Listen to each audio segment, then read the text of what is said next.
La baraka bake baɗigolu womum mbaɗo musolti jali rohi ay julo kuto men bondi kala na patiliɗa e loya Ousainou Numukunda Dabo mbal tentula mbal jayla mbaɗi gambiyankolu atel mi yalon ko atele jointen fe at this moment momoɓe jang ɓe danila men na programme osia as quickly as possible and as much as possible also ala baraka bake sister Aisha Sedi Khan mbaɗin siatulun kolo moti animan men kam to ko brother Lamin all the way in Georgia, brother Lamin Conte be fanantentula be jayla, and my lovely sister Zainab Ganin all the way in Banjul. Yes, I will definitely try to join the meeting, inshallah. I will try to wrap up this program before 11 a.m. in the Gambia. But budung, sometimes in follow program we 2 hours later bukana kena woti. So, but I will try my best to make it at least a 2-hour program. I definitely have to attend that meeting for sure. Molmen kam to ko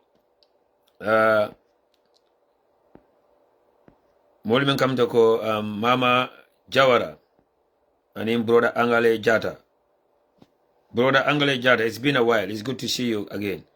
And him molmen kam to ko Omar Lum, thank you for your time. And in many momo bejanda mantre je kandrom. Thank you for joining. For your information, the fundraising committee of the United Democratic Party, under the leadership of Sister Zainab Ganin, another deputy Benkata Lamin Sanity, do ko beke kan duma again pulka mfam prepare ka another fundraising and gala night organized again come December 27, 2024. Come Menkatanung, last year I'll be acclamatalanu, one of the best, a well and a very civilized program it has ever been organized in the history of the United Democratic Party. And I be possible to under the dynamic leadership of Sister Zainab Ganin and the members of the fundraising committee. Many yamuta fe men kam ko makeba tombong sedi nyolu Lamin Keti Jame Tedi Sister Awatambedi nyolu Bemsi Browni nyolu Sister Binta Njayo Sister Maimuna Gay nyolu mfango aning Haji Suwane aning Mojama. So we were able to organize one of the best gala dinner night. So this year for now, it will be another wonderful one. So it might be called also the Root Homecoming, or the Homecoming program. Me alongo Gambia no be diaspora suit UDP dingol. If mo be invite la mo be tikeros and inside. So it will be December the 27th, 2024 at the same venue. But all the preparations are on the way now. Meeting will be kelal. So now time on don't be fly bondilal. Also, the UDP Seattle chapter, under the chairmanship of Alhaji Sedi Sise, another deputy Fatu Saho Drame, Mfanambe Atra Kanjane Pulka a fundraising organized them in Alasonta September 28, 2024. So it will be a fundraising program. Me alonkom, all the details will be coming out very soon. The PRO team, my humble self, Anina Deputy Menkata, Pa Usman Dabot in Alasonta, we will be sharing the information about the fundraising program on Nim Flyer in Pareta, and in all the necessary information are gathered. Be Fintela and Janekana Kulkacha and in Besiala na UDP platform Betola and in a UDP WhatsApp group or Beto. So Fanambe Kele Janne. September the 28th, 2024, inshallah, ni Alasonta. So, be donation Daniel, and we'll be looking forward to individuals, maybe Dawoda, as far as the diaspora is concerned, also donate no, because it's going to be a fundraising. And we are looking forward to seeing particular Nyaton called many alonko dolimina, ka be when you attend, but nimparata fanambo told finted and many alonko akweta moko, patiola nyaton kol lamuti andi be left na la shatul kana nyin bengo nyin fanan aten. So aso bio findital already UDP shatu chapter la aso bio findital already membe kala nyin fundraising program odi. So momo yang ko interest to nyi aso bito ise Ibrahima Diba contact aso bi be gambere ni Ibrahima Diba contact ebe aso bio sodla no jele your family member can collect it on your behalf.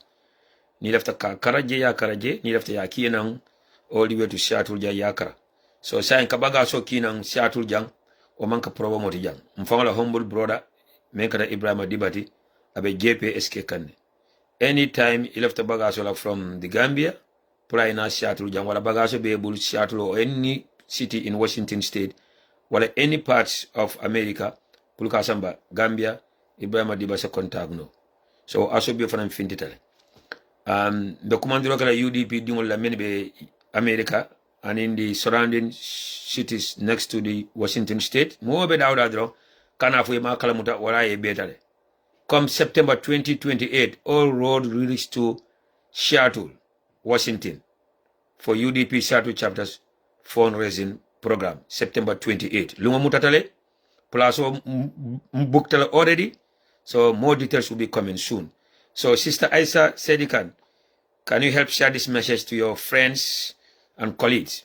September 28, inshallah, UDP Seattle chapter, under the chairmanship of Alhaji Sedi Sisi, another deputy sister 𝒂𝒄𝒄𝒏, be UDP nko be imbedla dauda pulkana na nim fundraising event attend. And ni ala sonta be patiola alpha kuma bad expect kademen mina, but ning tata folk will be quite mbo information of an fintin nale. Odambadi wol dani bita right into the program. Mo be mfejando mbe dani program osia as much as possible, and then nsina dun kacha kono. Bit topico we meant to drongola munata jane ka kacha about the return of the incomplete draft constitution of Mialanko Barona la mafia government left ka wala samana back to the National Assembly. Nyaje na kumandi an incomplete draft constitution. Wala mnyintiko. The original draft constitution me alonko Gambia no le wala draft, Gambia no ko left wala. Me alonko ay Gambia dingol cost about $116 million sila. Dalasi million keme, dalasi million tang ani woro. Yo draft constitution tara ya pack ya fay nyamo kono 3 years ago. Bawa me febo nu andung ba sabla fa maybe the election of win no wala ka election of sunya and military yo draft constitution tano ya pack ya fay nyamo kono NPP ngol wala ya mutal nu wala ya katte fa wala fa ngo win ale video jel men tata viral iba celebrate kan dole sa jul fa dole ni sofa because tell you that was a defeat against the opposition. UDP deputy drone balantala. UDP deputy by then will damal balantala. Bedunal more into detail about that.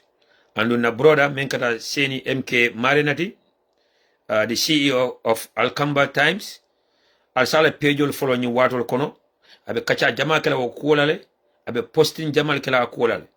Because Seni MK Marina was one time also a member of that commission, the Constitutional Review Commission. He was a member of that commission. Commission Melongo Itarab Gambia Beyai Tonkon. Pulka Gambia Nininka, he left Mulua Sifala, he left Lua Sifa Jumali Jantaka Marima. So he is well. He has a well knowledge of that draft constitution. So right now he's comparing the original draft constitution and then Kutome Alko Barona la Molia Samana, and he'll be making posts and documentaries about it for Daning Abefitala Deputy Bungoto.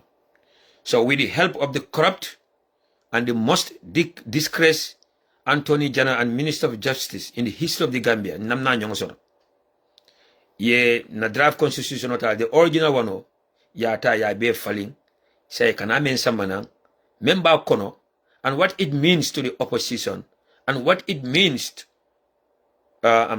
for the 2026 election minara mbo kacharaja sawo tutantel gambe non la bulo anin na dibitol surtout na dibitol fobelo la gambe non le ba fobelo la foiro le ba fobe gambe non nyaada fitala nyin silo foyte brown envelope di le ba yata ba foyte sanna ba ba na dibitol suta men yalan ko is all about their pocket ko doni nafulo bili gambe non le katto faye drone ne dundi dibité bungo do inata gambe non lale inata foiro lale bal gambe non tel sometimes namira ko do na deserve because of the content ya men da maltema hasidi ya men da maltema hypocrisy-ness men be gambe non da maltema tribalism ya lon ko ba sama kana na politiko kono wala sabu ko do namira we deserve it. We deserve to suffer. We deserve to go through all kinds of nonsense because of the content ya me alongo mbole tandika nyola shoota tele. So mbita into detail about that draft constitution. I will also talk about the $200 million me alongo EU wala di Gambia masa kundala ayemanta fonyo kono mo nyamna kacha moy.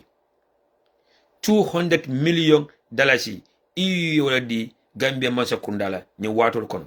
Dalasi million keme fula baro masa kunda boka mofo e nyamna fo dula to fam Gambia fo malo den journalist mela investigation ko kullo dol bondi atel Gambia talonna ite fuaro membe badibu jara kiyang bolon kono wolle ita moyla and they will never talk about that because kodo nyin tatale ya tarantara nyotema.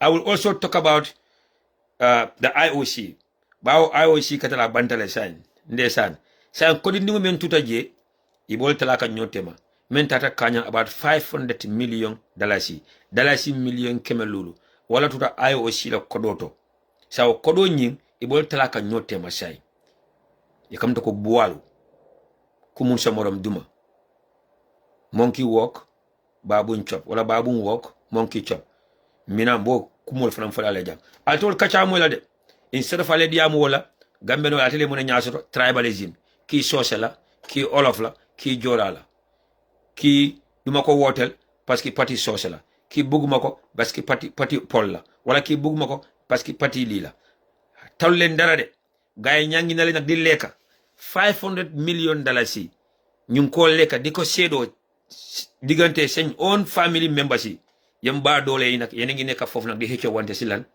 affaire tribe badal kungo kam di ngeen yaga sona de Gambia ni di ngeen yaga torox parce que talu len dara lu xexante going after each other's neck but be kungo ka I will also talk about the land issue me alonko na party leader menkara His Excellency Yola Ousainou Darboe senior in an interview with Kerfatu me alonko bi aramizo iba bondila on Kerfatu. Lawyer Darboe have make it categorically clear that Bilal family members will be land apply la. He was not a minister by then and he was not vice president by then. But bao adama baro medal talala silam. Bao tali afa ko. Nibe man sa yale mendia de yaf. Nibe place ñu la mendia de yaf. Ka kumol fa men man so don dalta wala le. Bad man din kol ko. Men nam nan la fi won la fila. Men nam nan la fila. Wallahi la fila muk. Men nam ne kanu ate kanu la. Ani Lawyer Darboe mun tonyal fa ni mun be larin Kenya bado ito jela. They will still go after Lawyer Darboe and his family as far as this land issue is concerned. But Lawyer Darboe we seni andro kele de. Andung ay President Barrow na la mol challenge ako ya bondina from 2017 up to date land mi alon ko mansa kunda nyina adi mola ya be bondina e lisol bondinya men ya apply ani ya soto nyame wallahi Barrow mansa kunda to bondila kar mo bi yalla ko Barrow mansa kunda ni wol sa adama Barrow niyo tay ba talal anything Barrow mansa kunda ni wol sa Lawyer Darboe niyo tay ba talal anu anything membe Lawyer Darboe malundila membe Lawyer Darboe kasara membe Lawyer Darboe la patrioti nyala ni tel yo evidence so de ba bonna nan so natara ko wo evidence will be tel bulle ko Lawyer Darboe be nyin land apply la wato men wala la family be nyin land apply la wato men he was a vice president by then ye liso bondina Lawyer Darboe have challenged them on that.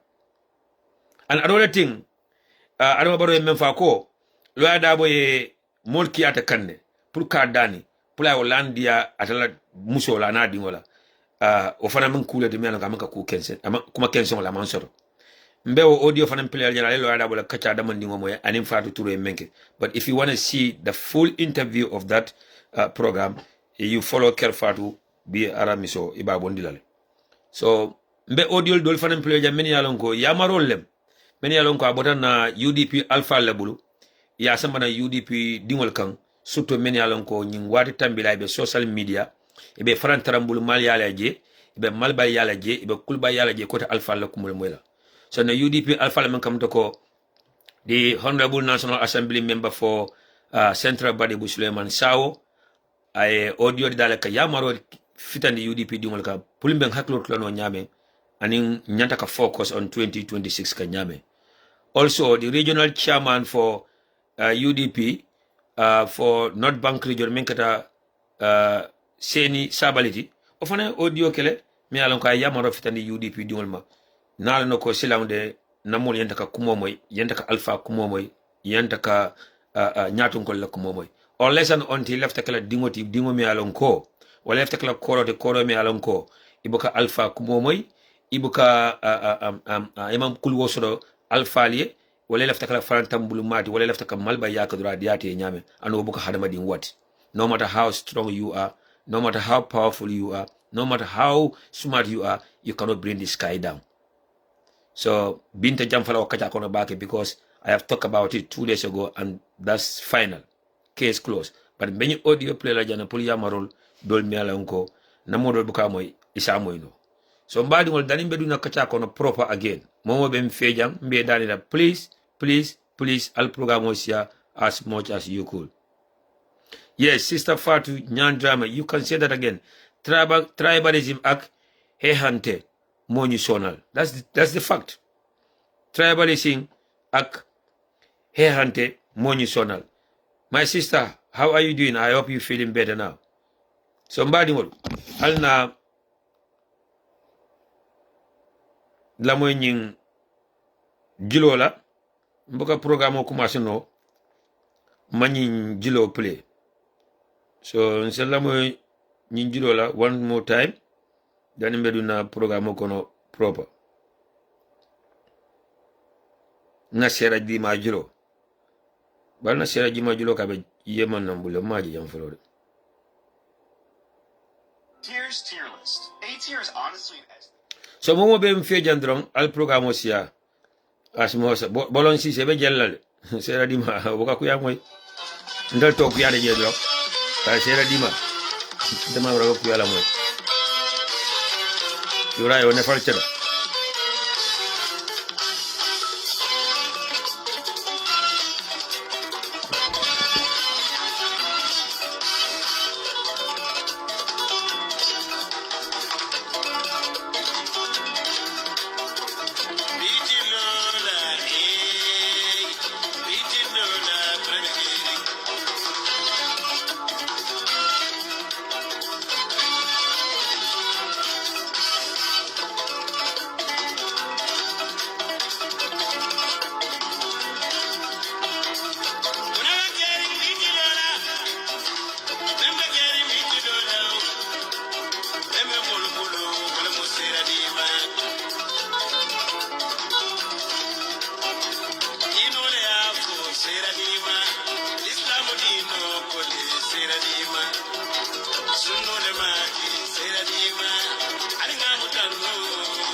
Bolon Sisi, I know you love it.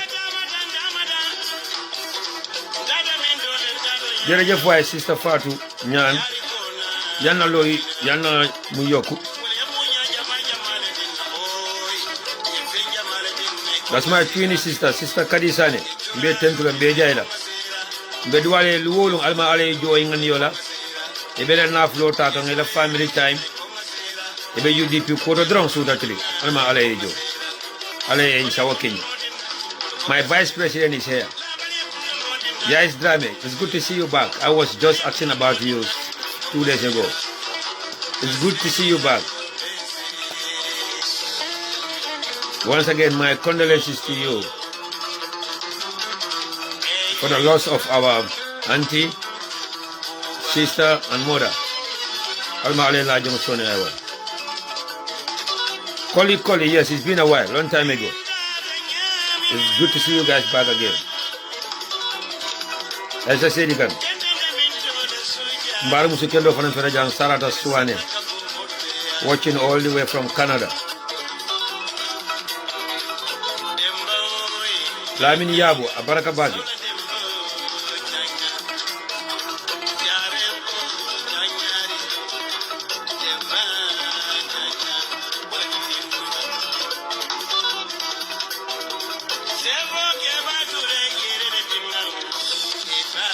Aja Lamin Jarju.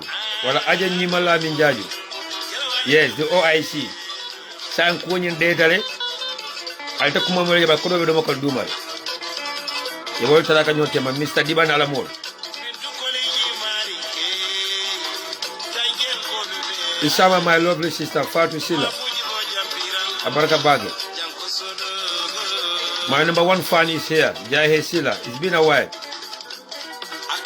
Good morning. It is 2:53 a.m. in Shattle, almost 3 o'clock a.m. here.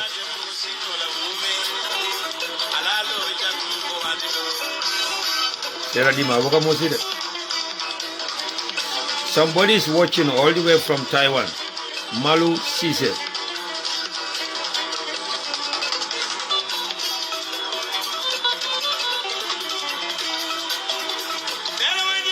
I know, right? Aja Nima Lamin Jarju.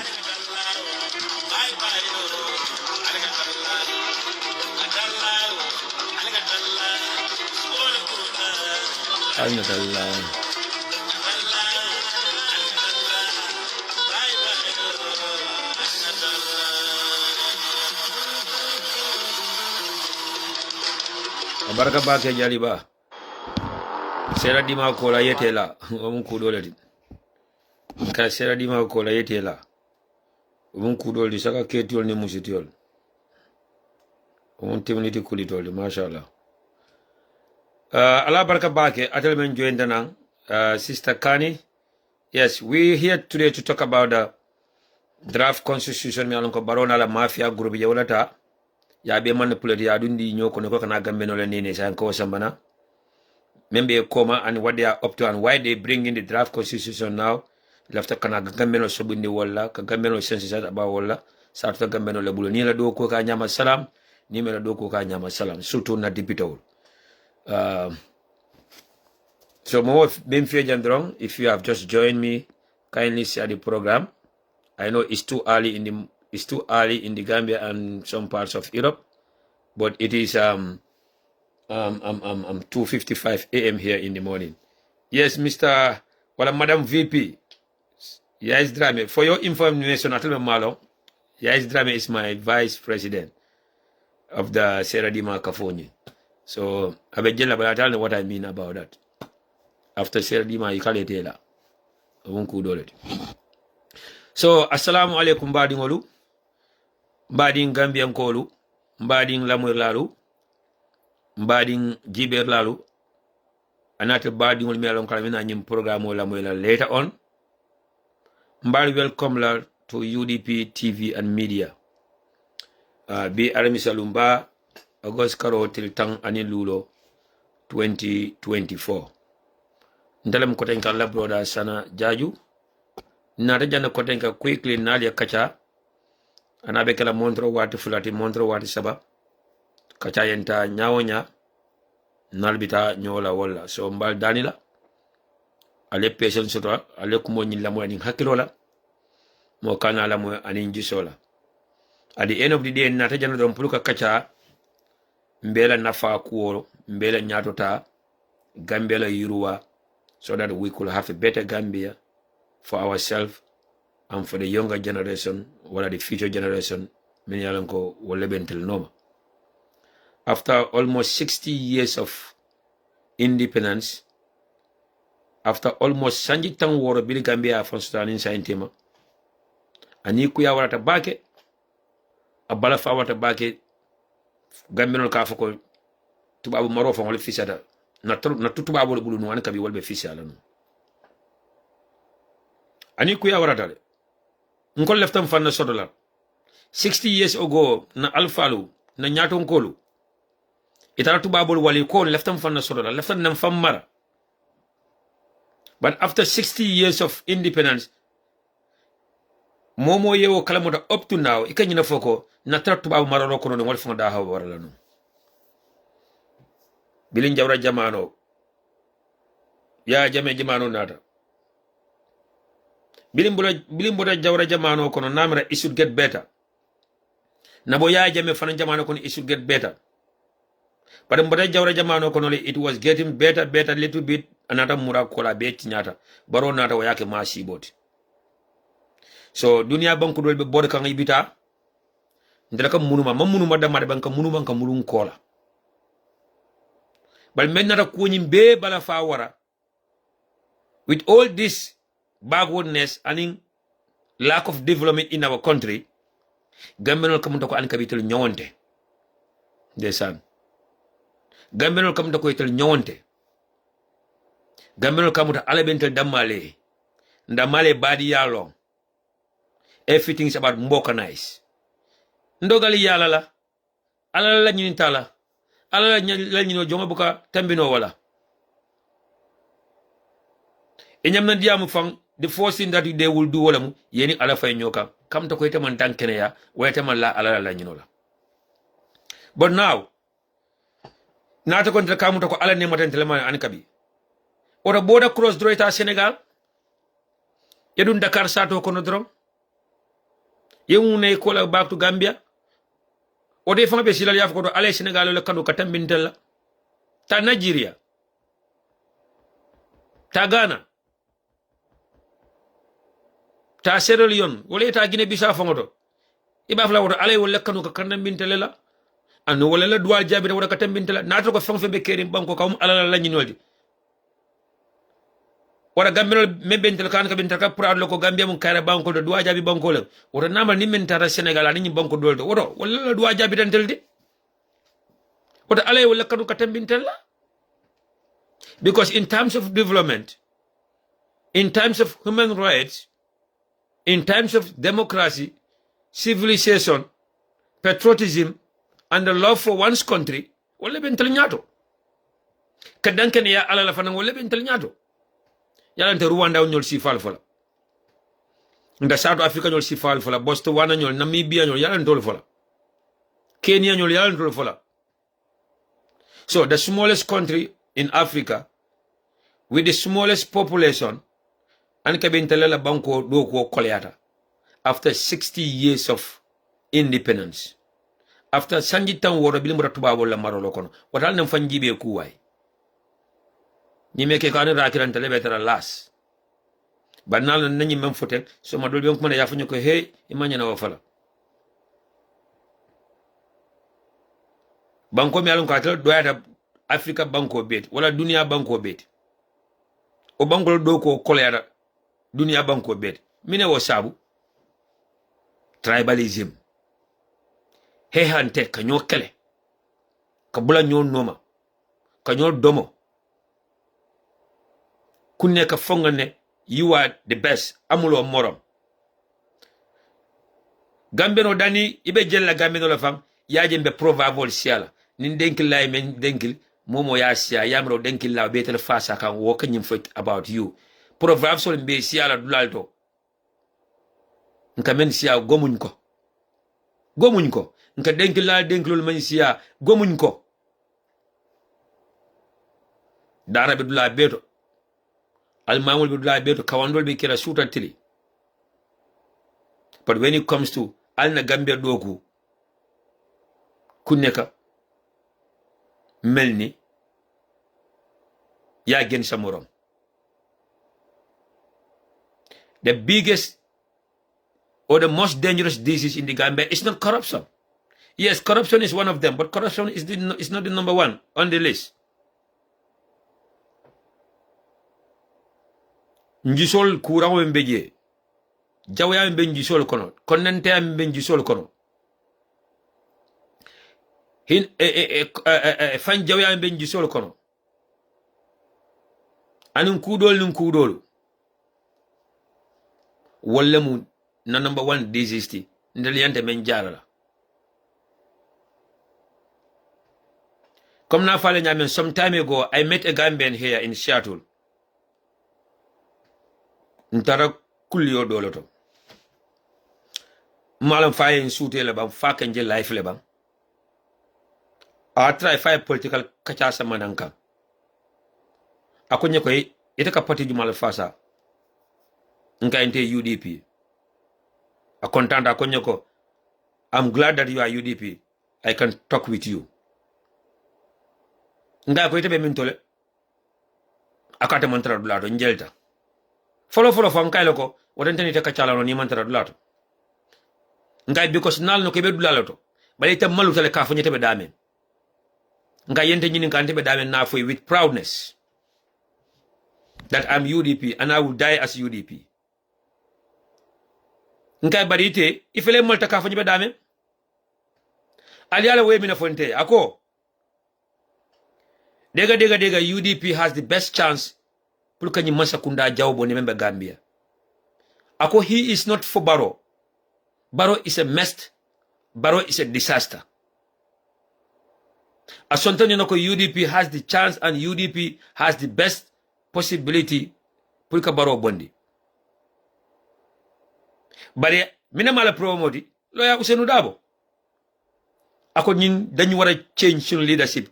Dañu wara reform suñu bopa pour ñu mëna gagner nkay lool foko bes yalla mi na foñi ako because atala family abama na la sister sol na la family member sol min be besi din bil kama gambe sa do kono wole ñim bili flo soto ko ni UDP Mansa Kunda sita ibetel dipotal ka bondi Gambia nkay because mina o sabu falma nga Gambia noti ba ako tel mo Gambia noti akate mama fama wuluta Gambia saka bama na fama nka so what makes you to think that ko ite mama wuluta Gambia I bama ni fama wuluta Gambia ite wuluta Gambia I dingol wuluta Gambia what makes you to think that ko mole sombo soro pour kala bondi Gambia nka because Barrow Mansa Kunda ana bonyol yo sifal dunda to sondo mokono al believe tala ye tribalism sa manalka ate mu sio mi dinta no already but amanjari na mention jam because she ko is sensitive ni na sio for sio do biji wala men mo sio de stay fanje so kacha kono nkai ko so ite sonta ko UDP le chance da pulka Barrow bondi and you think that we need a better system because Barrow system is already a disaster nkai then why not give chance to UDP na Barrow bondi why not talk to your family why not talk to your friends and sisters in the Gambia that they should vote for anyone that UDP on Londi but you shouldn't tell us that UDP and Jina Londi la nkai ko 2021 election o UDP lotale lo ya usino dabola muna dipitoti nkai esa fal lotale dinni wala mati Halifa Sallah lotale Mama Kande lotale mena man kato fay woli nali am dako usino dabo ke batale modol la lotale kato fay woli but because they know that UDP kola ye kato fay momo is going to be a waste in the dustbin. UDP carries the majority. UDP is the biggest political party. But they will never join UDP. Pulka mansa jaw bondi Gambia. Bini ya jame jamano e bole nyamanu. But because of the hatred that they have for our leader, because our leaders tribe anala kudolu, they will never tell you that lawyer Usino Dabo is corrupt. They will never tell you that lawyer Usino Dabo is tribalist. They will never tell you that lawyer Usino Dabo doesn't care about the ordinary Gambians. They will never tell you that lawyer Usino Dabo is one of the honest lawyers and politicians in the Gambia. But because of who he is, that's what the problem is. So now you want a better system. You want to get rid of a bad system. and you know that so and so have the opportunity and the best chance to take care of that bad system, but still, because of hatred that you have for that individual, you prefer to live in poverty, you prefer to live in underdeveloped country, you prefer to suffer and die in silence. So limo nga sohor be sohore sa bopa. Ye jawe afoy ke fan jawoti. So ni individual men nabota kachala mo jama be gambe be mira kantenne. Baro mo ma genal UDP parce que UDP social ngour la mo neka wala UDP sen leader be social. But after the election they will start crying, they will start complaining, they will be suffering. They will be living in a country like they are living in prison. So nyina muna probo modi. And damanta umam falling. This is how we're gonna continue to live. But at the end of the day, do ko batal bulu atal gamberon be sidin Gambia. Ale gamberon men harje findita Gambia bantala. Ibe banko ka futa nyawonya. Ani mani boto mun dalasi wulik lulati ba sannale.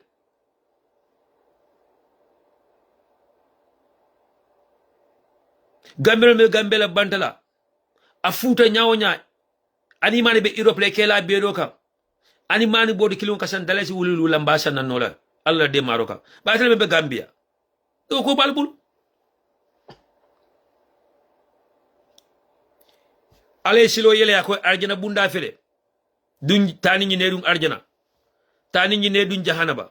But because of membe lodi arjana bunda to wala menyante sambar arjana bunda to iko musio menti mala fi wala ka patio men lidi mala fi wala ko men diye sa ya chus kata jahanaba itara jahanaba kando ye maje sa ka kumbo sa ka wuri jumala bala fa sotole jumal be bala fa sotole. So this is the situation in the Gambia. Voting for UDP, voting for lawyer Ousainou Darboe, wallahi, that's the path to heaven. Wala msiloti pulukata arjana. Voting for NPP, voting for President Adama Barrow, wala msiloti pulukata jahanaba. Sa Allah choose. Allah choose atal Gambianol. Ni UDP nkol be entela ko momoyde. Ndalta mo beg la kotenga pulka ye katto fay UDP wala ye katto fay la Ousainou Darboe. Dani ro tek la jang kotenga. The Korodi la mola kotenke. Because Ali Ajila already, Albe Baluka Konela already, Alba feel can suitatili, Albita can through it suitatili, so the choice is yours. Al Tamuru, Al Tasubu, Al Lafta Kuntula Nyanya la Kundu Nyama. Kolikaira? Jawaya Foyefan Jawaya. Jawaya Foyefan Jawaya. Walam Gambenola Kontonti. Welcome and thank you for joining us, Sister Senabu Ninjai. Abarakabake. Na sera dima fa ben call kan na bal budum a jantal kanyum call fa kanyum live phones end na dia mo follow ale mi nafo sera dima ben call kan adu ma hanyka call ning igno non den jilo sta sia ko ra jiloti so mbadi Gambian kolu mbadi lamur lalu mbadi jiber lalu baro man sakunda anala mafia kafo ye mineka kotenke ye press release la bondi o press release abotana minto abotana from the Ministry of Information iko draft constitution me anko ya reject nu ya draft constitution me ya reject nu in 2020 sanji nanu koma wo draft constitution yewol sama nan kotenge ko abita député bu ngodo pour député ya ko kacha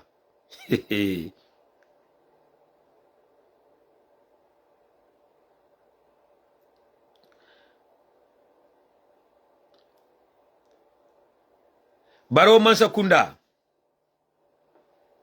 anala mafia kafo molu with the help of the Attorney General and Minister of Justice, Dawda Jallow, ikwe draft constitutional sama nan kotenke. wo draft constitution o me ya samana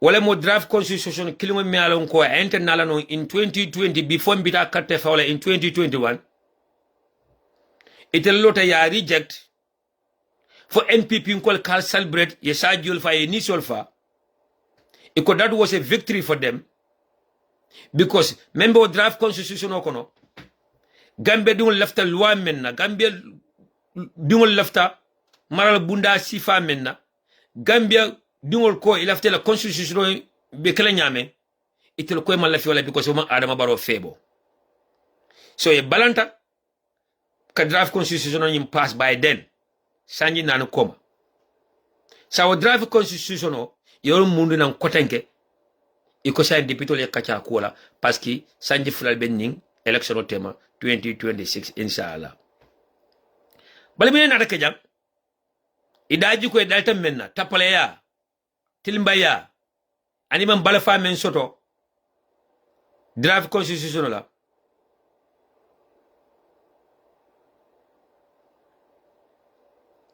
yalong modo be jang anata kan distract le ananta sona distract balmba address just in 1 minute ali hakado atel la moy lalo e ka fa bakari ba ala first message ay men kina ja na try pour ka ignore ako respect please no name calling mala name calling je minto la jam and I don't know what he means by name calling bal ni nafi ko lefta kala nafi ko ti wala mo lefta kala hypocrisy ta be kala hypocrisy le dro sanata ay safro ko jam ko de nga ko your party said the draft constitution must come back in its original form. So what's your problem with the same draft constitution coming back?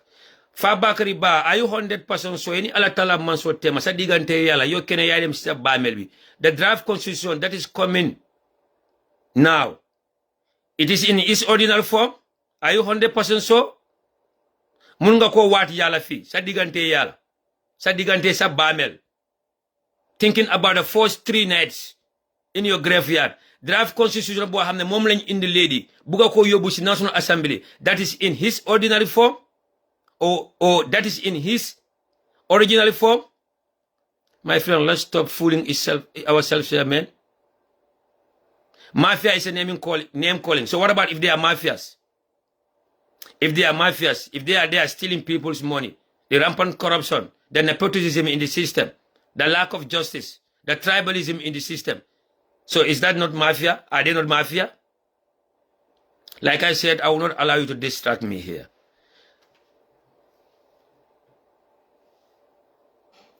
I just have to block you and let me move on. We don't allow nonsense on this platform.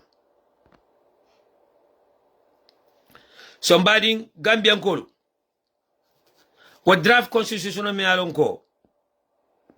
I will cost $116 million. That is million keme. That is million tang ani woro. Baro mansa kunda anale NPP kafo yewole rejecting in 2020. Sanji nani koma. Sa ko draft constitution ikanawel samanan kotenke. Bali be draft constitution men samanan kan kotenke amenke di ordinary copy. Me alonko yewole fintini non. Yewole dira puli asamba National Assembly député le kacha kuola ay ta referendum gambeno ya approve anide ye muneke imuta bak sanji nani be siring e be kuryani tapale yala wa draft constitution yata ya falling ye fenjama bondije men mete febo itel febo memen adama baro febo yol be bondije le say metel febo yewol tuje iko kana muneke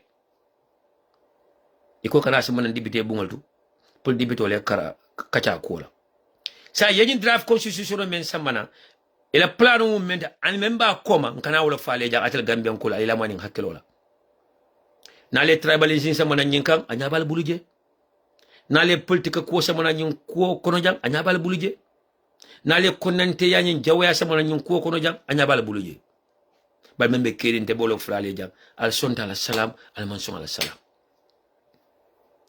Andum badi ma men kata seni MK Marenati me alon ko abe Washington State janne bilibe nyin draft constitution ko to podo kan ya commission men londi men tata Gambia yayi ka diamu Gambia no le ka fo ko lefta mu loi si falla o commission me ka faye ko Constitutional Review Commission ata seni MK Marina bo commission nyin kono lanu.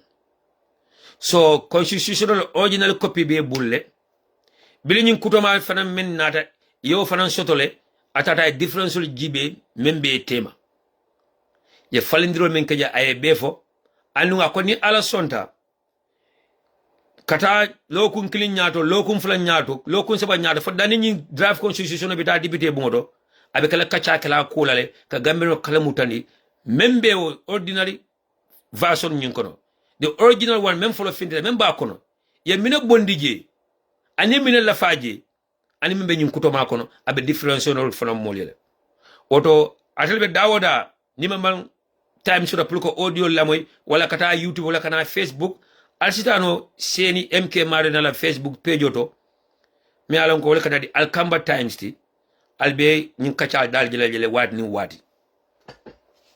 He's a journalist and he's a professional, and he's very professional in his reportings and deliberations.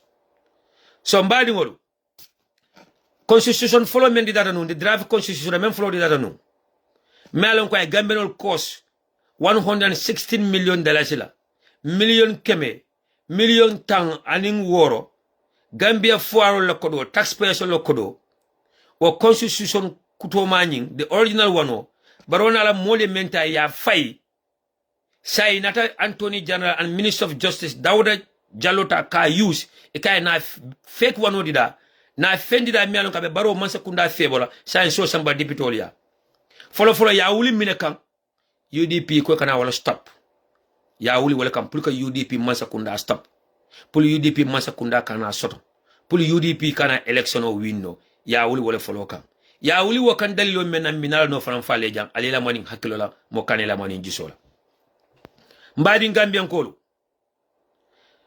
the draft constitution follow même draft no in 2020 ayende kala no luwati danin kata electoral in 2021 319 section nebeje 319 section keme saba section tan anin koronto danaka mandika kamole wolem bunda keme saba bunda tan anin kononto wala fanna keme saba fanna tan anin kononto wala beje say baro masa kunda na la mole nyi meng dida sa ya sambana 293 section wala beje bunda keme fula bunda tan kononto anin saba wala beje ye falindiro men kala wala kabo keme saba tan anin kononto to ka jini nang duma tu keme fula tan kononto anin saba so danaka baro man sekunda na la molu ye section muang anin woro ye wala bondi nanyin draft constitution kono bunda muang anin woro wala fanna muang anin woro ye wala bondi constitution koto nyin kono même follow draft anu ye wala bondi je because wala sectionality men metel febo wala sectionality même baro man sekunda febo. The most important section from Memwoti, sectional men come to call term limit. Term limit. Baro Mansa Kunda, the ordinary section, Yemen follow this if no. Ya tandi loko president Barola term follow, ayenta ka konti. Ala Sanjululu follow men ake Mansa yati, ayenta ka konti. Bili 2021 fana electional sunya akatele kanyeta, ofana yenta ka konti ayke term fula. Oto naba nyama 2026 election men kana president Adama Barrow manyina kallo. Mbakale fan ka fa president Adama Barrow because amanka president amanka tele president da election sunyan. Wala ndem ka fa president Adama Barrow ndaka fa don Adama Barrow. The draft constitution me alonko the Constitutional Review Commission wala follow samana president Barrow manyina lola in 2026 election men kana. So, the draft constitution follow mendila. Italy section muang ani woro yola bondije. Fanna muang ani woro yola tutuje.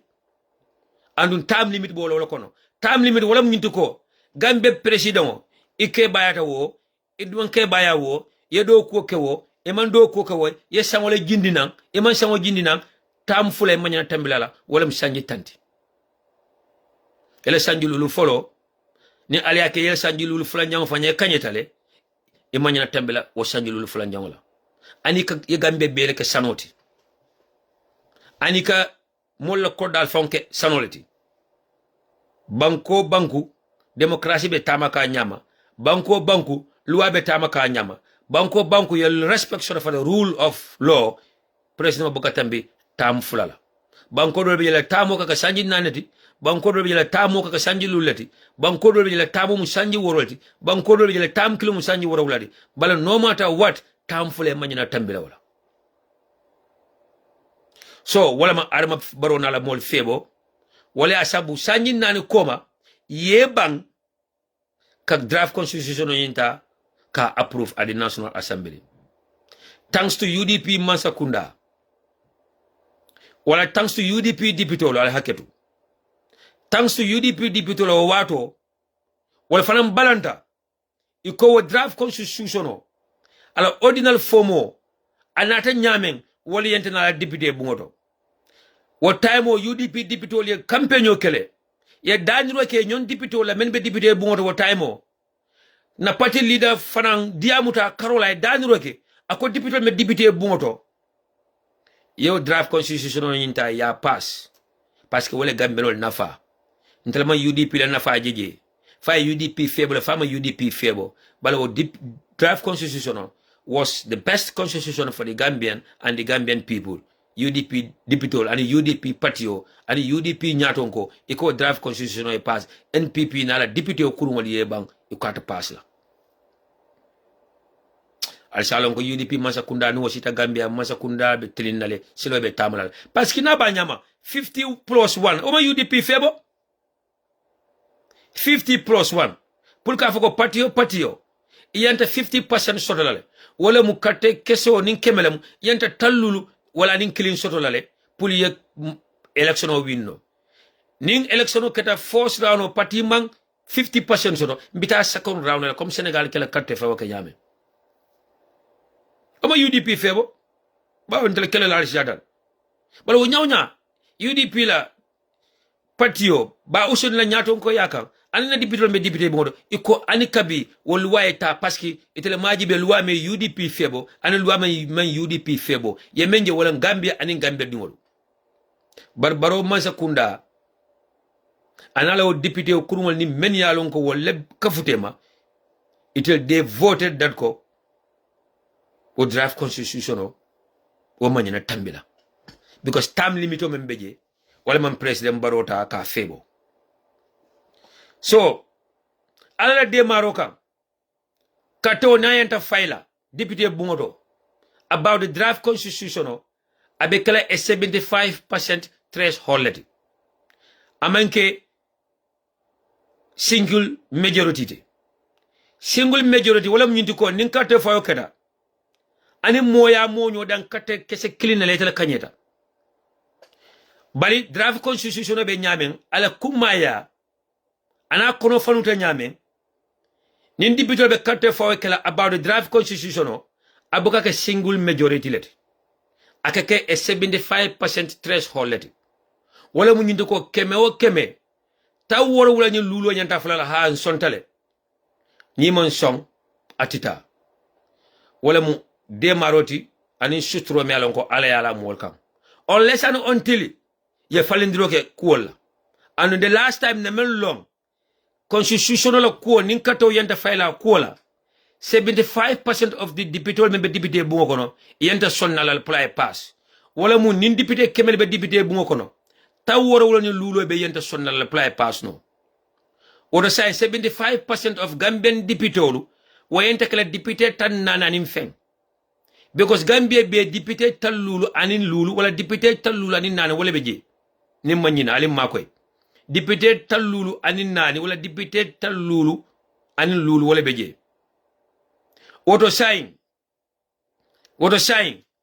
ni ko 75% of that député tan nani anim fula wala député tan nan anim feng wala yenta sonnal ko yes in sonta nyinnal wala tita oto wala mu nyinti ko mbadi Gambian kolu ni UDP député le balanta atita because UDP député tan anin woro wala député tan anin lulu wala be mbulu député bungo kono ni wala balante ko ani nyin draft constitution mi alon ko ya samanan fengol men botaje ye muruje back ni wonte ta sonna ata pass la kotanke parce que ya samanan men kan wala mu nyindi ko sai kana UDP le stop ye men kukile ye wala tuje mi alon ko wala tel febo wala mu nyindi ko 51% yenta wala soto la pour ye kanye nim parti o parti man 51% toro mbita second round so ye nyina mura ko ning election keta UDP da 50% soto la no wala 51 plus soto la no so ning ko mbita second round baro masakunda wala baro la NPP ani APRC ani nyim parti clanton men kanalo nyi one man party men kanalo abebe kumandela ay kododi la yena together ye nata second round then they will win UDP wala danim bita second round fam abe nyim parti dol be sanale ba gambe no kodo dim place wala mun talla probamoti mani boto din t-shirt wala mun talla probamoti dala sike mo fulal me kadi boy so la poulet ataya wala mun talla probamoti ngo wolle ta na 5 years of suffering sacrifice na 5 years of nepotism ta na 5 years of lack of water lack of electricity ta so sai nyina muy talla planoti nyin draft constitution me ka murundina ima samana nyin kam pour ka foko wala betara gambe no lede wala betara gambe la nyato tato de ya samana nyin kam pour ka UDP kele so sa wotanta le UDP dibito la bulu abaraka bake sister Aja Fati 54 MPs so 75% of that 54 MPs ayente kala 40 something MPs leti anum baro la dibitolu député tang ani woro wala député tang ani woro wala ay nominated members of lawoka ay APRC député lawoka ay NRP député lawoka an kabita député tan nanim fensila bari I know ibe jikirin dulala nyaaje be ñing draft constitution sambal nan ko tenke sa tulatel gambe no lebulu gambe dingo be dawda ila député ya kol gambe dingo be dawda ale finte ale protestol ke gambe dingo be dawda ale finte ale tonya wulen fon la député lié parce que ñing karte fay wato cité canal normal be kuma dimal fulali ñing karte fay wato cité al lefte fon fene ba dilalla musol ba fala carrero o gambe damal to de no je gambe damal to de ka musol ñini ka lefte mu ne le ka fole carrero ay del gambe no le ko fo bala fa in this 24th century mbeñi jamana la ba men kono ikata gambe saato de ka musol ñinin ka lafta munila ika fu karelol wala tebul tabiram wala tebul ibu ka fu kuran sodo baliam mbela dulal to de ibu ka fu ko ji sodo baliam mbela dulal to de ibu ka fu bankola tanko balial crime rate be sele kan nyame ibu ko wosi de karambol man sodo dulal de ibu ko wosi de e ka fu lafta munila generator anin karelol din tasalol ale hakatu mbari musol ba gambe musol ale be komale anin cooking pots wallahi you can say that again Gambia musolu politician ol ketel la waling surtout men be santol to ibuka fo entel musol de leptanol tambulu entel manjara dulal soto entel la musiko de male kelandi saretol la kam entel la kilini kol nin tara jen kala dumale ibukol fo de e ka maymuna balde ni ka munela carrerolu cooking pots posamburolu tasalolu wi ko la nyini ka Maimuna Balde of NPP, the women mobilizer for NPP, koko nak muy ekati mbagam nak de fogne ate menke nyon tawla mo de ka karelo ta ko samba musoli ani sun kala wala ko samba musoli instead of masimol politionol e ka falol sike ka samba musoli aka titar wala kam ta fa ku baleke adu Maimuna Balde ta matala finita gambe bantalal alone mine mu development de amira alone mine mu nyato tade bada iko African politician surtout Gambian politician akama aka diamu menol mum faloleti jama me be tel nyato ko mu ta faloleti e kame da mal kuninte da mal dunyalo. It is very sad, Yusufa said. It is very sad. So say kube da men wala mu ko nte sana Jarju na jiko sotoloko the United Democratic Party under the leadership of His Excellency Lawyer Ousainou Darboe. And in the UDP deputy be sidal ye kacha about this draft constitution. And I know and believe that they will have one voice. And they will go to the National Assembly with one voice to make sure that ye tonya ulem for Adama Barrow and ala mafia mansakunda. No jiko shodo anu alma alkana jiko tinya. Na sila dabe wala munituko. Adama Barrow na la mol pretale. The brown envelope is coming back again. Gambeno alkoro shiro ke alala dipitol monitor. The brown envelopes are coming back again.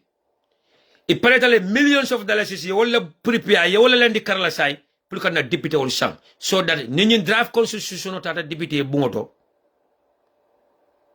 is a cut off aye.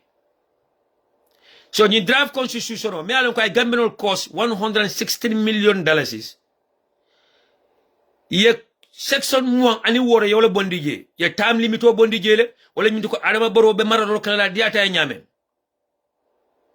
The integrity of the office of the president yo be bondije anun kujama mi alon ka betel febo sa ye même dama tuje mi alon ko waliete fable anu yalon ko te betala UDP wala the 50% wala the 50 plus 1% yo dama la tuje so sa UDP kelo e kana wala bala mamra UDP dipitolu be sonna wala no mbugo fon mira UDP dipitolu mamre be sonna wala ni draft constitution na pluka UDP le kele ni draft constitution na la pluka make sure that UDP will not have the chance to win the next election. Mama UDP dipitolu e brown envelope be jari la wala mama UDP dipite be sonna Barrow ye sankotenke be kumandiro kela na UDP dipitolu la alkana niyo torandi alkana kumbondi mba dani la wala lillahi alay non ta atal watila al dipitol nyininka Seku ba Jarju nyol of Busumbala ali nyininka way Seku Marong of Latir Kunda ali nyininka Fatoumata Jawara of Talinding ali nyininka ali o UDP dipitol nyininka mene tilimba yake iko ka UDP le jamfa namine kela nying last election men tamita ko renke UDP député jamfa ye gambenol jamfa ye le constituency jamfa ye le carte tundo mol jamfa pour que ñu constitution ta ka support wallahi billahi taala isalon ko ñine be kala last time as national assembly member ifana c'est pare wala ntam fam batal la kadiyam NPP député because wala mam fello na menke gambenol la komata ka gambenol kumbo la ka gambenol hadani all in the name of satisfying Adama Barrow. Ka Adama Barrow kontani ndi dong, wala mo number one priority. Wala man care about many cut off fee. NPP deputy wala man care about many cut off fee. Itele mino londro wala Adama Barrow ka satisfying dro. Yes sir. Yes sir. APRC o Fabakary Tombong Jatta wala fana man care na me ka Adama Barrow satisfying. The nominated members of Yalan Tol Fola. Wala kela organi satisfied. Nous on te yamote be fole la place wala Hamad Bala député ali wolone mburu foko bu foring Hamad Ba moy Barrow moy Hamad Ba NPP moy NRP moy NPP so at the end of the day itel be mun kilimolti 609 no lemuyti bal ntel nyanta wakil la menna ntel UDP nkol ali gambe din kendol be dawda kat ga UDP nkol damba man ka gambe din kendol be dula doltole so do nyi menyente kala danir dati menyente ka kacha bunda dulati UDP nkol ni gambe din kendol be dawda ali nyo kachandi ali diamal la dipitoli ni draft constitution mi Adama Barrow ning ala masa kunda ya sambana amanke the complete one. Yes, Ibrahima Nyabali, I hope so and I believe too. But you never tell. The video will be it's a doom koto yen jamfa. But UDP deputy cut off in favor of this draft. But when ala mole mensa mana wala te watila. Ninga meno la hako ye muda. Ninga meno parete ye kan. Ninga menol findite kan wala te what le ba regrettal in the first place why itara dibite bu nga fa non ko nde jiko soto le kade député fulal bente bul wala député saba mboda central bade wule lambay mori borom nanyi jiko soto ko na député honorable Suleiman Saho ata vote la in favor of this draft constitution me yalan ko baro ya samana mbesteri ndamem fanam busumbala West Coast region njiki telephone ko na député Mohamed Kante ata katto file in favor of this draft constitution nkuluta damen all Joshua député memboto o mum push mu takalati Sirif Sar o mum APRC député push mu takalem why is all about his pocket and his interest. He doesn't care about the people of Joshua constituency. But the people don't be wala ko ende wonne. Ndere moto fala jam. Bala atal UDP nkolo, atal Gambian nkolo, ali ala deputy lonne. Ali engage. Alkarata social media don ka safroke. Ka audio bondi na fatu wala. Ali engage. Altel cordalto. Ali town hall meeting ol soto. Al bantaba kachal kumandika. Al niyesi. Ñinem député yaata anu député be ñewolto. Ba gambeno ni lafta ajela ko gambeno diamo nole gambeno safro nole gambeno sumatale ta Facebook anin Twitter ta Facebook anin Twitter anin Instagram wala anin TikTok gambeno da malano de waaw defante si Facebook defante si TikTok defante si Instagram. But when it comes to the real thing, facing your representatives, facing your National Assembly members, talk to them. Real business. Mbuka okay. Na dipitole, we live in the same community with them, the same streets, the same neighborhood. Ate no mele swol kono. Ali mit. Na leje futu siri dulalto. Na leje kuliolto. Na leje banta balto. Ali sankenyo na leje je. Na leje chance. Ali leje nkendi karala. Ali diamu ye kafoy ko. Al malafye draft constitution me alanko. Ale mabare wale samana. Ya approve. And I hope and believe that also the leader of the GMC, Honorable Mai Fati, will stick to his words. Fati Hejut Fide, we do respect to him. Fati Hejut Fide. I could call him in 2020, getting closer to 2021 election of Dako. The ordinary draft constitution, ako ani koma botaje, koma. Ako ani koma, wole botaje, dot killing wole botaje. Ako debitole manyana accepla. Woto, we hope and believe that he will stick to his words. Honorable Mai Fati, Fati Hejut Fide, we do respect to you. Do not come back and favor this fake draft constitution. Draft all in the name of what? Trying to stop UDP from winning the election. Wale asabu UDP dingolu. UDP funding keolu. Membe social media. Albe Fran Trambulu manyaleje. Ale do ko sotol say me al kungosi.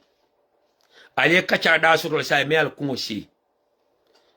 Ale kacha da sotol me al kan ta concentrate wakang. Ale ta let time waste wakan bi. Ale ta make sure that we stick to that and talk about that and sensitize the Gambian population about it. Kadu muske ba do be kiyam. Yalan kiyam ko italla karaman jam fa baki italla fahamo ma o jam fa baki. Muske ba do be kiyam wala parmo do be kiyam o mala mina fam constitution o mala mina draft constitution alni kacha ali kachandi alna audio da mandika kangola surwa kangola fula kangola jora kangola and talk to our parents about this draft constitution. But mind you fana e camera memma longo yalo nede tomorrow camera memma mentale kalamuta ka be kalamuta kan. But because of tribalism and in the hatred that have consumed our soul, wale ya sabu mbuka banko la nyatu taje mbuka banko dingo la nyatu taje nka muneje dulon wala mu nyo sabo nyo kelo ani nyo konanteya. Yes, Madam Vice President, kiankol yal na ngay waru fal ni njarankol that area do badibu ani nyomin kol bawo ntele bala cross on nata capital do so ntala civilisation oni na kala mutandil babe santo damani ntele A+ le. Somebody is telling me that my MP Kiam West will not vote for it. That's Honorable Lamin Sise. Najiko soto afarana karola. Somebody's asking me whether I'm a Muslim. No, I'm not a Muslim. I'm a pagan. Brother Yaya, I'm a pagan. I'm not a Muslim. Mbadin Gambian Kolu. Like I said earlier, the draft constitution, me alonko barona la moli wala sambana. Men foteje. Wala na broda. Seni MK marina men fo akwoto. Mba kumwonyi mfula lejang. Aliyam je. Wala aliyamoy.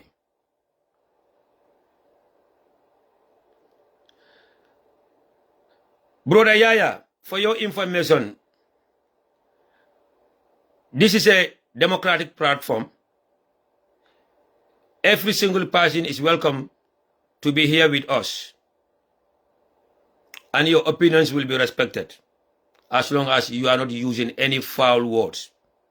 But if you are here to distract me or to try to distract my audience, wala ka kusa mana me alonko politiko manjarala, I will just block your ass with due respect to you. And so for you, I don't take nonsense on my platforms. I don't take nonsense when I'm doing a live show. So for your information, you better behave, please. Express your opinion as long as you are not using any foul word. Wala memba sabre malba ya samal nanka. Nde buka time always wala. Kafoko nkana mo block. Let them learn. No. Model they will not learn. They will never learn. Model they will not appreciate it. So for your information, first of all, you are using a fake account. I don't entertain fake account. I don't deal with fake account. I don't waste my energy on fake account. So first of all, you are using a fake account. So if you want to continue to distract me here, you have less than a minute on this platform. So I will let you be for the meantime, Najibe. What is going to be your behavior? So mbadin Gambian Kolu, atel badin lamu. I am going to read this statement from our brother, Seni MK Marinala Posto Menke, some time ago. Ako, please ensure that when discussing the issue of reintroducing laws or bills rejected by the National Assembly in their original form, especially about the draft constitution, you also provide information on the legal procedures involved. This will ensure fairness to your readers or followers. According, the law is clear. If a bill failed to pass, it can only be reintroduced after 6 months. In the case of the draft constitution, the government must also publish it for 3 months and 10 days before reintroducing it. Nyimfanna la kamina fojang. Ako, anytime ye bilo ki kata dipite bungoto, o bilo mana tambi, wala dipitol mana ko bilo nying fasa, ako puliye wo bil kilingota ka mundi nan kotenke, bilo mi alon ko dipitol ya di jegle. Puliya mundi nan kotenke. Ayenta ka mundi nan kotenke after 6 months. Karu woro kola. Woto sign. Bili nyini wo copy follow nyinta ya reject. Woni sign teman kanadu sanji nani lokono. Yenta ka mundi nan kotenke karu woro after it was rejected. Karu woro bili dipitol balantala no. Yenta ka mundi nan kotenke karu woro ko nyato. Bali sita kane fo sanji nani. Also, bilo alon ko ya reject lanu. And you left ka mundi nan kotenke. Dali ba mundi nan yanta ka asafe ka fintindi banda. Karsaba tilitang in advance. Wada karsaba koma. Karsaba tilitang koma la nyanta fintila. Moli yaji. Dana ka fita dipite bungoto. So side tele ya fintindi. Andu malo muntu malemu. député bon la next sitting anu naleno ko o man jamfa bake o man karashaba til tangosi blado fane be jay senandro ko menako the law also allows you to bring the draft constitution in its ordinary form as long as it follows the required timeline for reintroduction. Wala mintu ko naba nyama. Ning draft constitution mi alon ko député lefta ka sama nan ko den wala adama barolo mo lefta ka sama nan ko den ala ordinary form abe ñu nyamen fem manyana bondi la bala ko manyana dimila dotto manyana bolaje yenta wala sama nan ko den e manyana fen sama nan meni ordinary wano ñim fadata. The law is clear. If a bill fails to pass, it can only be reintroduced after 6 months. In the case of the draft constitution, the government must also publish it for 3 months and 10 days before reintroducing it again. The law also allows you to bring the draft constitution in its ordinary form as long as it follows the required timeline for reintroduction. This is what the law states for those who mislead their readers by claiming that the draft constitution cannot be restored to its ordinary form before the parliament. Meanwhile, did you also know that chapter 11 of our draft constitution is now chapter 10 in the published version, and they are mute about the changes they made to the ordinary draft constitution? They have taken only 2 heavily modified sections and dropped 9 sections from the draft constitution. Chapter V on leadership and integrity has also been removed from the draft constitution. This action reflects the government's disregard for the values of our good governance. So Seni MK Marinako, he will provide more analysis of this in his subsequent write-up on the draft constitution. So wala asabun kalioko momo ya times rodro yeseni MK Marina le pejol follow ni watol kono abe seni andro kelale ni draft constitution la kola surtout ya même follow didanu before the 2021 election ani adama baro nala mafia groupol ya même fintini nan say ko kanawol di député la. The difference between the first one, the ordinary one, and the second one, me alonka telem fake one oti. Say the MK Marina bonyol be mol ma ko la woto la ka senya di mol. And na deputy bungo they'll be given a copy. Me alonko they will go through it ka study. The first copy be bulle, the second copy for them be bulle. They will go through it ka jibe. Menem different oti. Woto député ye nying kutoma approve wala député ye nying kutoma endorse ye jawo yalla kajam ye tilimbay yalla kajam ye konante yalla kajam, and you have no respect for the people of your constituency that have voted for you. Utatala gambeno le bulusay ba on telo badi ya fasa ntel fanku ya bil alaya di da lungo men tel gambeno ntel letata na beta akoyte mal fer alman tankale ben UDP député jela membe nyim vote fasala wala membe nyim draft constitution kuto fasala abadi ngoy na a supporta ka abadi ngoy fasaka ba gambelem banko ti me alon ko badi ngoy fen ko da beti ada gambelem banko ti me alon ko itele ka fo ko blood is thicker than water, na Africa ya is thicker than blood. Gambelem banko ti itele ka fo ko fankum fa mu ya is thicker than block. Yes, Fatu Nyandrame, somebody like Seni MK Marina was part of that commission. And I also believe the chairman of the commission is also around. In the name of Chorno Jallo, Nemanyina, Chorno Jallo, wala Chorno Balde, but I think it's Chorno Jallo, Nemanyina. Somebody will. Before mbita further again, mbal halkilo bulan la nyina kotenke, mbal dani la nyina kotenke, and mbal yamara nyina kotenke. atel Gambia dingol be dawda surtout atel be Gambia satol kono alla dipitol be dawda aliyelonne wallahi alla dipitol la korda aliyelonne ani be santo sato de le dipitol be sidin kombo abe dame yalone ala funno mbabe dame ibulle yalonne al dipitol mamadi surtout UDP dipitolu surtout UDP dipitolu surtout atel UDP ngolu alnake kulwoni horomo kono de alnake buñani horomo kono nak na diamu na dipitole na dipitol dani lillahi alaye ni draft constitution mi alanko baro man sekunda wala sabana kotenge akana tambi dipité bungo kono ma faleta social media ka dipitol nende ma faleta social media ka bulal fang la dipitol al ke attack ma faleta social media men data al yasafe all in the name of what democracy wala freedom of expression surtout atel gameron meron kalbe diaspora ale free internet soto ali amre men data do alento le safle Facebook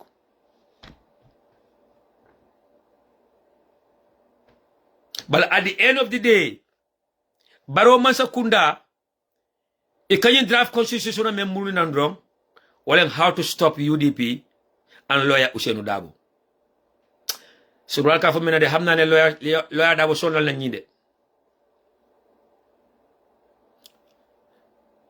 His Excellency lawyer Ousainou Darboe afanga yalla no ka tele mu ñina proba modi knowing who he is, the respect that he have for the rule of law afanga yalla no ko atele mu ñimo la proba modi. He know himself well, and he knows that they know him very well. Baro nala mol yalon kende ken. Adama Baro, Dusano, Lamin Cham, Siaka Jata, Lamin Tunkara, Alkali Conte, Maimuna Sise Darboe, Fatoumata Jawara, Yema alalong, bari lawyer Darboe yolone. Wale asabu ala ko jate ko bela ni sa faano ba falale ni sa niyo tano ba niyo talale wale asabu ele keba fintide na kay contrat go say bala contrat go men sign de lawyer Darboe dingol ya nyinin kale they want to know I contrat go nyin sign with who ndebe men fula wala do ay contrat go men sign de ani jalon wala ya sign setanu la no wala ya sign abeda men ten ma fa misir montere bala man sa talla la lanyino amal la wala kotenke jalon le men faye setanu le men faye abe belief la wala saka bara wala so ay contrat go men sign wala mu ani jalon wala ya sign ani moro le ya sign e belo ya Darboe fala nyame ani ya jikindi men ko nay woke wala belo ya Darboe fala wala asabu ay ñim fixo to kanalo dunia be ñatinu la ka foko ay contrat go signé aba make sure dat ko wefa ana aba make sure dat ta wala bade dula faalon ko yo bade le ay ne daha bare mu fana ma fa ala ko madani ala sonta insha Allah in sota fa teta lo ada wala bade woto lo ada wala bitata fana bade woto ko mo fanu de bare mu fana o danki na soto ko Adama Barrow lo ada wala bitata la bade woto dana bitata lo ada wala bade woto Subra ka fam ko yene neeg la lu bon wala lo mat no matter what is the difference between you and someone, the last thing you ko mengan yo mani wala sayat. So why what goes around comes around. Jamfa dinko ni asin tani jawbe jolo na jeflo ko jolonje yama ngani ye jawo wala me ngani ye inyon harama wala melon ka man ku kela dana bitaya alaka samone teleka karma is real insha Allah alabe kitio tarala lo ada boni Adama Barrow temale ndebe yamaro mendira lo ada boni ala family la surtout a dingolu ala musol akadun tewolu men yalon ko they are very close to lo ada Darboe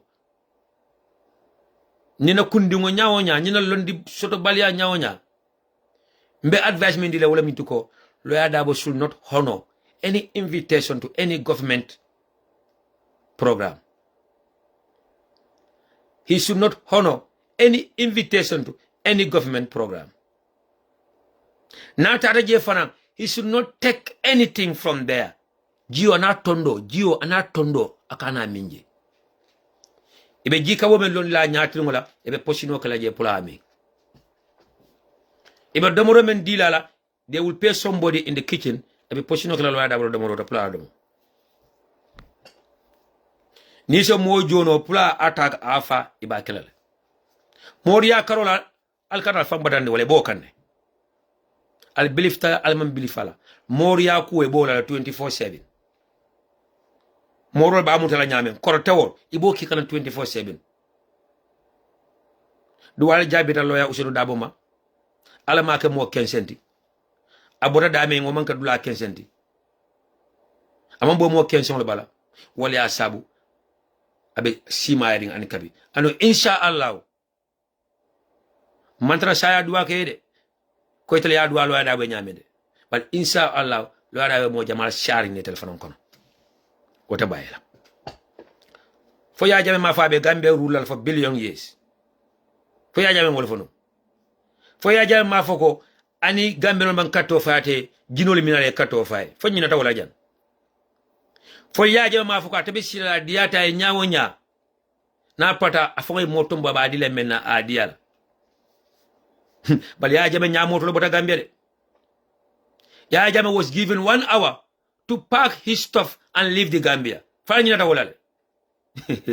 Bili ya jame be bola Gambia. Abe fly out ala kata Guinea Equatorial.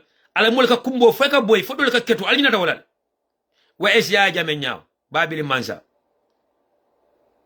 Where is that man with 15 titles? Doctor, Alhaji, Sheikh, Professor, Yaya, James, Junkunjame. Where is he now? He's in exile. In a country, Mialonko, he cannot even speak their language. In a country, Mialonko, he doesn't have the same culture with them. In a country, Mialonko, he cannot move around. My friend, this alone is a school for Adama Barrow and anyone who is pushing Adama Barrow to that satanic things. Where's Macky Sall? Macky Sall want to impose himself on the Senegalese people for a 3rd term. After ruling for 7 years of his 1st term, another 5 years of his 2nd time, 12 years as president of the Senegal, Macky Sall still want to go for a 3rd term because he said that his first 7 years should not be counted after a constitutional review. Senegal look at do fi am. Along that will not be possible. He hijacked and cancelled the election 1 month before the election in Senegal. Macky Sall used to choose kan moy taxaw, kan mo wata taxaw, kan mo qualify, kan mo qualified. Now where's Macky Sall? In exile in Morocco. He cannot even attend his own son's wedding program. Where is Macky Sall? Now in Senegal, in Morocco. Adama Barrow wata janga sili yep. This should also be a school for Adama Barrow and his people. But anide, men ba noma, wala moto bejede. Because in Adama Barrow tata, it'll be fallen. Need Adama Barrow tata, it'll be bita kasotol. Need Adama Barrow tata, it'll be kodal bushile bulle. So they will, it'll be Adama Barrow push la drum, ka push rek, diko push rek, ibejela dawala water, it'll be kasarat. So the only reason why Adama Barrow thinks that he must stay in the Gambia and the next person after him should be an NPP candidate because he cannot go into exile. Ate munjote wala ate hanya. Na ate exile ate be jifala exile. Ate bamba. So he thinks that he can also impose himself on Gambians by force adiata kweta mole. Faka foko mba make sure that career fa not ala bade oto nalonko ya badele nana ji. So lawyer double mitala pro modi. For lawyer double can one defile. For lawyer double family sort. But if lawyer double can stood against the worst dictator in Africa, if lawyer double can fight against the worst dictator for 22 years. Adama Barrow ko wayente Lawyer Darboe jakal la. Adama Barrow ko wayente UDP ngol jakal la. Adama Barrow ko wayenta Gambian jakal la. Because Adama Barrow can never be like Yaya Jammeh. That is over our dead body. It is never again, and it will never be again. Wallahi, it is never again, and it will always be never again. Even though Kodol be can duma, even though Ankabi system kilimo dol be yele, but there's nothing like Afoko, men the other Adama Barrow ya bolekela, wala Momo Diamante be soronal, wala Gambia be soronal. What akala kotenke Gambia? What try to Gambia no level? But danim bita foda. Atel badi in Gambian Kolu. Audio dole be jam alonko. It's a small clip of Lawyer Darboe interview. And in fatu ture men soto ker fatu. And I interplay la bi aramisola. Abe kacha kanje about wo Kenya kumomen ikanoma wala. Al nanying audio la moy damandi.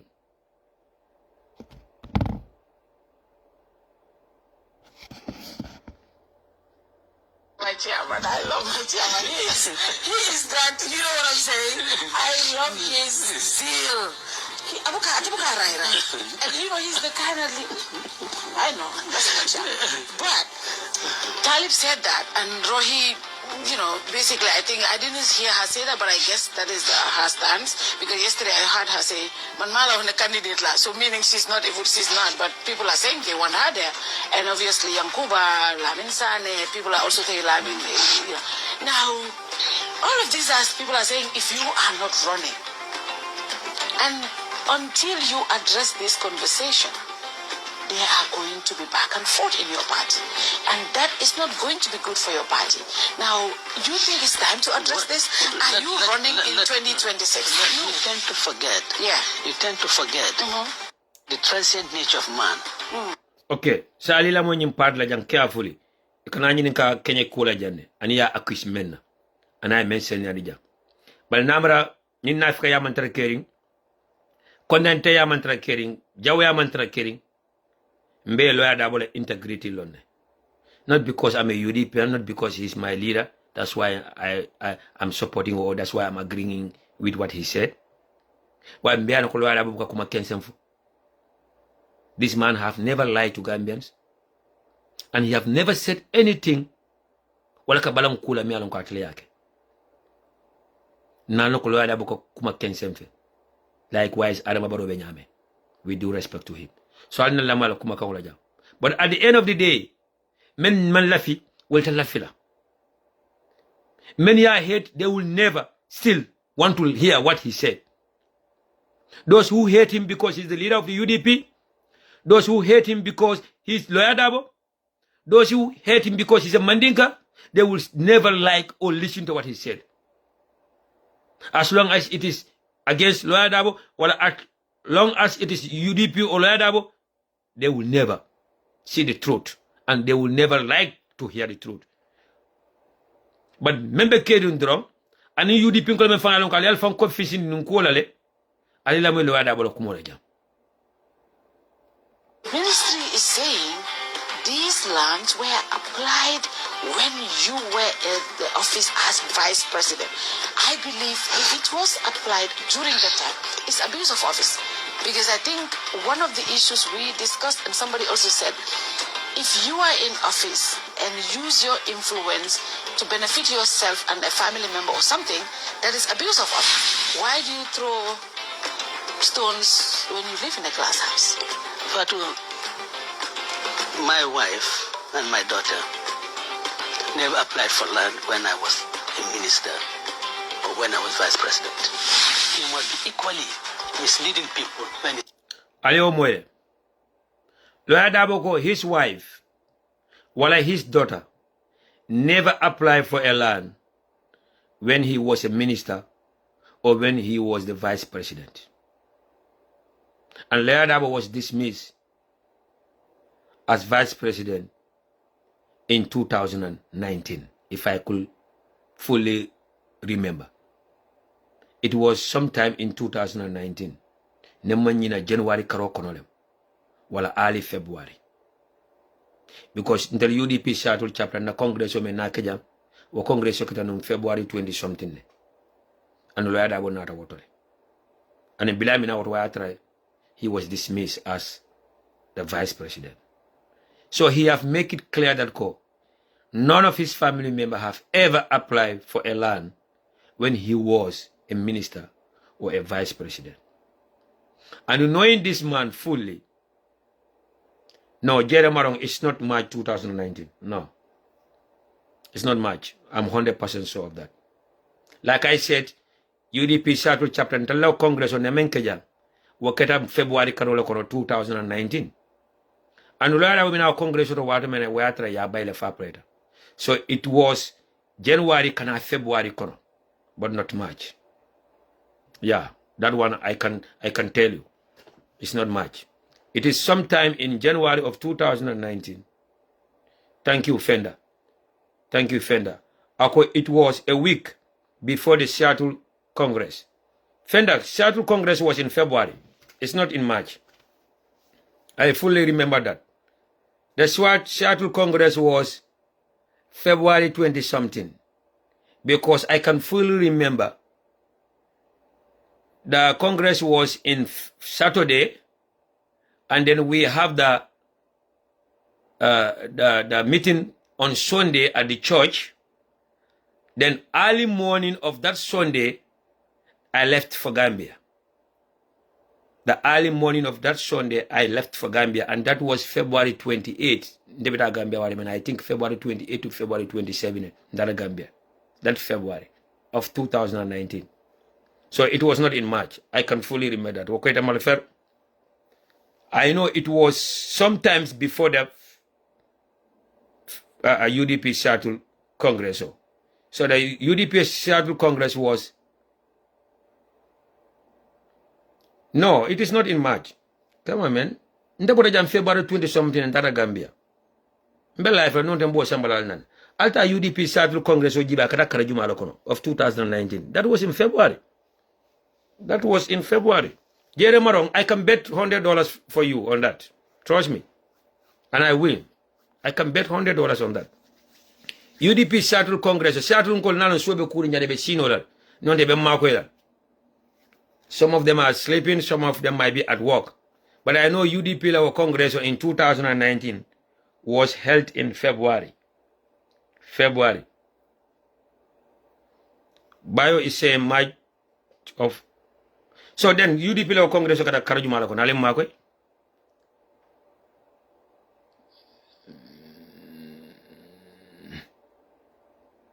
Because I went to Gambia February something. I spent the whole March there. And I came back April something. Gambia. So now March. So you guys are telling me that I left after Nyaloko. Billy Dabomina UDP Congress Auto, where he's a vice president. Fender said that I left for Gambia 2 weeks after the Seattle Congress. I left for Gambia 2 days after the Seattle Congress. I will come back to this. Bio is saying 15th of March 2019. I'll come back to this. So I'll interview you in Labang. That I sent somebody to him. I have a lot of pride. And Fadu, you know, the acrimony, the hostility that was pervading between me and General Barrow, I will not stoop that low and beg any favors from him. I will not do that. And he knows that that statement is misleading. I mean, just wants to justify the unjustifiable. So I asked the insider in the ministry to produce the applications, because they said I applied for those people. Let them produce those applications, and let them produce the applications that were made whilst I was vice president. That is why in Spain I said, look, be prepared, let this matter be investigated, and if my wife or my daughter is found to have acquired this land improperly, I will prevail on them to surrender it. I said that in Spain. Because I know my stand on corruption. I know my stand on misuse and abuse of office. Throughout my life, since I returned from studies, I have tried to lead a life of rectitude. I have tried to lead a life that my children and grandchildren can be proud of. Okay, mbelo moy. Lawyer Darboe bayro ke kuma kan wala meni alon ko president Adama Barrow ya fa birika mako. Lawyer Darboe ye mo le kiyata kan ka dani ko wosi ya pulka fa ko a makoy a dingol na la musola application on approved. Lawyer Darboe bayro ko kuma kan wala ko atanyam nan moki Lawyer Darboe kan Adama Barrow kan. And he challenged Adama Barrow kamol tolfo ate menki Adama Barrow kan. Ako fulanjango he have challenged them pule record all bondi kabo 2017 na kana to date the state land allocation ol menke ye lanol mendi molla ye lanol men allocate ya di mol menna ye tol bondi wol lison kabo 2017 kana date pulni salon ate Lawyer Darboe kodda di jumala wala mo jele mako e kodda soro wala UDP ka jala kodda soro je wala Adama Barrow be liso be bondi la fowo momi alon ko bi ni sa Lawyer Darboe ni soro re ba ni otalal ora ni wol liso be tele bula anu liso be tele bula ya akwete mako ka même fo wala be jabe trindinde wala e banta bondi juna e banta bondi juna bay to bondi la de e to bondi la de so another thing wala mnyinti ko Lawyer Darboe challenge ko liso bondi wala kayito bondi pour ka foko during his time as the vice president what time wala mu Lawyer Darboe la family application ka pour ka lan soro ay challenge mo fanal so mbadi wala namara kumo banta jande yemo accuse kuola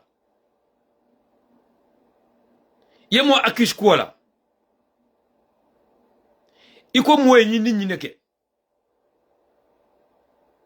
so say o mani ye challenge akoye men foma o man soto ba ni man lala wala ni lefta ka ngayba ka tande gambe no loko yemen fo asotal abondi bari mbe Adama Barrow lon we do respect to him mbe Adama Barrow lon when it comes to storytelling. Yeah, I'll have 1 second.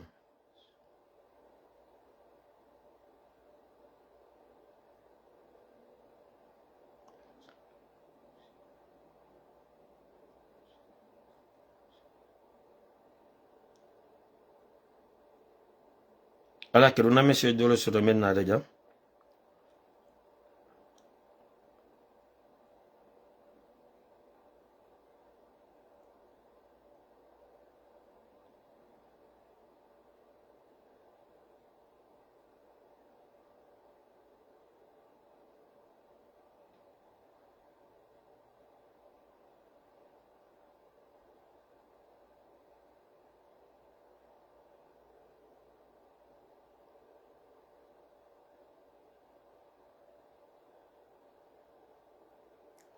Ala ketu modol ka message o kinyada. All right, I saw a lot of people saying March. So different date before kanja. The bafla March 15, the bafla March 22nd. So mbadingolu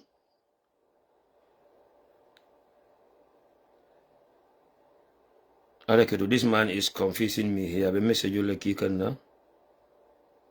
So mbadingolu danim bita nyato kotenge mbe audio play la me alon ko wole botanam from Honorable Suleiman Shawobulu ya maroni dandala me a soto pulka ki na UDP dingol kan so alno audio fana la moy quickly ja assalamu alaikum mbadi yuli bin kolu ndere honorable Suleiman Saw kana ka yamaro di Allah ka yamaro di mfawla anin UDP jumbe dawada UDP la flag biara sip albialo ne ko awato mansi tonya preparation on nyante kelele ando nim momo lafta palaso nyina democracy lemo ile la fino tandi iye fam prepare o kasi todo bari amanya na kelani fitino ni nyo hormante yakolode to moment nan kafudan nan fan kuma the United Democratic Party democratic principle kabrin day one for now umanya na publicly ko denounce o ko muta ka disregard oto wajibole mu patio fongo la parti leader ne party executive wajibole mutul kunna kamur recruit ka leadership recruit ka jibe juman la patio keta o wajibole ke ba lafta palaso la ila nyanto la mu ila fi palaso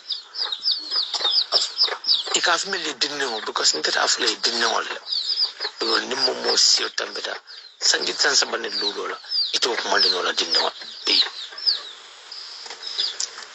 na president on sotole meli alo mi na president yala wato men iman sangi tansa bo fonsi lulbiji sangi tansa bo si lulbiji sangi tansa bo lulbiji sangi tannan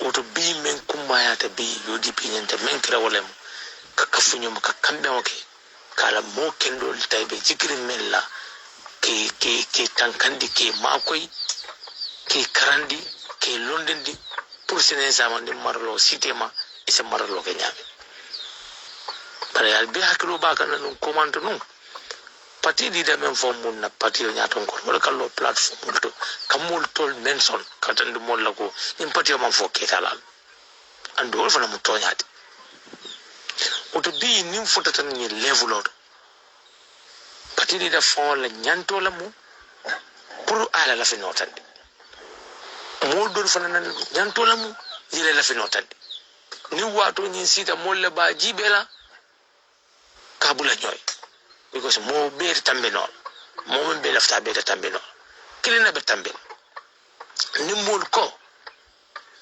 alhaji Hussein Dabol be tambe la nin jama yofu jama la kaw ala kaw nin jama ko karle be tambe la lafta walla o kaw nyanta bunya la bari mam futo wato be jamfaren 2026 be jamfaren oto alinkana na sama nyaton ko mutakabbi ka finto minira ka finto mera me ano sinin sama kino la mudur nyako ta fenti ko kum bakela sakani horomu de bunya ko ku bedum na je na kanu ay kanya na kon ay kanya ndol lota ko ndol be mu bakilin fakino lete me kafo kono me UDP o kafo kono place kilin na findita wajibole mulyayin milyayin alkane ke jawalti alkane ke mo fulu alkane ke mo hade mirwalti alkane ko jeko kafu janjan nallem mel fana mañi ni fana alankana kuma fo moy me alon parce que problème mot bare 2026 hakil tobe malet do UDP call because to our me crossroad in the wallet. And right now, situation is mem manage. And we should not fear to negotiate. More million interest and the laughing. Ibenyante generally ibenyante kachanyo yala jani wato kasi. Na nyo horoman na nyo bunya. Na jiko momo la fundamental right lem. But mobi falante keno la jed. Many are called but few are chosen. So what would be mamira abe betalan tolto kalo kamul jibi ki attack ka kuma jaw foma inena ga nim fota momo do mun to le talent UDP ñaton ka yak fo mol mel kunna bi ibe mu mol lati pati sura ta mel bel ani media lon fan ime fantandi ko laftal membe kelayi altalla manso membe kelay gambe la second president ko be ala la bulu ndulu mu natalal ben jikol fala mol kunna ben natol kala ala be men kelayi altalla manso yo de dal faka pare uton kana fitina na ñoo horma na ñoo buña ne atala no UDP mo adama baro tombo gambe muna falano mam fankanto ken na fankanto kele fo fankanto adama baro sintol oto bi mel fanam be dumal an na ñoo tanka na ñoo sutura na ñoo ma koy na ñoo hakilmaya na kafu ñoma na patio balundi na kebal mel be ñaato be horomala be buñalal ni kafu na kuke paro kebal fana yalo na ko ketalal be bul bari to la fo wol tandi mol so o ketalal ñanta tankalale e sutura e buña ni tulunte ketalal e fiatal sinin sama e yalla be telal woto alina ñoo buña na ñoo horoma démocratie mi ñinin kan noki oto noto alabu bal tentulam ba jela ntele mo annal bade ma honorable Suleiman Saho ñoo sabo to bayla patio na war ngiri ngaro wolta bayla bari na kani horomo ne buña konoti ben kamal kanta ni wato sita ndol be wino la ñini kan ndol lafata la state house le ndol lafla ne wuta do bay Usen dabu lamin ban dambu alaji Ahmad Sane ñol kelol mel kete fonsa o da do bay mel be baloto li o kala moto al bi nin to li ñota na kuma jaw fo ñoy na ñoo tumi na ñoo janjandi oto muy ni nga fa adama baro ne ko wina gen ten ko tanki ene ta tambo oto al fal mel be patioto di ñol mel be patioto musul mel be patioto al na kacha na patio londi e lora on kan mi alon c'est élection wi no bi kumol mel ka fo social media mel be janjandi londe élection wi lan kantide falten to lamba jera labar albiela o moy mbadi wolu wala mo honorable Suleiman Sahodi, National Assembly member for Central Badibu. Yes, indeed, Ibrahima Nyabale. This is a great and a very important advice from Honorable Sawo to all UDP militants, especially Menka Audio Leader and Men Besafirola on social media. I just hope and believe that ko be kumonyi moilal, and I am praying that ko alma ala inke kumonyi moilati. I'm not gonna talk much about this issue again, but again, be danilo kala kodenke one more time. Na UDP dingol men be farantambuli yala wala farantambuli yala social media. Please Allah stop. Alfal be diamo kanne audio fanen be mbulu janne mi alon ko the regional chairman for NBR Seni Sabali fanen diamo bala audio jam fata bakela anu time tatale ndol player ro jam bala be sakulet kanne WhatsApp group ko nal no modol ya lamoy woto UDP dingol men yalon ko albe manya dola social media wala almantra ke ka UDP nga yakam almantra ke ka in the name of UDP or in the name of supporting UDP almantra ke ka in the name of alka UDP la fasa alba ke kambare filmoni kulo mayala kono ani malbaya ale hakatu if these words are too harsh but ale yalo nyinam tonya wulamoti and I don't beat by the bush. I'm gonna hit the nail on the head. I'm gonna go straight to the point. Nin kuma kawon hastala ali hakatu bal nyinam tonya wulamoti kulo baliyalemu kulu baliyalemu male baliyalemu farantarambul yalemu because UDP ka UDP dingol kulule UDP yamaroda malka foje UDP alfal ni UDP nyato ngol e kamina fo mole wato wad alwa bunya alatu nyoye nimbe kacala fana nimbe nyosa bala fana na ko kulwoni bunya kon dole be fan sembe ndika parti leader ba fala ko do ya dabule mun talla candidate Ntaka lawyer Darboe fasa o mum fennati mi alan ko ke fan sembende wala but behind the scene ye candidate la soto e be man fasa kanduma e man tra foka na nyolon ne dala mu kilimolti na nyolon ne mo be damen na lonne mo mo ngandi be damen na lonne ni tonya fo dron tonya me itel febo dron e ke samba camp dole to banana chairman o jela West Coast region the people's chairman Yankuba Daba ay posi menke kunu ka kafolo kafo kono aka kafu tewoleke. So there's no camp in UDP and there should not be no camp in UDP. There's only one camp, well, the camp that is focusing and working towards 2026. So at the end of the day, Ike fansa balwa da boka ko call a defense just because you hate someone but mobi alon ko dangani be modole la promote ka. We are not fools and no one can fool anyone here. But many back here come Alial Fanlonne. But Dalna one more time. I don't want to mention any name today. And I don't want to call out anyone's name here. But Alial Fanlonne kadon del damal be social media. But one thing that men senyata kwaita, men kuluta, men ye fambunya, men ka alpha kumol moy, men ka kore wala kumol moy, men civilized ye dunia long, ye dunia tamandi nyalong. Well, we there in a talk. Nobody's writing. None of those people are writing or posting anything. None of those people are using their emotions or coming out with their emotion to write whatever they want to write, regardless of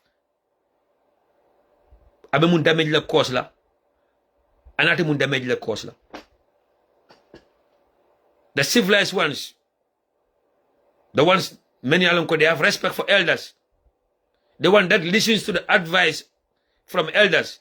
No one is writing anything. No one is posting anything.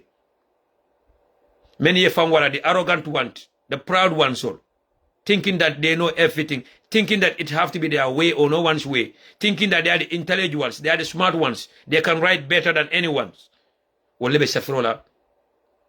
Folk that one extent of ike function if only UDP call take disrespect our elected executive members solo, our senior members solo, our leaders solo, na alpha ike kumani names like attack all in the name of what? Freedom of expression. Mamum's my page. Can you pay my bill? Mamum's my internet. Nobody's paying my bill. Who's paying whose bill here? Who's putting food on anyone's table here? So at the end of the day, Ale Honorable Suleiman Sawala Kumomoila, aning mo kotol me alko be diamuka. Let's heed to the advice of our leaders. Let's heed to the advice of our fellow UDPians, and let's heed to the advice of our executive members. Many alonko, they've been there when it was worst. They've been there when the fire was too hot to handle. China diamula siata. Now everybody can be a writer. Now everybody can be a professional. Now everyone is an intellectual. Baron Alakobi, I meant for Ismail, she said, where were we? Okay, where were we? When it was tough. Where were you?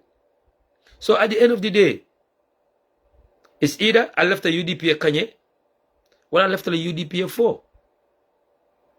I left the Lawyer Dabona Alamole Bata Menke from 1996.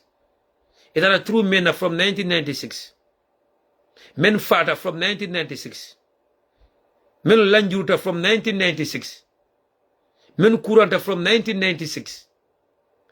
Men Butera from 1996. Men Fortela Dokola from 1996. Men Naflo Kasara from 1996. I left I bake consent. I left everything to go in vain. Singul Nyasi Nyolu. Solo Kuruma Nyolu. Solo Sunday Nyolu. Femi Peters, Lam Marong, Lamin Manja Nyolu, Sayo Kunjan Sanya Nyolu, Sidia Sanya Nyolu,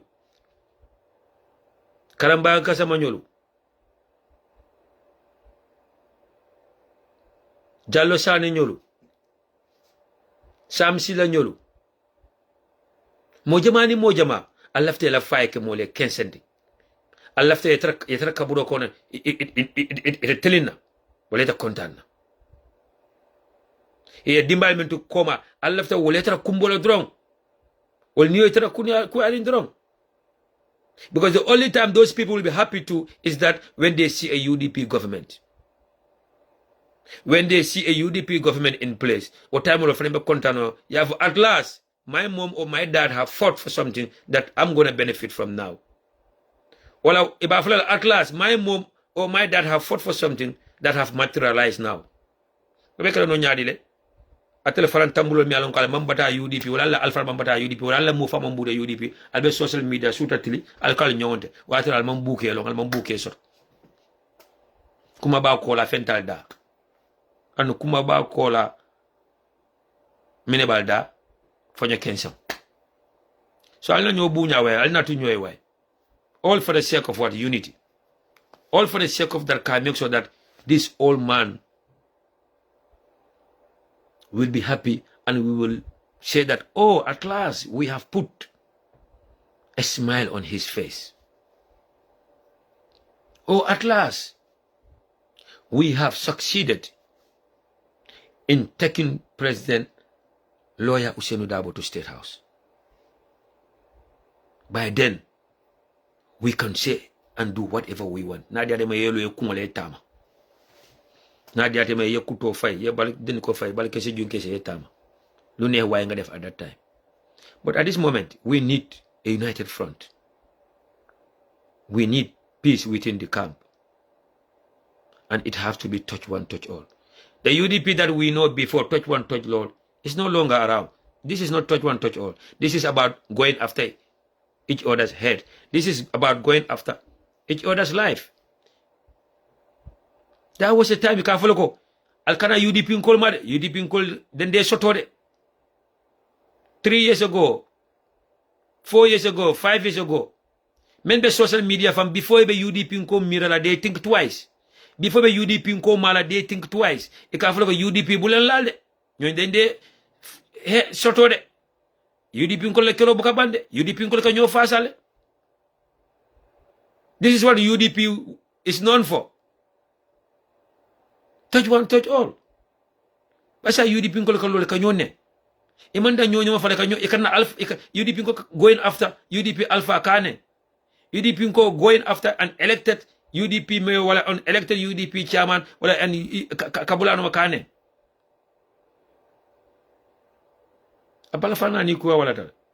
So we don't want to talk about this issue anymore. I think the flag bearership should be laid to rest now. And I think we have a lot of things at hand, or in hand right now. Draft constitution me left assembly now. What am I kind of? Lord doing nanu. Lord doing nanu si wah. Lord doing nanu si debate. Lord doing nanu si discussion. Let's talk about that. Let's write about that. Let's debate about that. Rather than Kimo is my candidate, Kimo is my candidate. UDP nkodo audio kinyana nala moy. But I don't want to go further on that. Ako kasati before mole o hakba. Because aka posi fal menjeje. We hani yoku ya bake. A confusing the bake. Ako UDP nkol fanga damala nyo atago UDP nkol damala kelo o pejo fanko audio le post wala o sefero le post sai. But aka men fonte maji ale along, but I will audio kinan kanyininkala. And I will try to forward that audio to the CEO of Kasa TV. I order you Lama Ajibe. Maybe she will be able to confirm what that man is saying for Tonyal and for Tonyand. Alma Alain de Madro. Alain Tanka Katato ni Shetan or I can be on Sabbath in the Maltem. So Badingolu. The only the next thing Meme kachala before me program ora opla wala momo left ka call ke fana line obe yelline and the number is on the screen. If you want to contribute to the topic that Namen discussed, that especially in draft constitution ko be care inside, you are more than free to call. But again, membe care in Gambia ko denga aliya kala mutalaba atel badi Gambian kolu atel badi UDP kolu surtout atel membe siri Gambia sato kono membe kiri Gambia ali yalo na saimba sulu wolbe nyo sabola sulu wolbe nyo sabola sulu wol ye subo jabe laring ibe nyo sabole ba kuntula date nyame. And you guys will never see that on any newspaper. You will never hear that on any TV station or any radio station. Especially TV station and radio station many alongo ye $40 million odi la puli atala. Fatu Network will never talk about that or report on that. Paradise FM, they will never talk about that or report on that. QTV will never talk about that. Star FM will never talk about that. Lamin Jaya of Jamano will never talk about that. And other newspaper outlets, many alonko, itelemu Adama Barola mouthpiece leti, or Adama Baro ye jole pulia PR do kokai, they will never talk about that. $500 million of OIC money, wala tuta me alonko amamma, ukodo ebo talaka nyote masai. Dalasi million kemeluru. Mbadi wala munko jamalti de dalasi million kemelu le belepta angel lo lano dalasi million kemelu asa nawek la probo me solfa abam kuran sota balia stop Gambia dalasi million kemelu asa feri kuto sanno membita kanyina feri kuto fula puli alondi Gambia sato kono banyundi mbara feri kuto leta maje dalasi million kemelu abe maternity ward je ledi dala no Gambia me an ko na musu kono malu ni tata je ebe ulula anu hakilo be sabati lale hakilo tetara nyinka ko be falale wala be dimul men sambale nan dunia wala be falale. So few weeks before the OIC summit, the failed OIC summit menkata Gambia, the failed OIC summit menkata Gambia.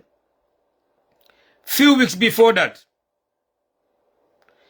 ye loan na dealer, loan me alon ko tata kanyang, almost $1 billion sila. Puliyanta paddiya mul men dealer molla, men yalon ko be travel le be tanin na kala ni OIC koto, ani be drive ful men jola, tabir lal men yante ke jom, the hostess yante men yante ka men jo, kono to men troje, waltara kanyam $500 million city. Nalmal lant lakuma kawla Gambia ba ba son kula. Sakani UDP ko ba foka wala ba foka UDP platform la ka fa political lem. Al Gambia newspaper jibe ata Gambia platform dolto. Al Facebook page ol follow. Al be jela safari njere. $1 million kemeluru sai OIC le executive member solem. Ibol traka nyotema. Ba say OIC ko bantale. There'll be no press conference about OIC. There'll be no news about OIC. There'll be no update about OIC. Say men tuta deje ye namuto ko gammeno yamuto ko say OIC bantale so a bantale yame a bantale. So saying the next thing is amanjara ka gammeno inform wala ke update about anything as far as the OIC is concerned. So saying the $500 million balance of money meant to take but that will never be reported to any journalist, or they will not allow any journalist to have access to that. So we should be talking about that right now. Just like Sister Fatunyan said, we should be talking about the electricity shortage and the high cost of living rather than the brouhaha about my candidate or my leadership.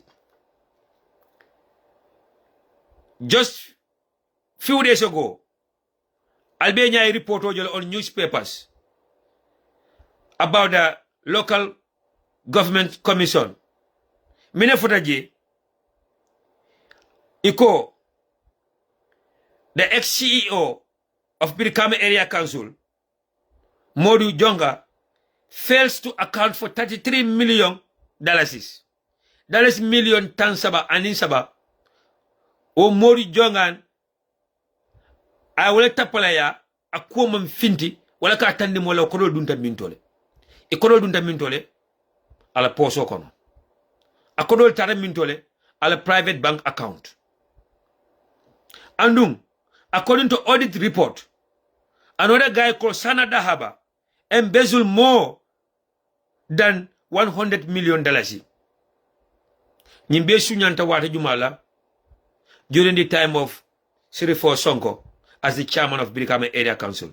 If that money was there by now, ika yankuba dabo akrismen na ko Birkama mansenia, Birkama jil mansilo soto, Birkama the drainage system is poor, no kodo benunje bi. For do ko kelaba. So Yankuba Dabo, after only 1 year in office, they expect him to develop Birkama like Rwanda. They want him to make Birkama look like Dubai. Now they're expecting too much from Yankuba because Yankuba is a UDP chairman. But when Sirifo Sonko was there, they were not saying that Birkama the first trim, Birkama is dirty, Birkama Joka Lola Boka Siloso. Yankuba, after 1 year in office, I saw plus mentara. I deficit mentara Birkama Area Council. I julo mentara Birkama Area Council. Millions of dollars is julo member Birkama Area Council. After only 100 days in office, I will julo him best settle for I saw plus samana. Ndesan, not video doleja. I think it's a TikTok video. Abidakam viral. Musoro be diama kanje Birkama jidan kollamu. Iko Italia jeloko momo lafte do ko ke wala momo lafte development ke as chairman of Birkama Area Council. Yanta mansa kunda walinale ini mansa do ko ke because mansa walka do ko keno. Mansa laka mo keno bannadi, mansa laka mo keno fuaroti.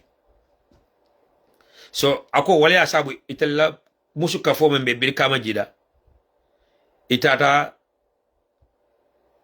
Ibrahim Silla Mutafati. Ako bile Ibrahim Silla Mutafati, Ibrahim Silla was able to help them about 200 trips of Kenyo wala bero pulkela Silo di day. Because Silo lembetele bulu Birkama jida. Bilin jawara jamano kana ya jami jamano la. Nisa manata wa Silo buka tano. So ako wala sabu, alaw audio kono wala video kono musindungu nyi ay Yankuba Dabo attack ako Yankuba Dabo fong la Silo wala be steering damen kabo area la kana mana baka wa Silo men betia.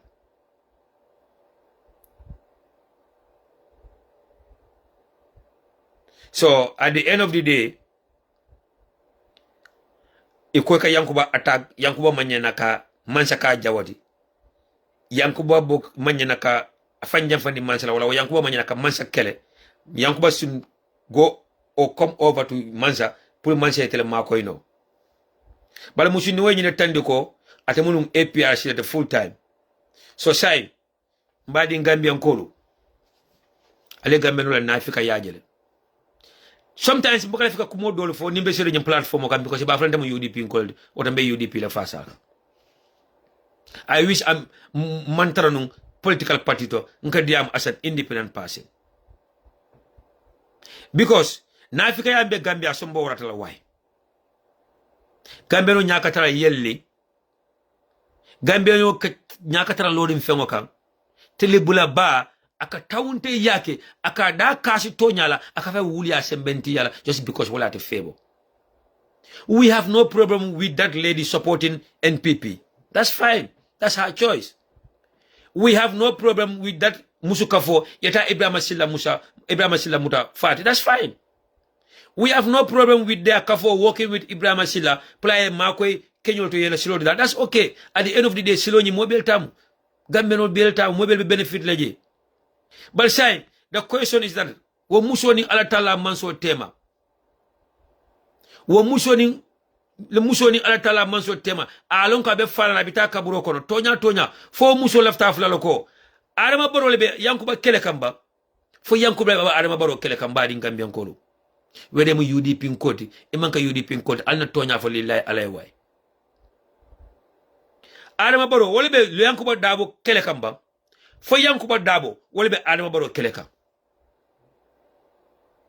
Adama Barrow bila kete president di Gambia a UDP mayor bele kele a UDP chairman bele kele as long as mu UDP mayor ti wala mu UDP chairman wala kanyata UDP la ticket wala Adama Barrow yamuta ko you are not a partner in development. You should not be a partner in development, or he will not work with you in development or developing the country.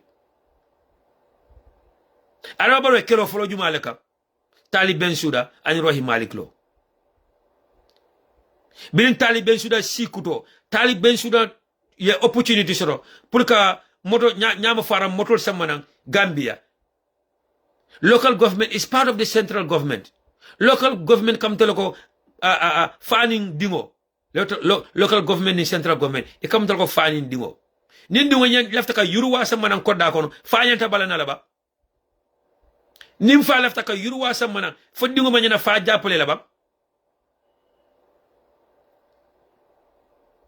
So, biliwo time talibi nyama fara motol samana naba nyama central government entafala KMC loko as long as these cars or these trucks are coming for the betterment of KMC and KMC is part of the Gambia tax free femanyina jola kundo parce que moto nyama fara motolu talib to domola atabula ala poso kono but because they don't want to see an achievement or a development taking place under a UDP chairman or mayor, iko yo motor block, iko by force. Talibi nyanta ka tax jo wakunto. Kodo mi alam ka be larin karola. Talibi nyanta wala yuson nunka sila do ko dole ke KMC. Talibi no nata wo kodo leta. Kawo tax jo wo motor kunto. They did the same thing to Rohim Malik Lo. Ka make sure that ko ala first time ye dig kolyabulu. Ka make sure that ka disgrace ka batani as the first female mayor in the history of our country. So Billy Yankuba fana nata iko hey jula manna tulunna hey alinkana time odi nyina alinkana space fanga diala Billy Yankuba si follow ibe Yankuba keleka up to now wo muso mansila politiko kan konnante yakan ako Yankuba lebe mansakunda keleka Bill Adama Barrow be campaign keka in 2016. I mean follow complain anu ako nata la mansa kunda sita wala nata sita as president abolo kwala follow solfala wala mnyintiko that 25% subvention mi aloko central government kadi local government authority solla Bill ya jame jamano ya jame abulo la woka ya jame bukason kokoro di local government la because that is a local government act mi alon ko wole wo sembentiya pour ka foko central government e yanta ka 25% subvention ta kadi local government authorities la pour ke makoy ila yurwa kuolto anila do kuolto anila tamanir kuolto bil Adama Barrow nata Adama Barrow ay lahido mem follow di ko nata nata bo bondila aba make sure del ko local government authority e kele law 25% subvention an kabi ku kilo men ko ya jame ya kanu nje wala beje ya jame loi kurungo mi alon ko Adama Barrow febola ay be tuje bi 1997 constitution no kata electoral act to kata local government act to loi kuru ya lon ko ata Adama Barrow febole ay wala tuje Adama Barrow la promise in 2026 dali mo be katto fala wala munti ya jamal loi kuruma be abebe baylale aba make sure ko the 1997 constitution is reviewed. That 1997 constitution was reviewed. $116 million was spent on that, and at a beta lampi I kaitota a fai kamokon just because o mata favor. That 25% of subvention near the Bilkaba area council, for example, it will be more than $50 million. It will be more than $50 million. But Adama Barrow Masakunda prefer to take that $50 million, or to take that $40 million, kadi radio bundala, and television bundala, pulia kaya jaloti, ikanala kumakendo damasafe. So Adama Barrow mutako be Gambia by force. Every journalist, every radio station, every TV station should talk good about him and his government. Anybody that criticizes him, you are a UDP journalist. Adama Barrow yine mutako Gambia dingo be nyante kala NPP nkolti by force. Gambia dingo be ndatele fasala. This is why right now if you are a civil servant and you are a UDP or a yellow fluffot and the UDP la, they will make sure that you are fired or you must come out in public and confess that you have switched from UDP to NPP. Wale BJB. So NPP are now as spies in the civil service. The UDP report ka. Alialo UDP kajele fokala do kola almalo. Journalist bukasafi. Albukemoy. Atel badi UDP nkolo. Atel badi Gambian nkolo. Alialo how many UDPian? Wala many alako UDP sympathizer limiti. Ima mabo ibe baikan civil service kono. Alialo mojele fotela do kola Adama Barrow mansa kundakoro. In fact, anyone who is in the civil service and you are in opposition to his government, it not a sabotage. It be a boindilla. Ya jeme come for Adama Barrow can already repeat kotenge. Adama Barrow in telefale.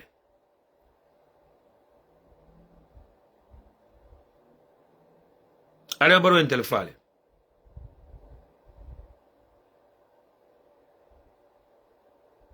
Adama Barrow in telefale.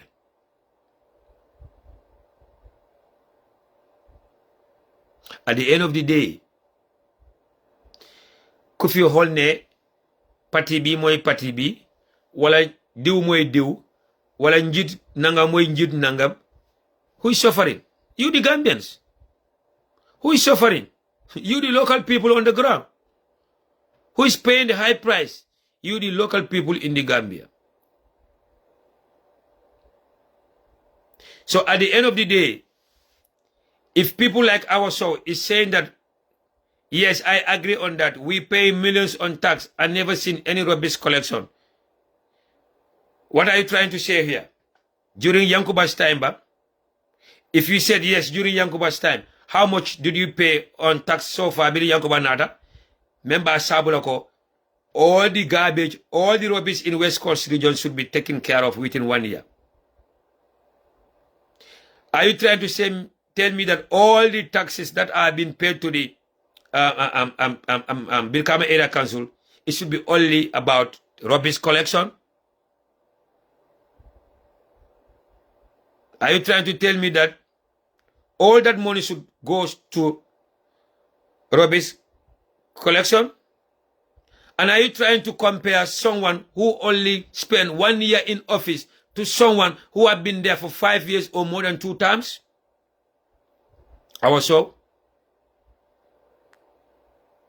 So for the past 3 years, then Yankuba has been there for only 1 year. So the 2 years was who? And don't say for the past 3 years. You should have said for the past 5 or 4 years. Because, what's his name again? Sirifo Sonko was there for 4 good years. But now, let's be fair to each other here. Who should we blame here? The local government or the central government? Why the central government is not giving a breathing space to the local government authorities? Why the central government is not seeing the local government authorities as partners in development? Why the central government feel like we are NPP, but the chairmans and the mayors are UDP? We should not work with them. We should not give them the 25% some version that they deserve. Why the central government feel like the UDP chairmen and UDP mayors are not partners in development, but they are rivals? Why the central government is not making it so easy for the local government authorities to do their job? Sunyo wat dega nyalen waxante dega way ngir yalla way. Na len xalat ne we gonna die and we gonna be in the grave. Let's think about the first 3 nights of our grave wife.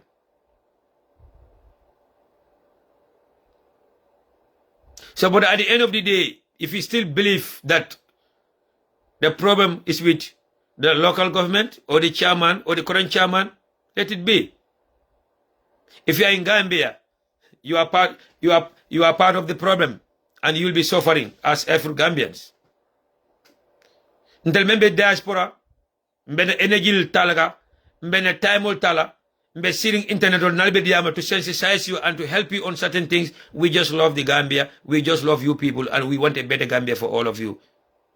If not, we don't care. If I want, I will never go to Gambia, and it won't bother me. Kurang boka fajam. There's no on and off. There's no jumping lights here. And I'm living good. The man juice numanehe, and it doesn't cost me nothing. The man teda numanehe. If I'm off, I sleep the whole day. I'll be in my bedroom the whole day. I won't feel nothing. Couldn't do them on and off. Do ma feel tanga bi. Do ma yek na sa mungi tanga. Dina nek sama biir nek muy taw sa duma ko yek. So we live in a good life in America and in Europe. So, but for those of you in the Gambia, it's high time you love yourself. Put tribalism aside. Put nepotism aside. Love yourself. Love yourself. Support the right people. It doesn't matter. If Yankuba is the right person, it doesn't matter whether he's UDP, support him. If Barrow is the right person, it doesn't matter whether he's NPP, support him. If Talib is the right person, it doesn't matter whether it's UDP, support him. Help him. Join hands with him. And work for a better Gambia. When it comes to national development, politics is aside. Political colors are aside. Political parties are aside. Right now, you go to the market and everybody's going to the market. There's no special price for silent voters. There's no special flight for UDP. There's no special price for NPP. There's no special price for APRC. You all suffering together. You all suffering together. Pig milk nyata la legi. Pig milk. The smallest can. Pig milk nyata la. $80 to $90. How much is sardine? Sardine is about $40 to $45 now. American rice is how much? $2,200. How much is a bag of onions? $1,000 to $1,200. Forget about now week. Sometimes there'll be no light for days. Sometimes there'll be no light for more than 10 hours, 12 hours, 15 hours. During this rainy season, you are the people like you and your friends are going through the poto. Duduga si poto bi. Lolen soleb mu yahu. Dala bu refel sa dolen ko muna sol. Solen na dem fena, solen egere da ngeen wara raxas sen tanka njëkka. Man suma neexee fi tanki nen lay dox. Duma dee gis suuf. Suuf duñ ko dee gis. Sooy gis suuf rek is gonna be in your backyard. So let's be fair to ourselves. Let's stop punishing ourselves. All because of what? Nepotism. Lawyer Dabo is living a good life, whether you like him or not. He's living a good life. And he will live a good life. Domami, they all living in abroad. They all doing good. Namuñ dara. Gambia mu baax, Gambia mu ñaaka baax, Lawyer Dabo ak famille bi namuñ dara. Yàlla def leen ko defar ba pare. So, he just loved the country. He loved the Gambians. He wanted a better Gambia for Gambians. He wanted a better life for Gambians. This is why he's still sacrificing his life despite his age. Thank you, Fender. You will only see sun when you go to the countryside where the farmers are, or you go to the beach side. Dinga dawal moto, dinga dox kilometers, miles, doji souf in America. Every place is dafa am tali wala tabax. I don't know the life you are living. Trust me, Awaso. And I'm not interested to know it. Trust me. With due respect to you. But I'm talking to you as a Gambian, and I'm going to example those in the Gambia. I don't even know whether you are living in the Gambia. You might be in the diaspora like me. You might be in America like me. But I'm trying to tell you, those in the Gambia. So what don't go deglu ak hell? Because I don't know you. This is my first time to even see you on this platform.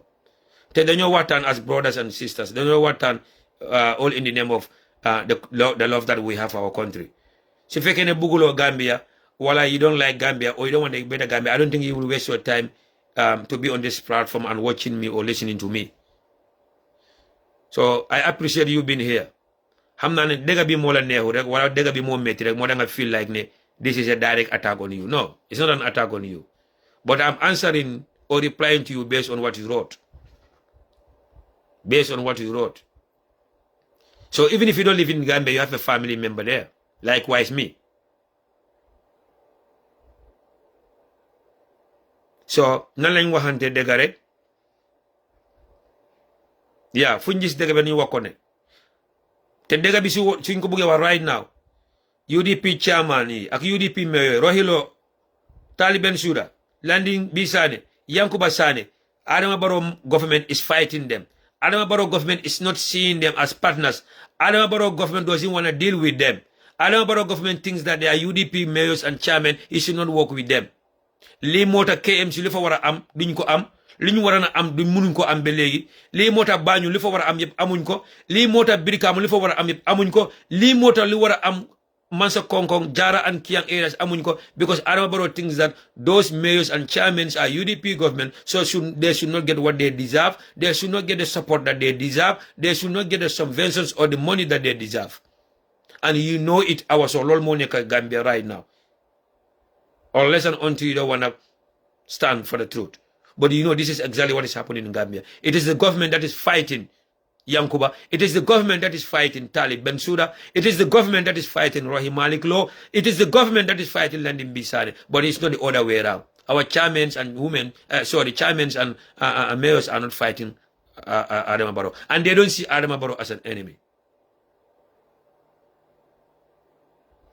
So, right now, do you know that $200 million from the EU fund has vanished in thin air? Ken musko dega si ben radio. $200 million the EU have given to Adama Barrow administration.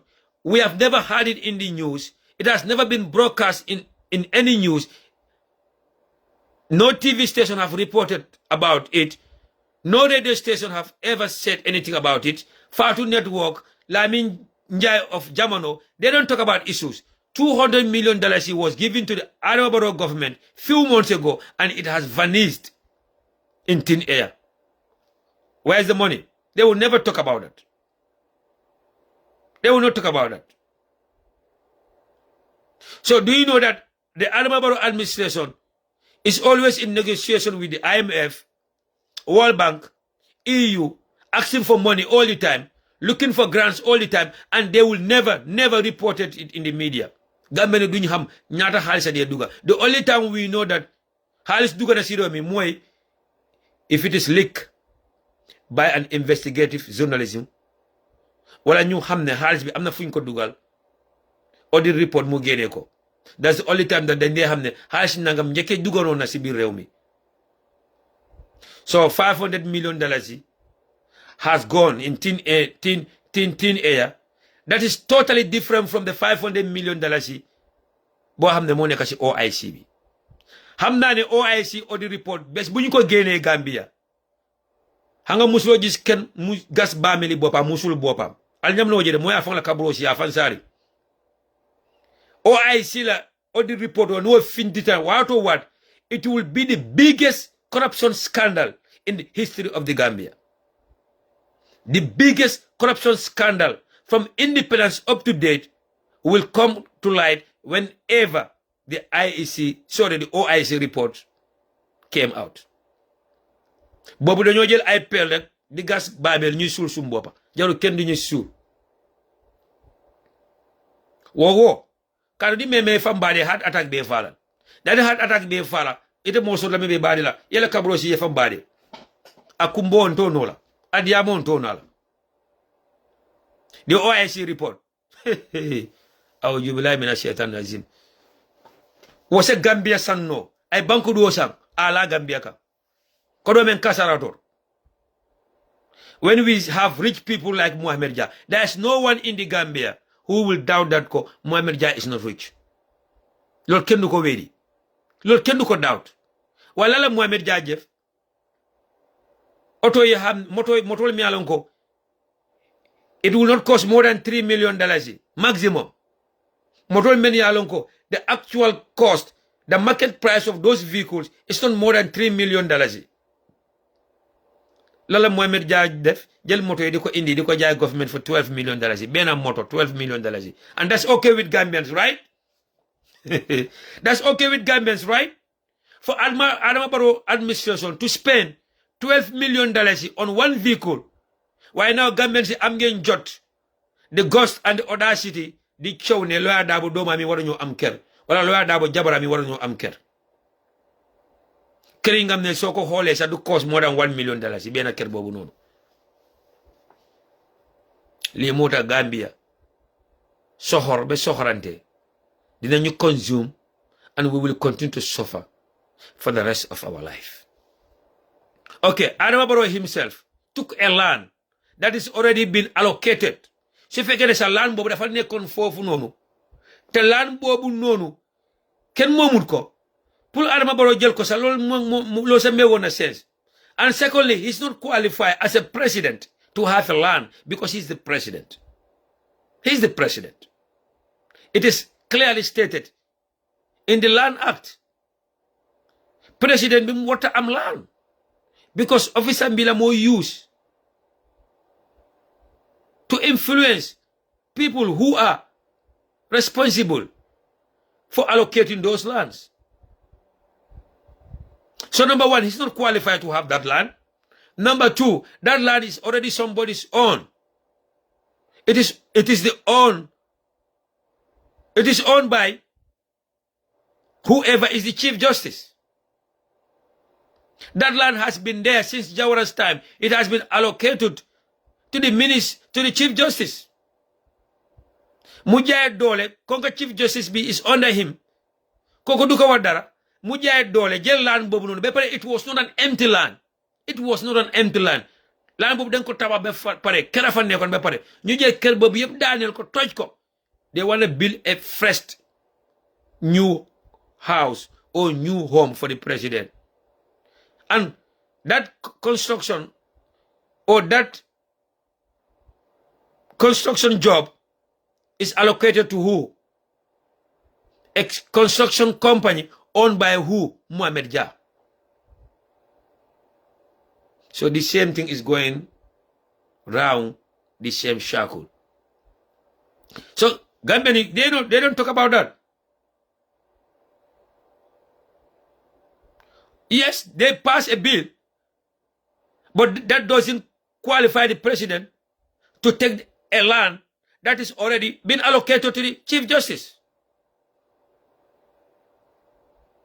They pass a bill. Look at you pass bill, Bobu Nono. Pour president ni ñu doyal. Pour president ni suñu wàccee ñu wara xalaat ne life after the presidency is much better. Life after the presidency is more sweeter. Life after the presidency is more enjoyable. That's why that bill was passed, even though too much was offered to the president. But fine. Konga muñu ci dara. Suñ député pass nañ bill bobu noonu. So Adama Barrow should have a retirement home somewhere, and he already have a retirement home in Mankanga. The mansion that he built in Mankamankunda is already a retirement home for him, and that land was not with him, and he doesn't have that land before he becomes the president. He had that land during his presidency. The land that we should house him should be a layout anywhere in the Gambia. So you want to tell me that there's no land in the Gambia where Adama Barrow could have a land? Also, you just want to go around the circle. Danga buga tell right? Munyo am any land anywhere in the Gambia that should be given to the Adama Barrow, right? Are you trying to tell me that Gambia land dafa jeex fofu already? There's no layout in the Gambia already, right? There's no anywhere in the Gambia. So that land, that Fumbil, you know what? I'm not going to waste time with you. Like someone says, let me just focus and ignore you. Sadigante Yala, that mansion that Adama built in Mankamankunda was his land before he becomes the president. If you don't know, just say you don't know. You don't have to act like you are a fool here. The only land that Adama Barrow have was in Mankamankunda was his father's compound in Mankamankunda, 𝒂𝒄𝒄𝒏. where he built that mansion was not allocated to them. It was not their land. He took over that place when he became a president and built that 2 mansions there. Please, if you don't know, let's take politics aside. Why? Please, if you don't know, go and ask people. And secondly, before the nomination, how many lands did he have? Before the nomination, when he declared his assets, how many lands did he have? How many compounds did he have? He already have a compound at Yarambamba. Can't he build that house again and make it a retirement home? So you want to tell me that there's no place in the Gambia for Hamne Munungo? Okay, we all get lands in our village free, right? Then let him use those lands as a retirement home. Why a land that has already... So Adama Barrow is better than the Chief Justice, right? So Adama Barrow have the right to take the Vice President's compound or the Chief Justice compound and build his own house there, right? Because he's the president.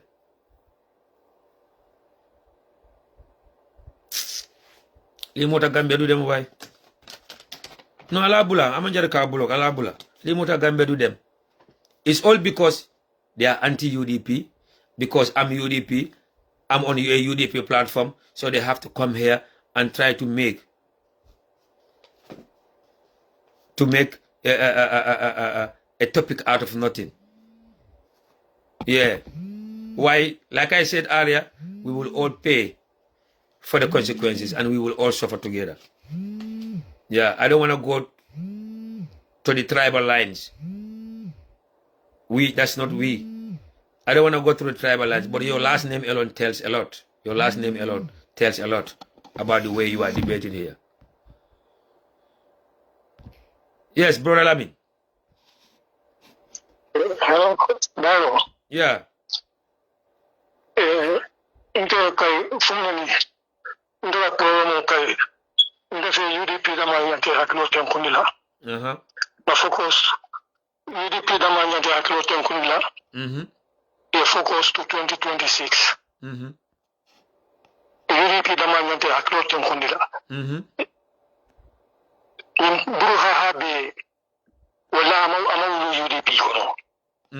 Akala gon kono namo yosoro UDP fala meri alon ko naifka. Sana. In Bruha Habe, abe kabunan do da country. AC Ismaila Sisera party koto AC. And PPP because yaron mo natala na cross roke. Men be kan flag be ara komo foten. Ajiba siya kami ito naman siya UDP for ko bakit UDP few people leka kuma chuchu ka siya but few people lem bara beka bunang I see like yamano di mo rinja yolu for the people by the people or platform I mean people ko ko kabi UDP de problème ko kafe fay wato ci ne dak je to be président congratulate ko Barrow wintale kabi UDP bita ko to be sonto ko Barrow wintale because kabi UDP fota rek to contentale so UDP ko lenante haklo tenkundila you know so the people by the people platform I banda ni jale ko election ay kama sunya 450 something thousand votes. Because no diam ta ka volo suma digante yala sun digante yala o you hante diga 450,000 votes and ni so na bilo ibe ala ko agito so no Gambia hani UDP na mo siara to so no Gambia there's no way Barrow UDP BP down about 200,000 votes in Gambia. There's no way. Common sense. So you know beka diamting kabi UDP winter election na yesunya ibe Barrow congratulate ibe sonta ko wino yina ni ko Barrow UDP ibo so bala bi ka folo nung silent vote si ko fa fole ko silent vote as well. There is no silence voters. If you can remember, Nami Asana 2 years silale, why Siati? The entire phone ko silence voter Mazo no Gambia, Amaso ye. Amanke Bankuri. Gambia Manke Bankuri, me uncle, I have silence voters for Lebejati ye. Ataje moni moto diam la ya fo ko ni diam tan silence moto ma soto ji wala mto nyaate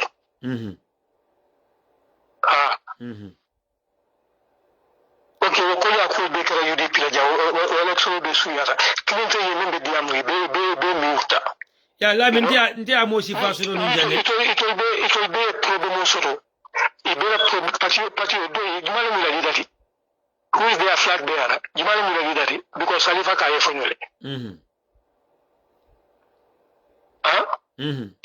ito ni gantla membe to la parti o hedla membe kala lidati o membe kala flag bearer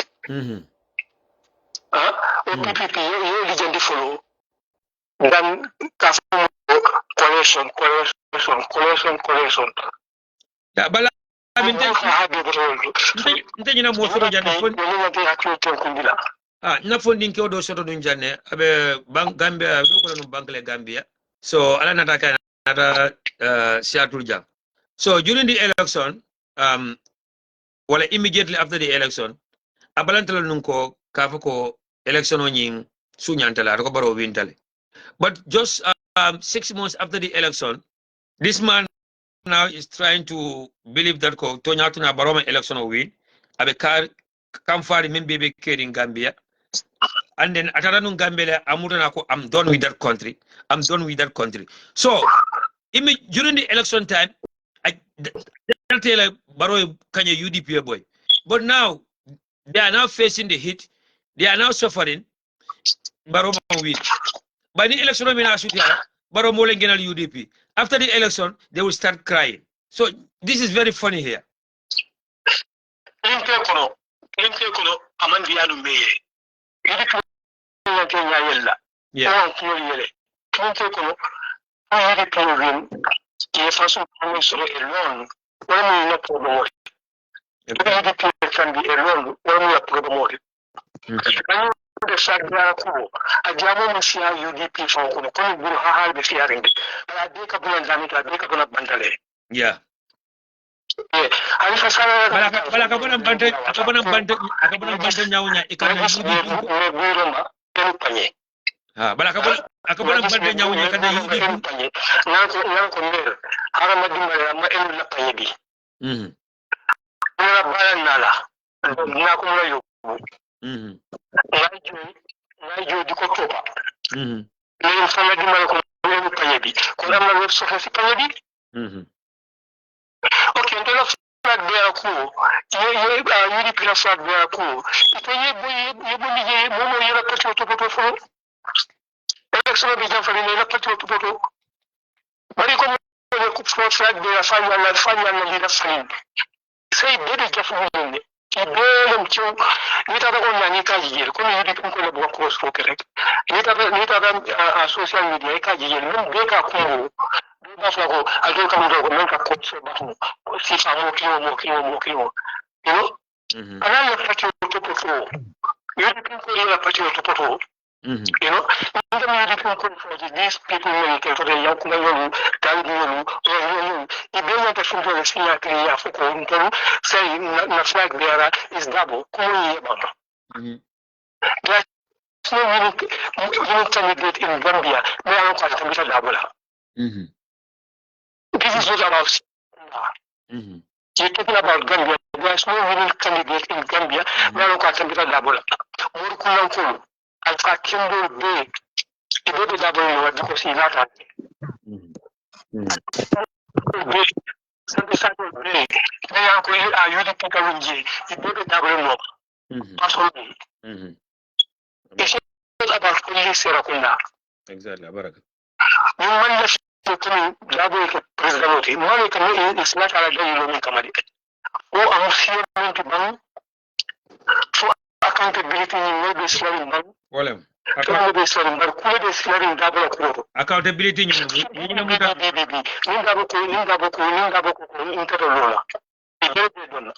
yeah, accountability ya muda ko nin dabu side dabu nyaw do lebe fo famu man ko min ban so accountability mo bambari avec la couleur de ya accountability accountability dabu ko man kala avec ken diari ni diam to dabu mo ke na mo dabu la Tribalism be jere. Dawo be jamra kam ko ni na be kawal wala. Ikato suwa ni was very very good. Tribalism be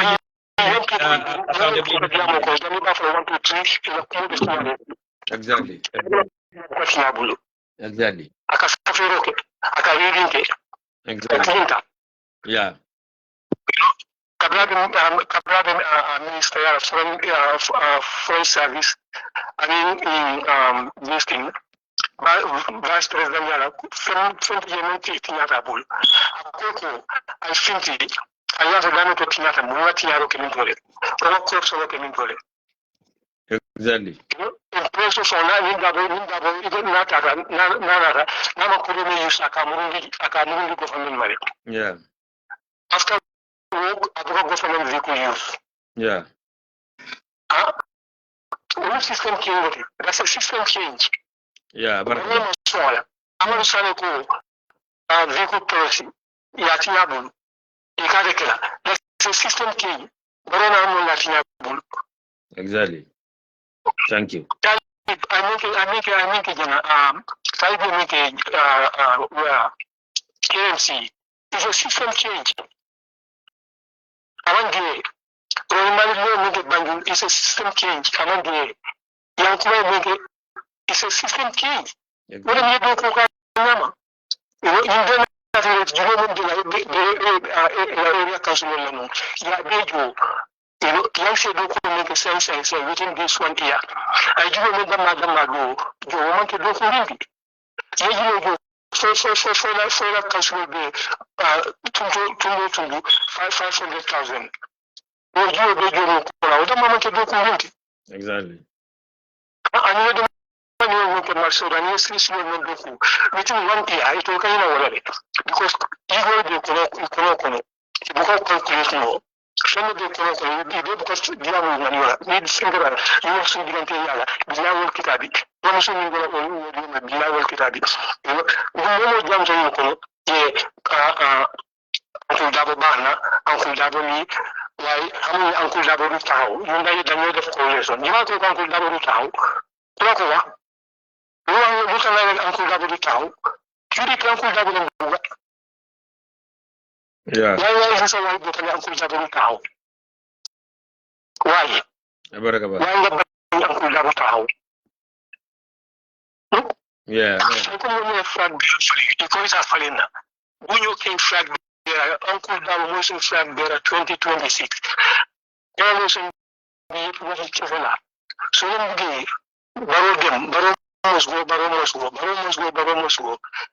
No, why? Give me people of them. So they didn't Baro Hosi. Give me UDP, Baro them.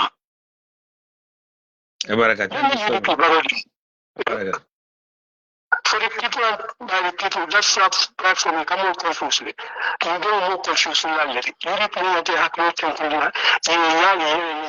okay. When they came market chance of the in the fact they are cool.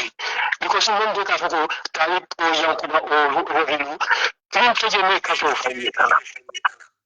Yeah.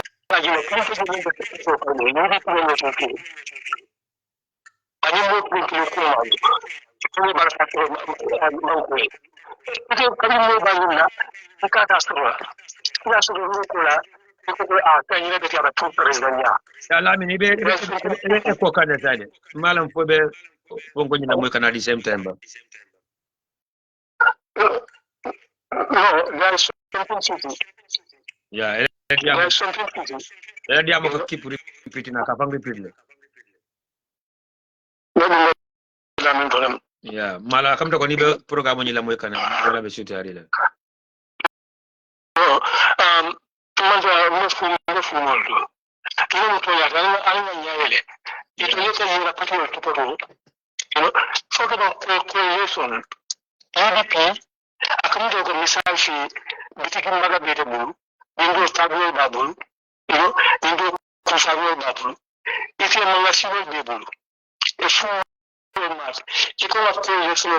Say na gibi Republican nincho tamini. Una tabu na kiyo tamini. We interest in that. You know? Today you are people and 200 and something thousand people in Gambia. You go 130,000 Abukasuru, 30,000 from Abukasuru. You go call it by force.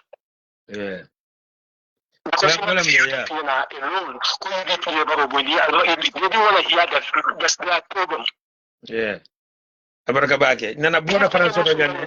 Koko UDP, Yesu yanu. Pastor Majanyo, Tumpo Yemusunda. Pastor Yako, Yanta revising course, Manta revising course. So, what I think election was free and fair. Now we are going to election is not free and fair. I'm going to revising course before election. Yeah. Woman to right answer. In the election can borrow 457,000 votes in Gambia. How? Yeah.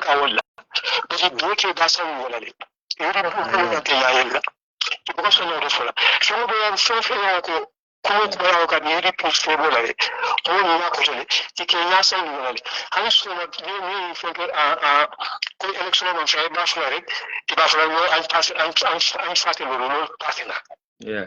Abaga banana brought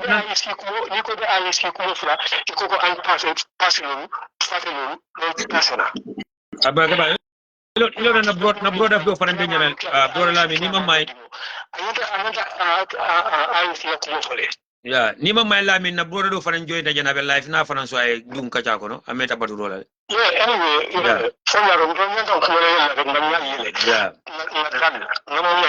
yeah baraka ba yalan ko ni ko to yati kana ko rules kana la fon de sonna ko ni salté ma pasula to do mo ko so le siara yi ni salté ma buka ben so ana to ya fo to sonna wala siara UDP yeah exactly baraka ba ana siara yi wani kana ko ni to ya yalan so to ya ring mo nyoy yeah ka be dialale exactly baraka okay all right thank you so much yeah na brother fanan be ja Lamin Conte na jele na sister ako thank you, Sana, for tolerating me.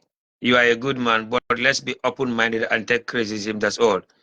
That's fine, Sister Awa. But I will also advise you as a sister, let's be very fair and truthful in our deliberations. Let's be very fair and be truthful in our deliberation. You take politics aside. If you want people to accept your criticism and be tolerant to you, you should also be very fair, be very truthful, and be very responsible when you are saying things. Don't we want to well, because you don't like it or because you're kenning guy fall. So I feel the tribalism then could take aside. I don't even want to talk about any tribe or mention any tribe. Why is you faking a poly in there fucking Arabaro polling and then Naxam Baba? Arabaro ya moy pol, while de la Munisidara. Why is not a fuller? He's a mandinga. Munele Munar and Mandingala. Don't come def Paul. Yes, Momo def Boba Paul, pull Amsen votes. More of Boba Paul in the tribalism in the politics, saying that if UDP wins, all the Fullers will be deported to Guinea. This is what they use, and this is the strategy and tactics that they use on the Fullers. Ngembalama for me saying this here or mentioning this, but I want to tell you this is what happened exactly in 2021. They use tribalism to divide Gambians. They bring tribalism into our politics. Degala yaje moko kumase. Yaje munje ka indi tribalism in Gambians politics, calling so say all kind of names. So say ñoy pro mi Gambia. So say dañ fogg na ñomam Gambia. Duma fi so say fi musa talk. Ya Adama Barrow ñew and took over. So yen nak mu ñew def bopam ne Paul la. That's fine. So long ko bëggé tie as Paul ngeen def ko Paul. But he will never be a Fuller. Yes, his mother is a Fuller, but his father is a Mandinga. Mu neex le mu naxar. Adama Barrow sa mu neex ko mu naxar ko Mandinga la. So c'est la. Ñun de bañ ko te sani wuñ ko waaye moom su defee boppam Fula yi ngeen nax seen boppa Fula whoever have a Sow last name or Ba last name or Jallo last name think that Adama Barrow nga war a farle because Paul la moo def boppam Paul de and your mother to be a Fula or your mother to be a Jola or a Mandinka doesn't make you one doom santi bàyyi ngay jël lu sa bàyyi no doon loolu nga doon so let's be very truthful also and be fair to our deliberation da ngaa gis dëgg nga nangu ko so if you want us to be tolerant and take criticisms, yantam ngeen nangu dega bi ngeen deliberate on the truth. So right now, whatever situation is going on at Brikama Area Council or in the surrounding areas of Brikama, no one should blame Yankuba Dabo. Yes, He might make mistakes along the way. He's not perfect. While you can blame right now, that's not his fault. The drainage system in Birkama is not Yankuba's fault. The flooding in Birkama is not Yankuba's fault. The rubbish collection is not going 100% like the way you want it. It's not Yankuba's fault. Yankuba doesn't have the money right now. He doesn't have the capacity because the central government is refusing to support him and to give me what he needs.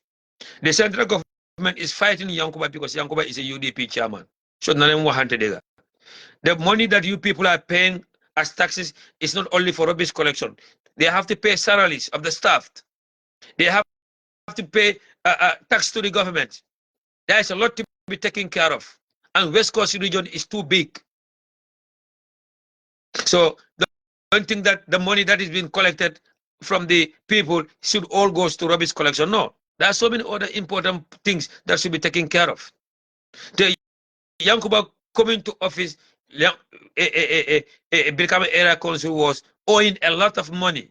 A lot of money. So we do respect to you as a sister. Also, let's also be very fair and truthful in our debates. Brother Lamin, you've been waiting for a long time. It's all right, Sana. It's all right. It's all about teamwork, you know. Bankudo kwenye bebe tende wala, you know. Kaya sana nge kontom bake ngela la mola ni njube la kontom. Abaraka bage fama ni wakeda. Ko fama bake na wakeda man. Baby le kotana tala. Tala. That's very good. Mommy do I find it? Find him. That's good. Kaya sana alama ala ni sosi maya bala ni jada kenda ni harje firma ni la bankuma. Amin. Nadengal. Alakane po jawla alakana jawsa woloma. Amin. Ya Rabbi ya Rabbana natu ko ni xamen ko munti kulloto banke do masatalla alam hajur jaralla masoti alama ala jarambe. Amin.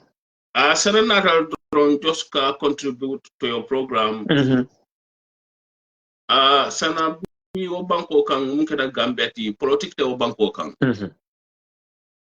Ño hasidi ale beje ño konante ya ño bayndo. Anin nafika ya.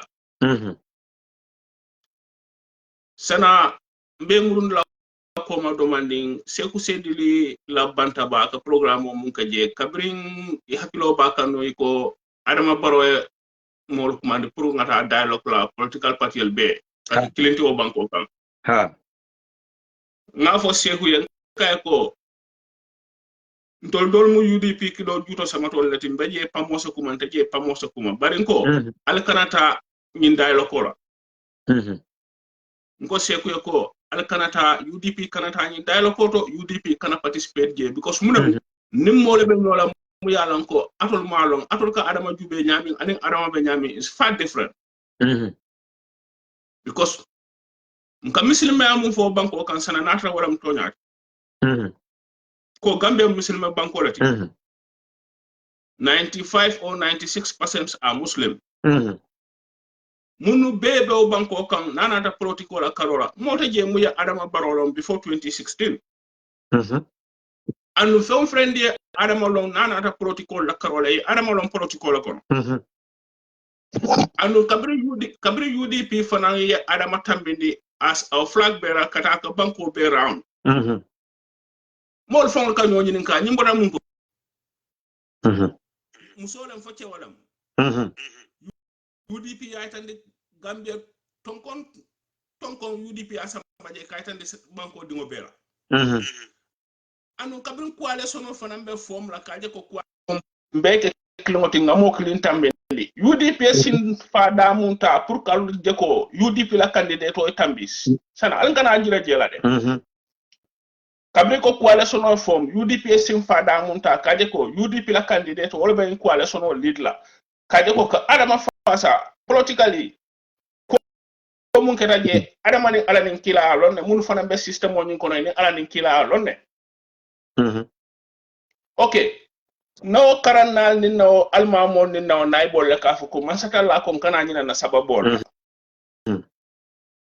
mbela ya moy adama ko kabrin 2017 ako fabakar to bon jata wala na tata kan kaytan dala ko ebe UDP jam fala la UDP mu yeke fendi UDP mu yati na gambe dingol yelong UDP mu yati na bi alata ko la nyim pala so muta ebe wala jam fala ni la nyoka ngado ko ke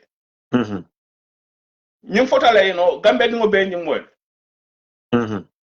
okay misilima mon ka fo natram be loru wala kan fo ñim fo mo misilimo daji ko tiba never amanke misilima daji kati amanke mo sobe daji kati amanke mo bete daji kati amanke nyaton ka daji kati because mun na de te akoy ko e be ñim ka fo la jam fara ngala ño kan ngado ko ke atol ni wolle be ñola for 22 years so ni adama be kala foro fula dingolti adama be kala mo lati mun be lora la kango kan adama ka foro fula di yamu fo gambe dingole ko ate mu foro fula dingol ta anda ate wasatale anda ate mu bisil me hakkanolati ate be lola siratal mustaqim si lola kan fo adama nyante la moy la faba kar tombon jatala la ba wala never ni jawbe adama la o banko kan ni atata ko adama la dino na la misilme asahata ala kilimo mu aka fo mole asahata jawta adama la banko kan mun tambita faba kar tombon jatala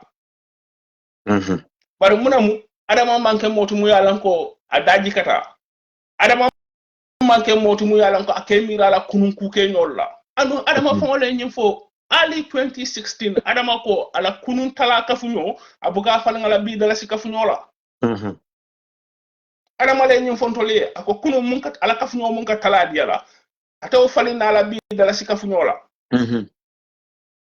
ndebe mun fola UDP dingole sana because ni wadi kono ni ku yata bake molta bake UDP nga fo Seeku Sedili la plateforme do ko UDP bi nin talbe Ahmed Bensouda keta president o banko kan Ousainou Darboe keta president nin talbe Ahmed Bensouda keta president mfa Kemesen Jammeh keta president nin talbe Ahmed Bensouda keta president o banko kan na executive members wol bele keta president o banko kan UDP la man sa ata Ousainou Darboe la man sa ata UDP di ko le senyola moy ne hakilola Ousainou Darboe man tara grader president yaku ko to banko kan because amal la fala banko ali falle Ousainou Darboe dundi politiko kono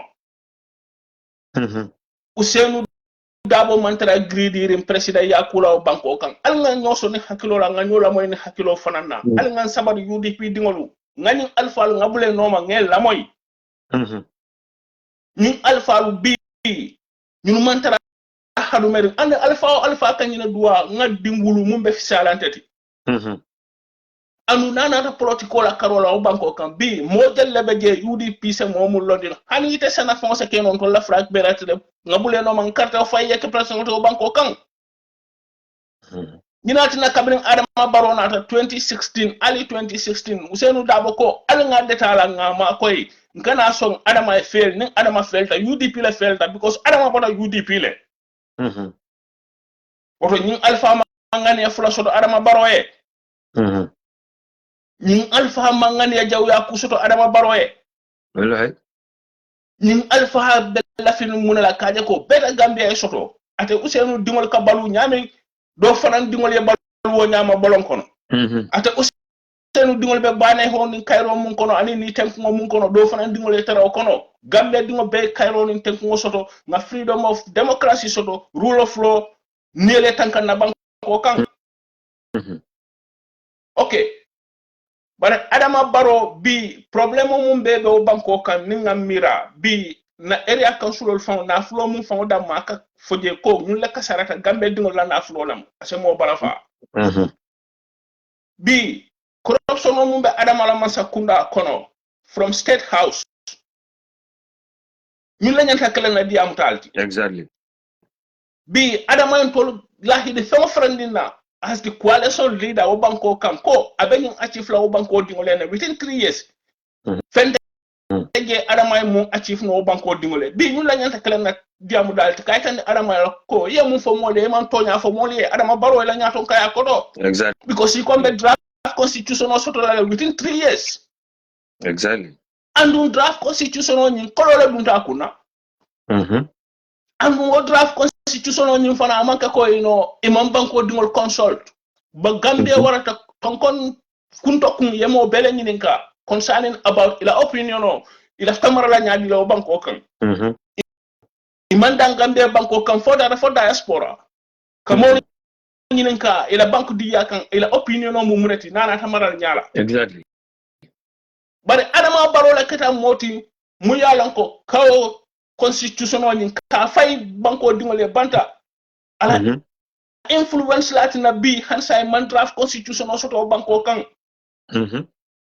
so nim atra ko ite mari mu genuine gambian walti ite ko ila banku di ya ka titar wala ñina sanjis ken sey be wala ba inde kan to man ñu draft constitution o soto andon ko nga falendiro ke dalilo la kan are we serious about the change of system ngamunke but time I mean it is surprise wala don't be surprised ni draft constitution aman tangala nadro ko itele ni men samananteng is already been passed wala pasta alman be tankala ba nu wakata for example ni UDP masakunda na takanye wala masakunda do na si mamanke adama baro masakundari you will see that the same Gambians will come back and start talking about term limit. Exactly. They will start coming up talking, but right now they will not talk about term limit because adama baro ya bondi jel and adama baro molen genal UDP. They will not be worried about time limit. But the moment another government is in right now, they will start talking about time limit. President Kilimani forever. So right now, for them to suffer on the Adama Borough, for them to go through on and off on the Adama Borough, more than because of tribalism, because of the hatred that they have for UDP, because UDP will party sociality. So this is the problem. Adama fongola nyifa ako masetina obanko kamumba nya aduna gambe dingol la ko tanke. Adama la nyimfo. Ali 2016. Ako kodo men na gambe ali nyinol fon be ay nyotola. Exactly. Ako fana ako motina banko kan as a president inya du gambe dingol la simply because there will be a time limit. Ako nyimbe kala Adama la legacy lati kaje ko time limit ya sabati wo banko kan. Ni nyina sanji say Adama Baro kana fo mole ko 2026 atafana la fitale fo Adama le ba fudu dantenite bat State House de diara nyankatol be dobola so pakanje be dobola fo Adama le ba fudu tantol gambe din ko tongol bati ba because Adama fo ngole nyim fo nyanko nyaton ka man te batara ati al heka be but kumo be nyame fonsa fo nyama Adama Baro e gambe din wol felle bi man draft constitution also because of Adamala own selfish interest mum abaka o banko kan abenga time o west kan security reform manke civil service reform manke TRRC fela kodo mum bet kunta kuna abeta in vain because of mulem Adamala so far bariya banko dingoliye. No, but Lamin, before going further, the funny thing about this draft constitution, the first draft constitution, the ordinary one, me alone quite Gambian cost about $116 million. Million tangani woro. What draft constitution onying 319 section nebeje. Believe draft constitution in draft of and it was handed over to him. The policy or the process is that I enter Waltala, another Molesia Kachala executive for first, I enter Yasamba National Assembly where debate. I thought referendum or Gambian approved. Exactly. The message was that even a comma should not be removed from it. Because exactly. Gambian ila wislam ila fta mena yolafo Gambian kamolemu ila dia mutale for pareta. So atuno Gambian kilimo lebulu ya reject at the referendum. Ni majority ko hey many in draft constitution to nyala Gambian la moy. Majority est même fo ñine wala keje dol même fo aman ani membe constitution ko na fata bal ya jibel majority sonta menna when it comes to term limit majority sonta wala majority besonda gambe besonda term limit la ko Adama Baro fon ko ñimbe kala tala legacy de kaje ko term limit sabati wo banko thank you the citizen clause majority sonta menna ye wala sama danje the secular clause ñi majority sonta menna ye wala sama danje Adama Baro na la mol with the help of the corrupt and the most corrupt Attorney General, Minister of Justice, Dawode Jallow, ye 26 section yole bonding ordinary one okono. From 319 sections to 293 sections. Fanna muang ani woro, wala bunda muang ani woro yole bondi the ordinary vaccine kono. So sign the only clause made interest to ye, wala the 50 plus 1%, me alanko patio yenta ka soto, wala patio pati nyenta ka kanya yenta ka soto. So now ya samana muneka. Why do they wait 2 years or less than 2 years to 2026 election? So Sam, maybe I see the election sunya no korenge. Maybe I see the game of play no election sunya korenge. Sam, the only way to stop UDP will be let's bring this constitution and leave the that section that says that you have to win 50 plus 1. So maybe it will be difficult for UDP to have 50 plus 1, and then they will go for a coalition where they will all come together and stop UDP from winning again. So that's the main reason. But saying the good thing about this, what I mean to call, let people now na dunia balu bola bulu, na nyato ta bola bulu, or listen sel nyada fitano, because this draft constitution, the voting is not based on a single majority, unless and until Walua Faram Falinta. But the last time I could remember, that voting is not based on a single majority. It's based on a 75% threshold. So Député tan lulanin kono do wolbe na député bungo kono. Député tan lulanin nan. Wolbe na député bungo kono. So say 75% of a député abe kala 40 something 42 or 43 ni manyina. So say UDP député le sen bureau stop no. I remember people like my party. Bilabe diari nu. Akon a comma, even a comma should not be removed from exactly. That's all what they said. That's all what they said. Okay, so say Malam Fabo for Alabama. First, he will still stick by his words. So say Gambia no be dawda na dipitol na diamu ye. Nika ben kuliolto. Okay? Wallahi mbisu. Nte fana nyina mo na belefti. Nsonte nyina ko Gambia no dey love suffering. Gambia no liam Exactly. anyantele. Gambia no liam ka anyantele. Kuli tara bataring. Gambia no liam it's normal. It's normal to be suffer because ika Gambia no je melon ko moto ko na nika nyosaba. Banta bala nika nyosaba. Kulilla ka balam pam kol ya mantara gameno ente soso billahi wala taala ke ba koto dina nyaton kol fa mati de karantala babula ka dinul karande ayen soso ako alma balo dépasse man ka 150,000 ti ede so gameno le molti men ko nima manje nya kasoro wala man ke kenya bato i nyaayelo akay boko songala an ko do be dani te bo jelo batra is already too late masa kundala ko be katara kullo kono ibuka findi ni banta e man le ko damatan so gameno lo ta ente soso ako alma balo dépasse man ka 150,000 ti ede. So busy, you can say that the AC is blowing 24/7. So Masaya Diadal. Arabaro someone be for come like Mr. 𝒘𝒘𝒘𝒏 repair jam. Bandama Arabaro blame de. Men ke fanyi nan de wala. Ikamuto kamang soto wala nyam namfo. Which is it? Sala nyina muntala dakali daki because munemu ma fala ngol ka dalilo la kan. Solo sa de ñol fata dalilo la kan. Femi pitas ñol fata dalilo la kan. Singul ñas ñol fata dalilo la kan. Anu gambe dongul fana be sonta ñola ka fana ngol ka dalilo la kan. Anu adama ñina fo banko ngole ko ñim fal ngol ka dalilo mun kan te adama balola ñaton ka akoto mba make sure ka je ko kanyum implement within 3 years.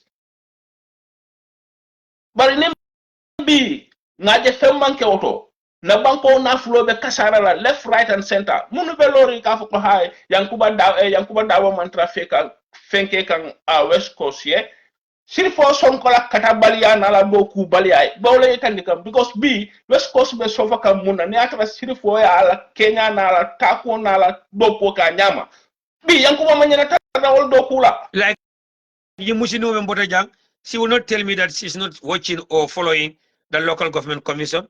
Go. Like Sirifo tam mun kaje. Sirifo 5 years o mun be kaje. Ni atra ko sirifo yara so fa banko dingole ya karte o fa dalilo mun na alota wala kan alota kaje ko 60% of West Coast taxpayer la ko do muru kan anda e nafa fo bi e be sofa nes mun kono nanata flood la mun be o marshal kono bi nyanta ol dol encounter la ba nyata ko what Yankuba is doing kabrana ta sirifo o nyon na kaje fo bi Yankuba nyanta tarawol dol honey. No, what time of becoming area council was a bank for Adama Barrow. So exactly. This is what is happening. And then it was also a hostel, Kota Hoxol Bekalaji. So Abafla Muso Nyokade, Wala Muso Afra Nyokade. So becoming area council was all about that. It's all about that. So yeah. Gambia, you know, Chahanola be banko kan, politiko ta banko kan. Te munu be ka foko ha, you know, UDP nyantela leadership change na le. Look. UDP kata manin procedure lala te ñing alfal mota je mu yalan ko abe greedy ring aton kayala ngale ko ni Yankuba Dabo keta president o banko kan Senu Dabo keta president Lamin bi sane na keta president o banko kan Senu Dabo keta president Rohim Malik Lo the same thing ñun alfal man tara hanmar place kula ñun alfal wasatale ñun Gambele kanu kaje ko itolu lasilo i wulu sumo ikana bata o banko kan yela right soto banko kan yela nyanto soto banko kan yela freedom soto banko kan. What time Usenu Dabo was not all. What time Lamina Mudiba is not all. What time Yajabe Muna Japa UDP like Dylan Tech Dylan Ray, and then when it comes to fighting for a freedom, it's only UDP that should come out. So Legi Mom Leka Binyona, Togan and Kobepare, Legi UDP was a Leka. And the funny thing is that this is a very simple thing. If UDP is elected into office after 5 years, if they don't deliver, vote them out. Exactly.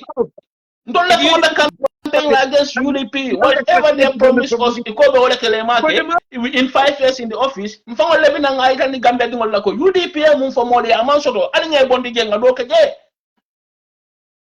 UDP bonding Alhamdulillah, most of the corruptions that is taking place now, the biggest corruption scandals in the history of the Gambia that is taking place now, it happens under the direct watch of Adama Barrow. Lord Adabo is not there as a minister or as vice president. Exactly. No UDP. Exactly. No UDP cabinet minister. Lord Adabo 2021 presidential election on Lord Adabo government. Yeah. So, okay, and any evidence by Adama Barrow Bulu, let them bring it out. And 2021 presidential election, ni atrako Lord Adabo nyol any dubious scandal la muyalan ko ni silo ni luwa manta o banko kan. They will use that as a tool of campaign. Yeah, but since then I alpha by and in a jumale to mention ko nyin dunda corruption scandal la kon. Left on the phone for that. Yeah, since he's been fired as the vice president, Kabrin Fala min Damundiba ya bondi local government. Kabrin Fala min Damundiba bondi local government. Adama Barora Masakunda, Jumala nene lona ko Fala min Damundiba nene nyineke on the local government as scandal. No, Mbolo Fokanjang, they still cannot provide anything like Amadou Sane, Lamin Namundiba or Lawyer Dabo was involved in any. In fact, I'm saying the same thing. And my sister also knows that if that was the case, they will definitely publish it. Exactly. They will use those things, as their political tools. Adama will never sutura Lawyer Dabo. Someone who is wishing you a death or someone who is wishing you that you should die will never sutura you when it comes to anything. So he will bring anything. Yeah, they will bring anything. Ako ha fo mfa usenu Dabo fatala te be dahara. Ara ko mo lumena ayafo. Farba Baro man chance di ala wolun suto de wolun ya do ala kende ke yalon do aro bu kamolo adata wala yeah Gambele diata, the only funny thing and the only thing men can come for Gambeno court, it doesn't matter who the person is, and I don't care which political party the person is affiliated to, okay, but more be Gambia be I'd rather now 60% of Gambians 60% of Gambians have traveled to Senegal. 60% of Gambians have crossed the border to Senegal. So my point is now, for Gambian men kata Senegal, ni tara Senegal. Ika Senegal jinyame. Ibuke fanyinika why Gambia is not developed like this. Yeah. Senegal, Gambian big Senegal. Well, Gambian big Gambia. Why they never ask themselves that? Why it's a lakata jaro Senegal, but why Senegalese don't come to Gambia for treatment? And before Senegal used to come to Gambia. Yes. Why they never ask themselves that? Why people from Guinea Conakry, Guinea-Bissau, Mauritania, Mali, and Senegal don't come to Gambia for treatment? Why Gambians look at their cross border to go for treatments? Why? So Sana early 90s, yeah? Yeah. Ali 90 Senegalese la kasare tolo city ekana Gambia banko ka sukuru botolo ekesang sukurolu amini dun fengolu ekesang ela fortolu ini katani bakwela dolo ma fanga katani kasamasila but this but Lamin say I think question men nyanta nyinin kala andum ajabi do manke follow andum jabir laman soto follow wala min duko iko Adama Barrow election win ko di election ta wala and you Adama Barrow 400 something thousand or so and then UDP 200 something thousand or so almost Adama Barrow UDP double Kodi. Sure. So according to what they said. Thank you. So that means they vote for Adama Barrow. They want Adama Barrow, okay? And then why they are the people suffering complaining now? Why are they complaining? Because the majority of the governments, whether you are UDP or NPP or GDC, are all complaining about the electricity problem. They're complaining about the lack of basic water. They're complaining about the lack of security. They're complaining about a lot. And they are the one who voted for Adama Barrow. So why are they complaining now? Let somebody help us to answer this question. If they think that this man is doing a good job, this man is okay, UDP more problem, why are they complaining?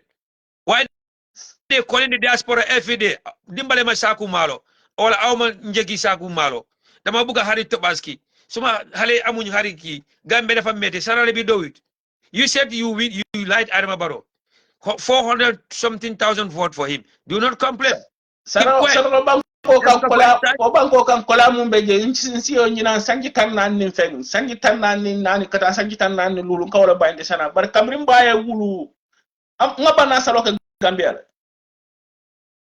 bana nyimba sal tambela ngaka Gambia sana bar nga kola mun tara o banko kan kabrim baye wulu nena ma sifaje nga dani sifaje o banko kan nga mo sifalje silol kay katala dani lo nena ma asta ko sifa betara o banko kan.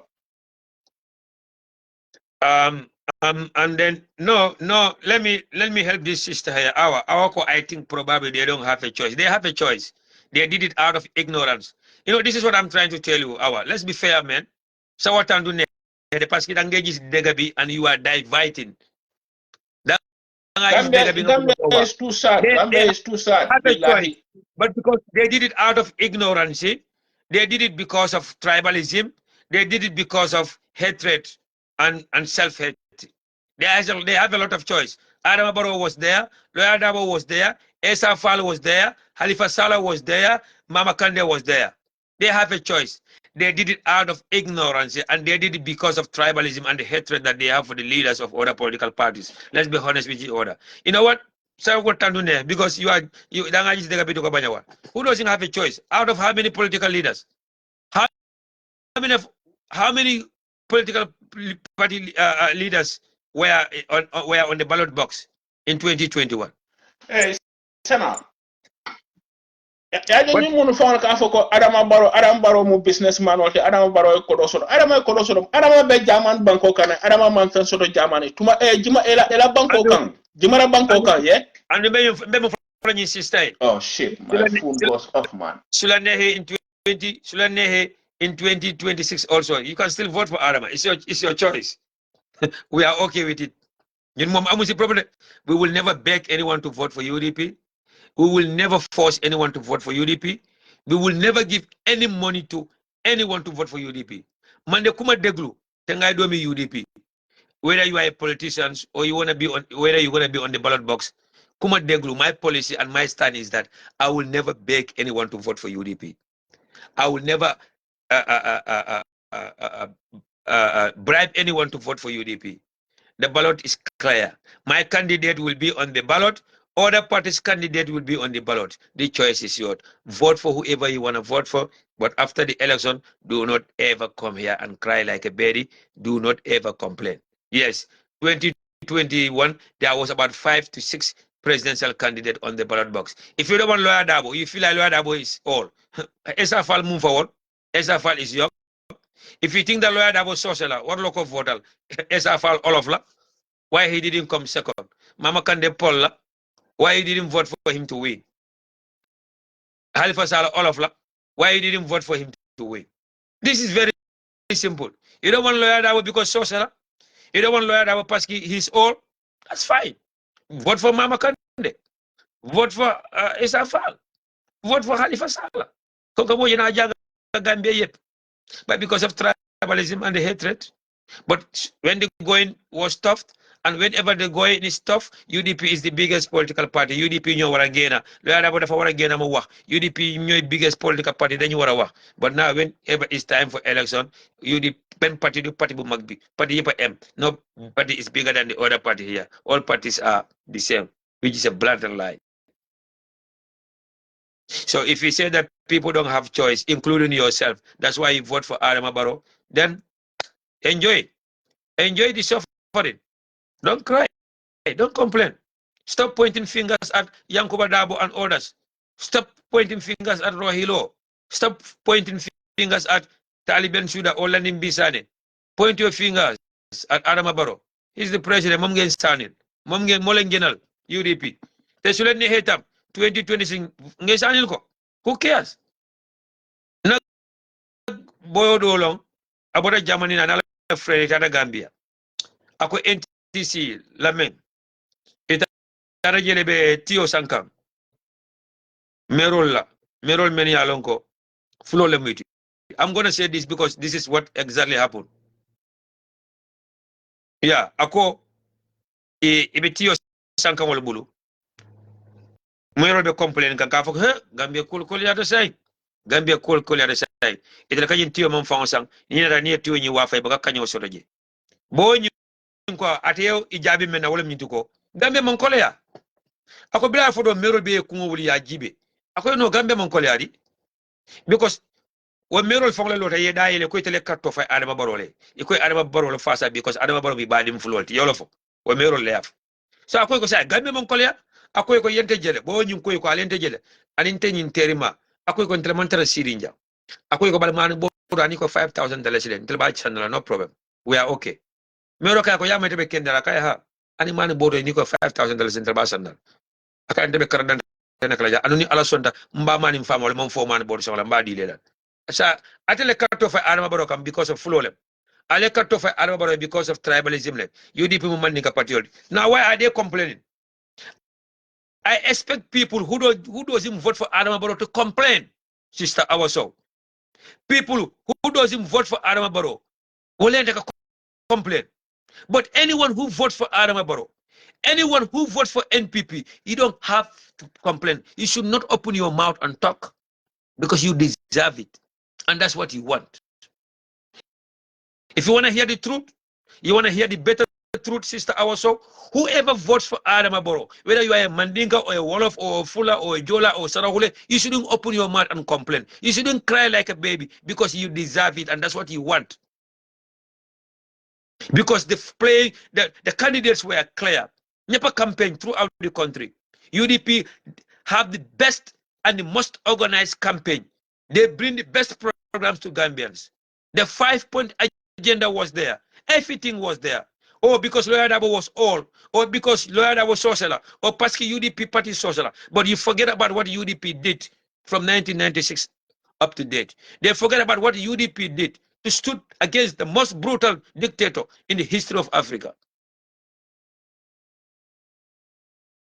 So if you vote for Adama Barrow, you're our soul, or if you have campaigned for Adama Barrow, or if your family have voted for Adama Barrow because they fear that UDP government will deport them to Guinea, or because they fear that they are not Gambians or ordinary Gambians, they might get deported, do not complain. Enjoy the suffering.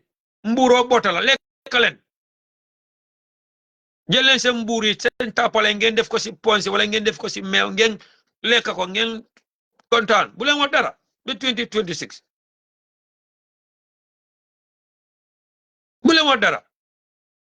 The only person or the only people who have the right and the gust or the audacity to complain should be anyone who voted against Adama Barrow. If you vote for UDP, if you vote for Halifa Sallah, if you vote for Mama Kande, if you vote for Essa Fall, you should complain because lunga dom bañ lol mo am. Lunga bugg mo am. But if anyone have voted or contributed towards the election of Adama Barrow, you should not open your mouth and talk because if you talk, we will ask you to shut your mouth. If you open your mouth, atil Gambia non kadi yamatel lay.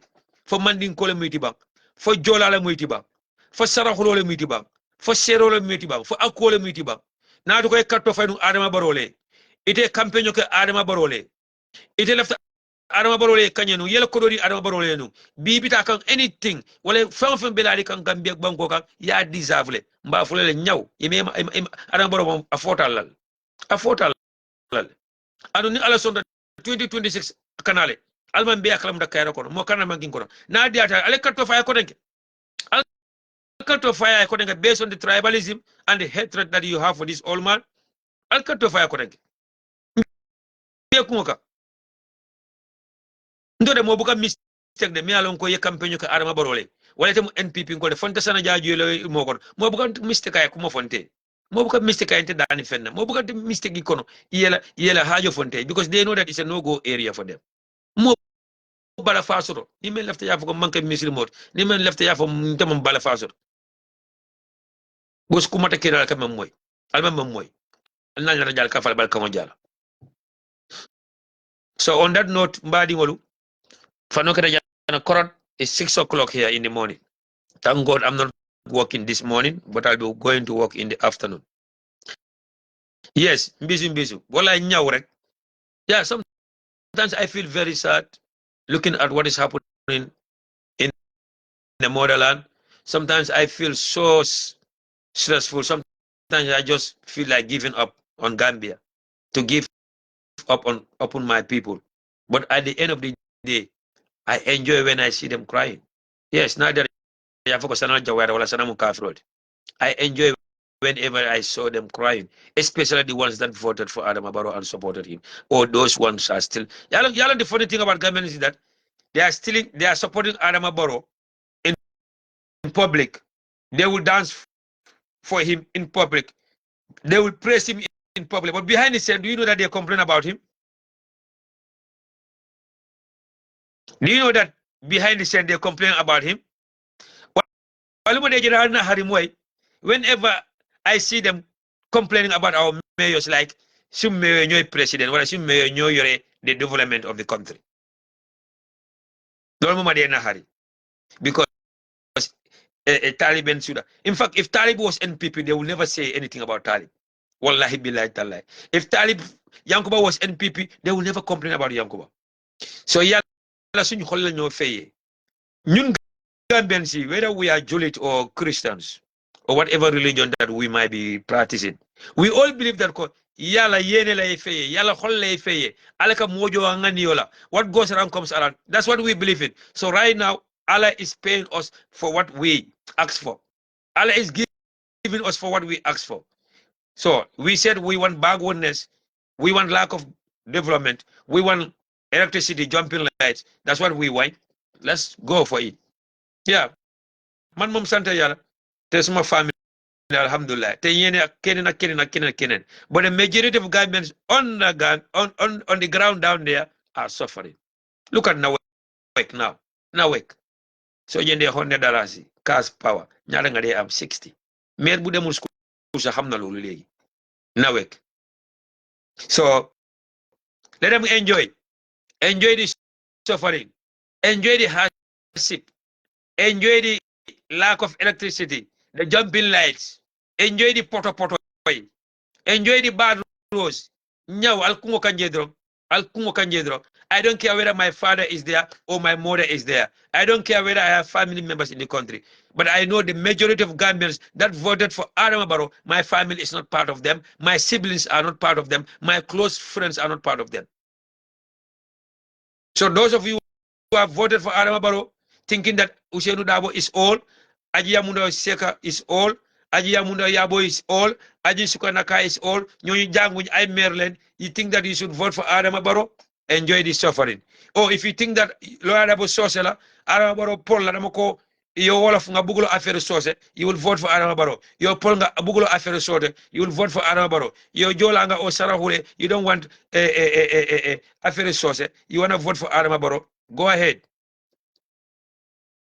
Just like most of the Sarahules that voted for Yaya Jammeh because ñom against government. Those are the people right now dancing and embracing and treating Adam Barrow like a king. So those UDP, they will come back to UDP. That's how they do. So at the end of the day, I, Sana Jarju, personally, I am happy that you Gambians are suffering under Adam Barrow. Because we have told you, we have warned you, we have sensitized you, we have tell you everything about Adam Barrow. Because UDP, billahi wallahi talai, if UDP is an individual, kumuntawa UDP, ngache jalama, kumuntawa UDP, jerajef, you have a very wicked soul. You know why I say this? We do respect to everyone. If UDP doesn't care about Gambians, if UDP doesn't care about a better government, if UDP doesn't care about a progressive government, UDP will still be in the government. Yes, UDP mooy indi Adama Barrow ñoo ko genta jokko tur jokko santa ñoo ko raxas ba mu set ñoo ko fa indi ñoo ko maquette. But the moment we realize that this is not the Adama Barrow we know, the moment we realize that power has changed Adama Barrow, the 24 hours AC in State House has changed Adama Barrow, man saya siro dun talale, man saya filindi. The moment we realize that, you know, no, this is not the Adama Barrow. And this is not what we promised Gambians. And this is not why UDP stood against the dictator. We go against him. We condemn some of the policies. Our leader was against so many things that was happening behind the scene. You don't see it in public. You don't see it on the newspapers.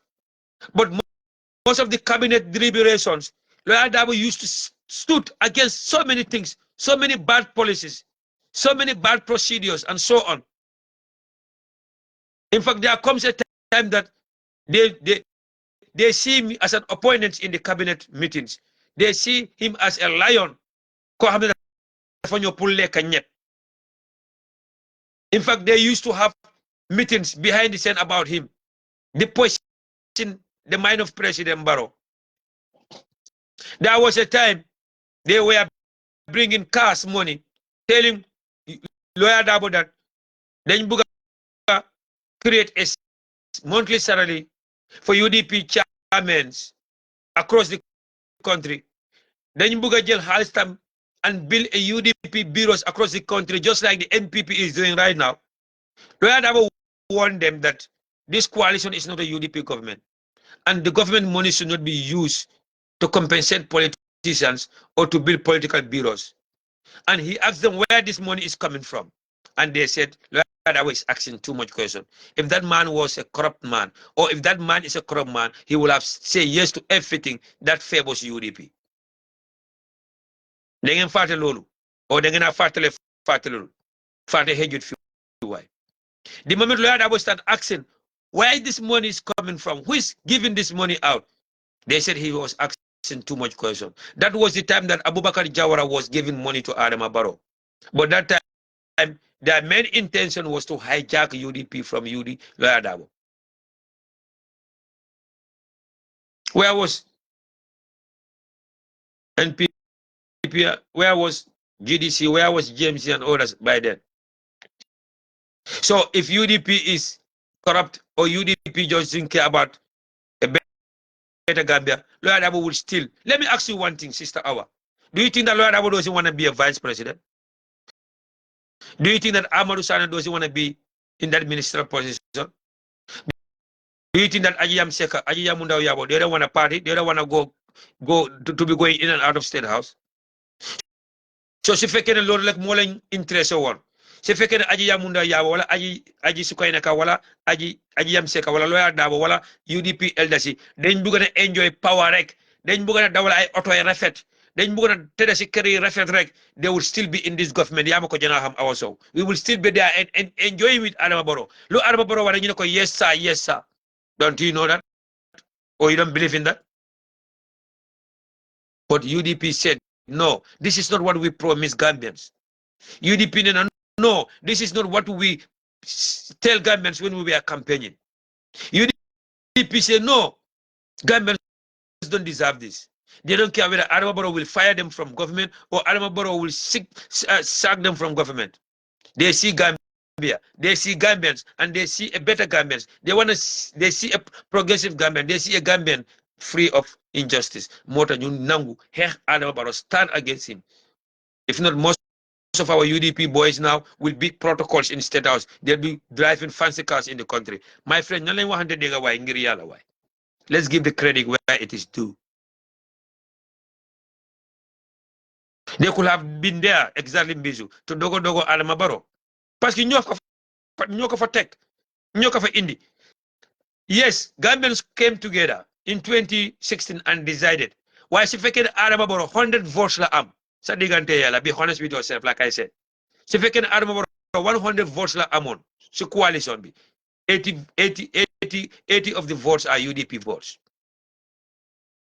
80 of the votes are UDP votes. So if I can add about 1,000 people voted for him, 800 people were all UDP supporters. The 200 people were the independent governments that voted for him.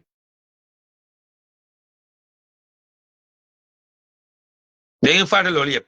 They can tell you why fought alone go. Fought alone go. They can tell you. Sohor, tribalism is consuming the hearts of many Gambians.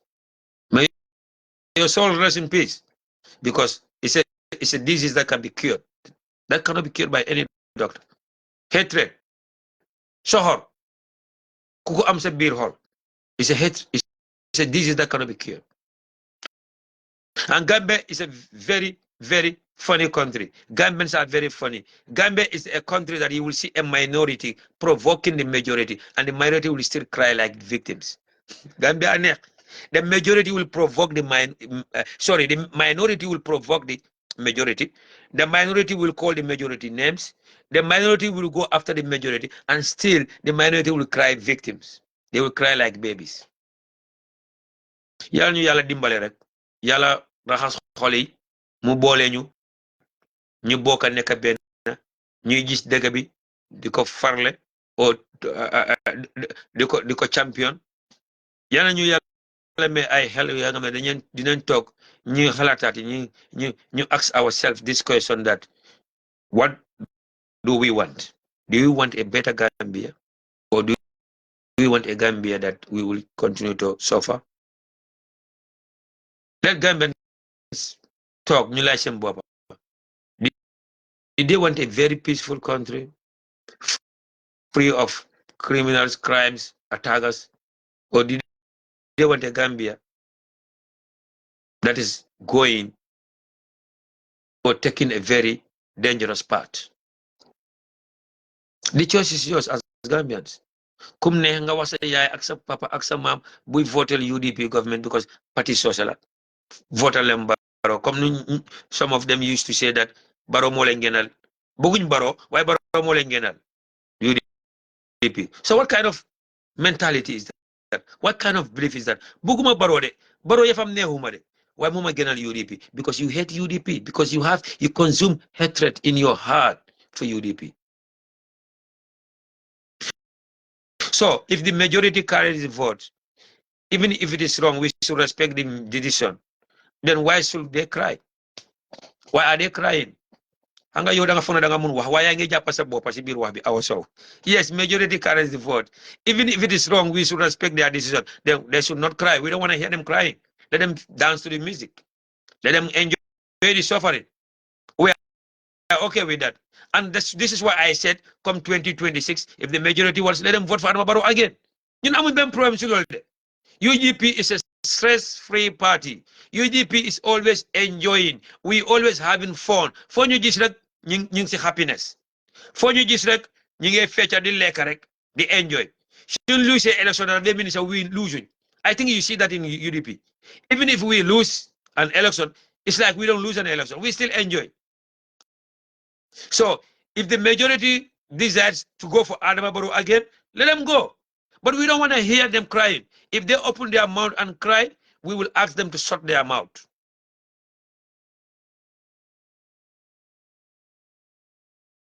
Let them not disturb us. Why the majority is crying? Why you are so pointing your fingers at Yankuba Dabo? Why? My friend, you pay your tax to West Coast region. The rubbish are not being collected. Enjoy it. The mosquitoes will be there. They will party your blood. Let the flies come to your house and enjoy your food. You vote for Adama Barrow. You don't vote for Yankuba.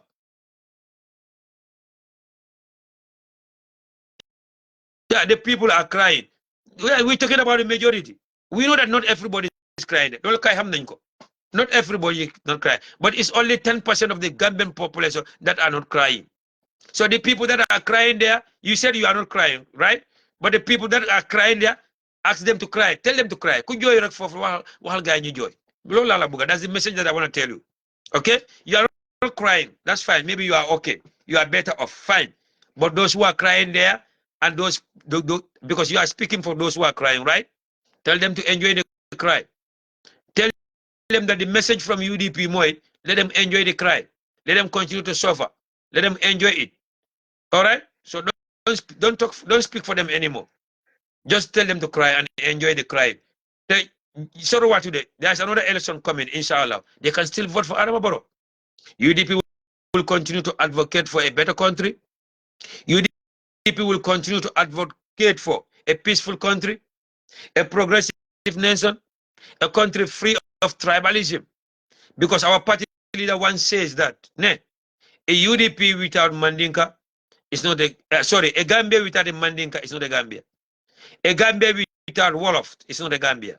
A Gambia without Aku is not a Gambia.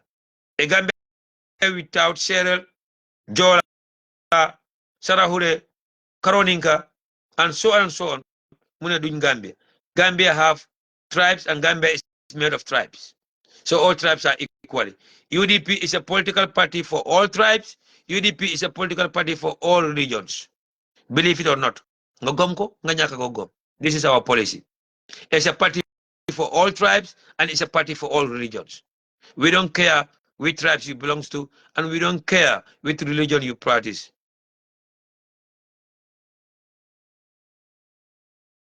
So at the end of the day, enjoy your suffering. And the people that you are complaining for, since you said you are not crying, why you are not crying? You're from Mekani. You are crying in silence.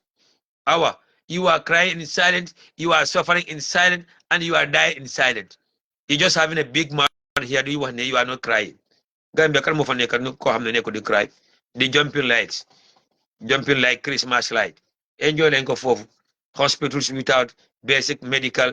Now let me ask you, the Brikama Health Center or the Brikama Clinic, is it under the direct administration of Brikama Area Council? Brikama Health Center or Brikama Area Council? Who is in charge of it? Who is in charge of the administration? Who is in charge of the running of the health center or the clinic? Who should provide basic medication and all the necessary things to the health center? Is it the Yankuba or Brikama Area Council or the central government? So, Talineka Brikama, that primary roads, the main highways, Yankuba Mokawara Ligi in the central government? The electricity system in Brikama, the on and off like jumping lights, like you are in a nightclub. Yankuba Mokawara Ligi, wala Brikama Area Council, wala central government. If you want to be honest with yourself, can you please answer these questions for me? Who is responsible for the well-being, or who is responsible for taking care of the Brikama Health Center, Brikama Hospital, or Brikama Clinic? Who is responsible for building primary or major roads in Brikama? Who is responsible for a better electricity system in Brikama? Can you help me? Is it Brikama Area Council or the central government? The only thing you are concerned about is rubbish collection, right? You're for Frengajis. No more problem with Brikama. Well, my problem with West Coast region, right?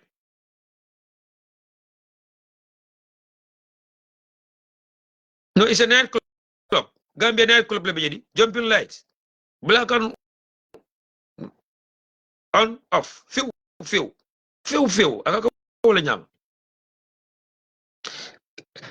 I know this might sound funny. Last year when I was in Gambia, I was asking my wife, that was a time, in fact, if you go to any neighborhood, wala koñ bu nekk, then ngeen di gis a Nawex transmitter there. And sometimes we see Nawex cars coming down there, getting off the car, and they will turn the light off, wala on. So the moment they turn the light off, that neighborhood, wala koñ bobu da nga gis light bi dafa dem off. And then when they come back and turn it off, then koñ bobu noonu wala neighborhood bobu, everything will have a light. Okay, but sometimes in the middle of the night, around 2 a.m., 3 a.m., 4 a.m., they will turn the light off. Within 2 minutes, the light will come on again. If the light comes on before the fan even start having power, that will be off. Or if the AC comes on before we say that, the light will be off. Then I asked my wife this question. For men, you katara sitting button on the ka dete bang on and off bang, like someone playing with your keyboard. Because it afroko nyinka du moto lokone ka drive ka tele transmitter to yafa ye muri kola kone ga yamala ye muri kola kone ga yafa. So I was like, do they have a button somewhere in the office, or are they sitting next to a button? Me alon ko katwa ka deklo do ka mala ka dele ka mala. Kuran kana one dadi fara be sombo sur la fanga yafa. Iba fala within 3 minutes iba man la connect. So I'm like, for you to be sitting mulka jele nanune because I'm confused. So you mun kula me alon ko ya settle automatically ba akata on and off. So maybe now we do kula do na sa nyum question answer no. So if you are telling me that rubbish wadamale mele promodi,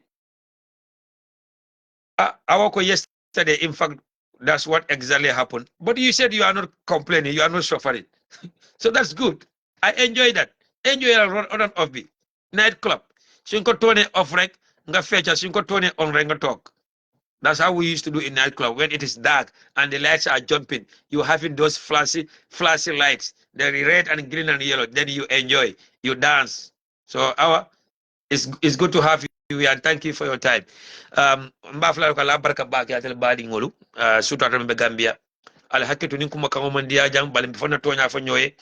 Gambia no la fo mandia bal be keri Gambia sa to kono aliya deserve be keri Gambia aliya deserve surtout the majority of you Gambians who voted for Adama Barrow. I think you deserve this and it is very good that you guys are going through this. Maybe you will learn a great lesson out of this. Or lesson until you want to tell me that tribalism consumes your soul, or you want to tell me that you have a hatred towards other political leaders. Yeah, but at the end of the day, you have another chance. Gambia dingo Gambia di besiri Gambia surtout Gambia bantala. You have another chance to make a change or to vote for a change. If you don't want Usenu Dabo, vote for someone else. If you don't want UDP, vote for another political party, but not Adama Barrow and NPP. The worst Gambians, the most dangerous Gambians, Gambians living in the diaspora and still supporting Adama Barrow. Because for them, they know what is development. They know what it means to live in a developed country. So, jealousy, Anyan Aksohor, ñoy tax ba legi ñom ñuy campaign for Adama Barrow. And they feel like it's okay for us to have Adama Barrow. But guys ngi deka Angleterre, ñi ngi deka Germany, ñi ngi deka America, they are enjoying a good electricity service, they are enjoying good water system, they are enjoying good laws, free medical attentions. Guys neka America ak Germany di leen wax ne yeen Gambia ne ngeen support Adama Barrow because they hate UDP and lawyer Ousainou Darboe. Gambia yooyu ñooñu naa soxor Gambia ñëpp. Gambia neka outside, they support Adama Barrow.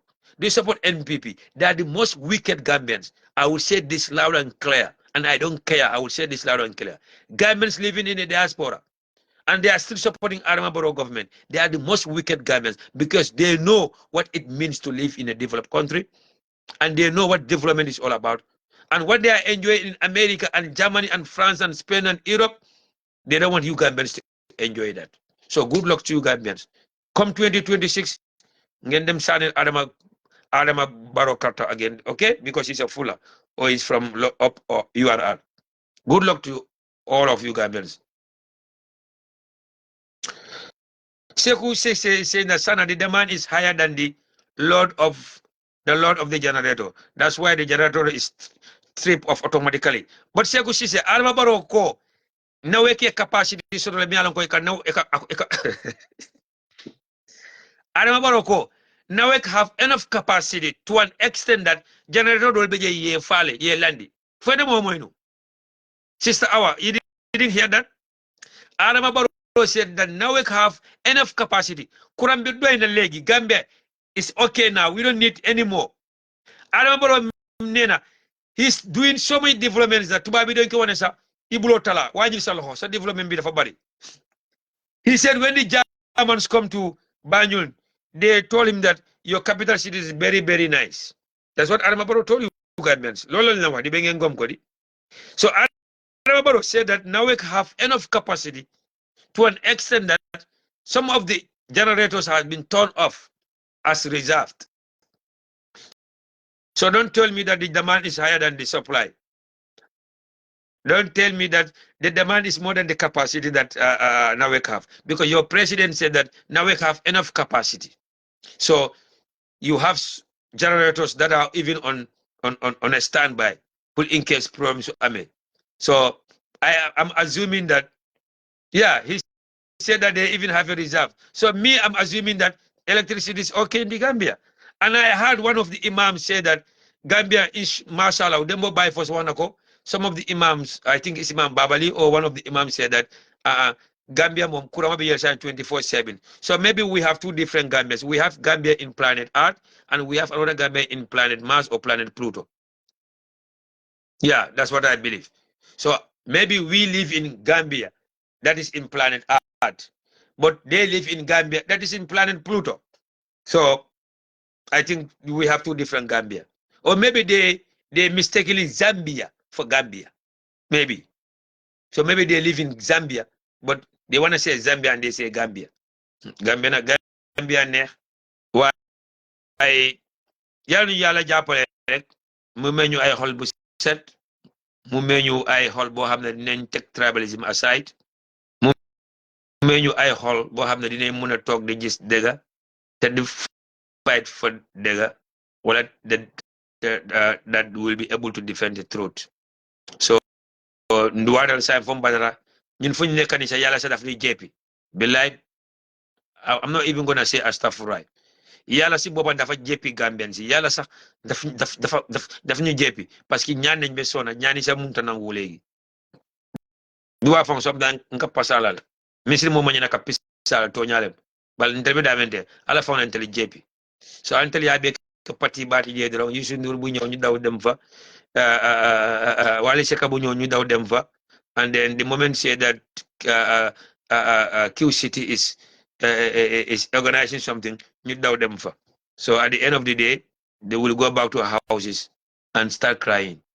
And the most funny thing about Gambia is the fake lives. Gambia momun fake life. Fake life.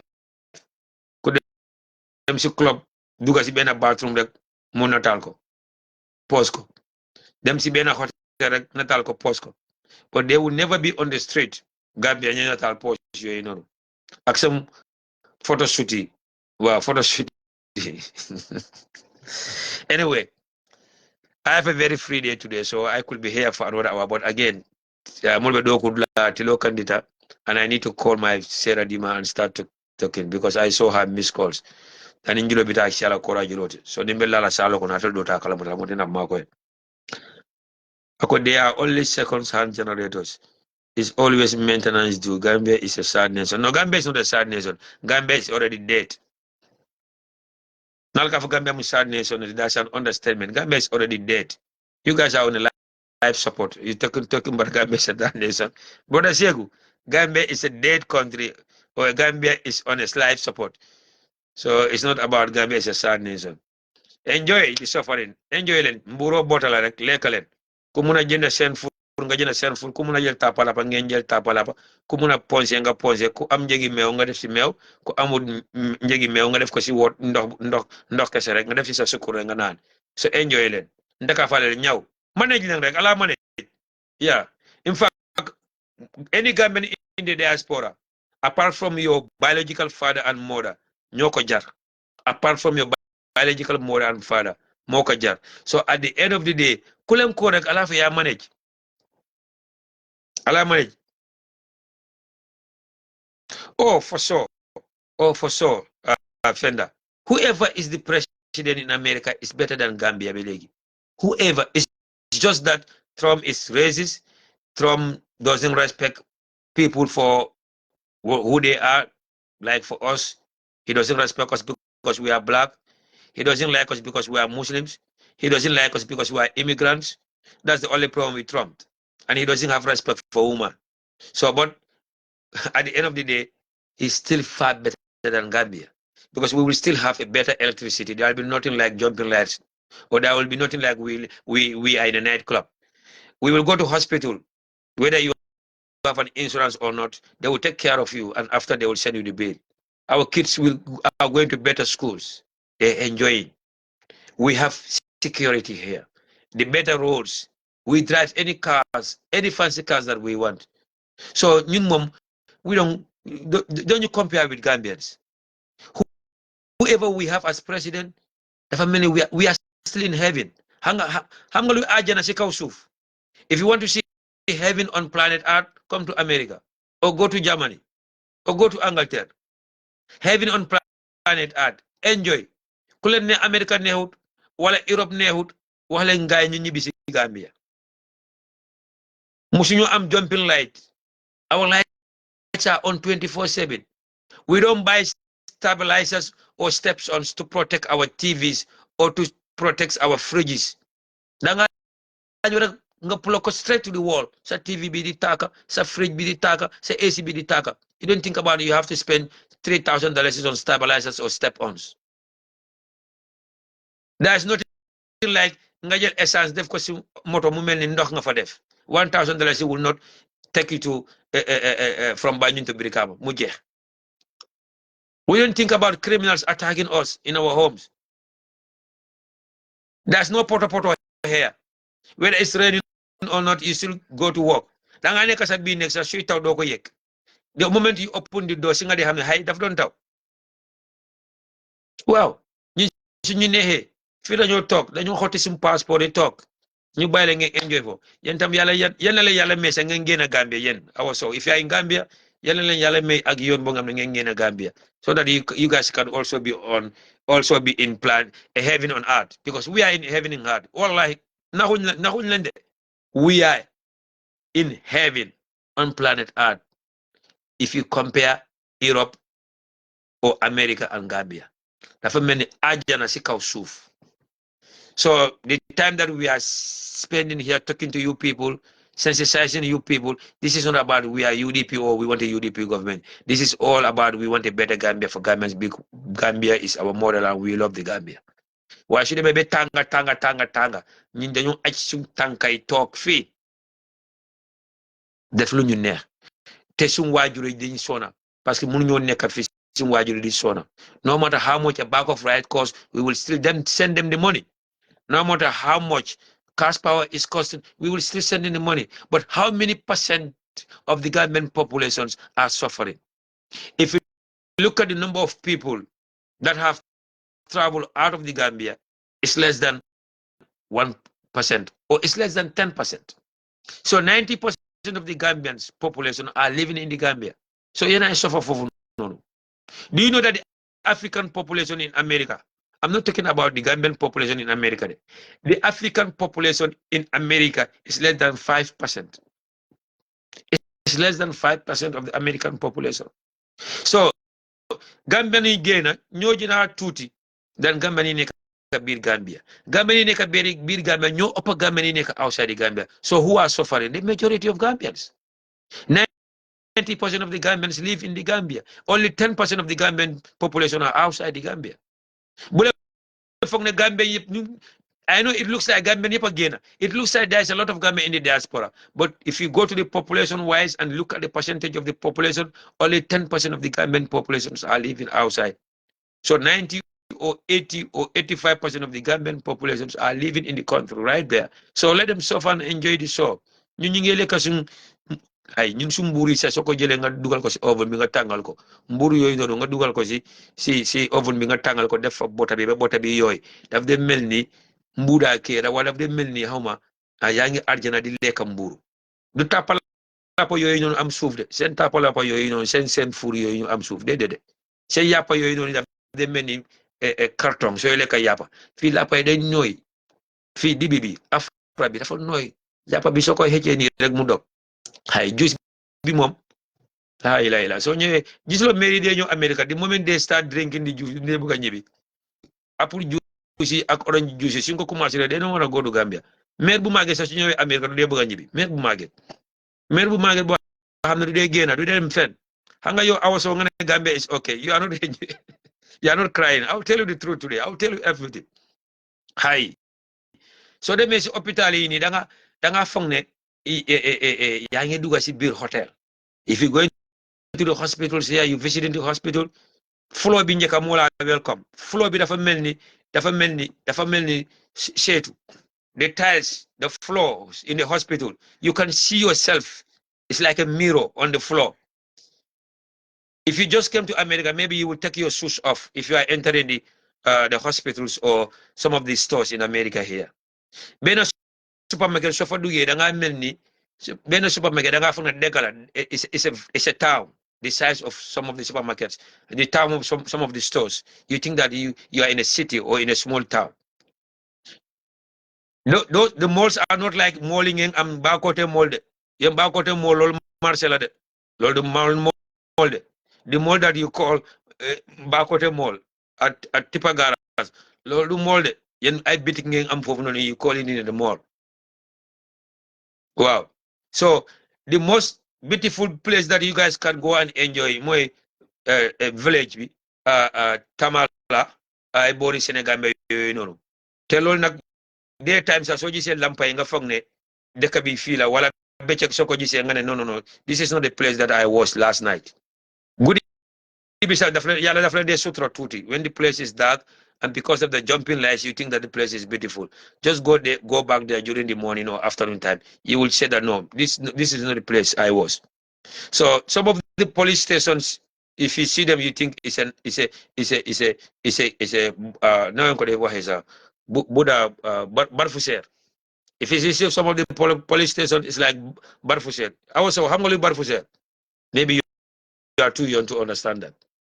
So forget about the health centers and some of the clinics. It's like I don't know, huts. So you enjoy it. You namuñ dara. Hay ñi ngi lekk ci sopa kanja ak ebe.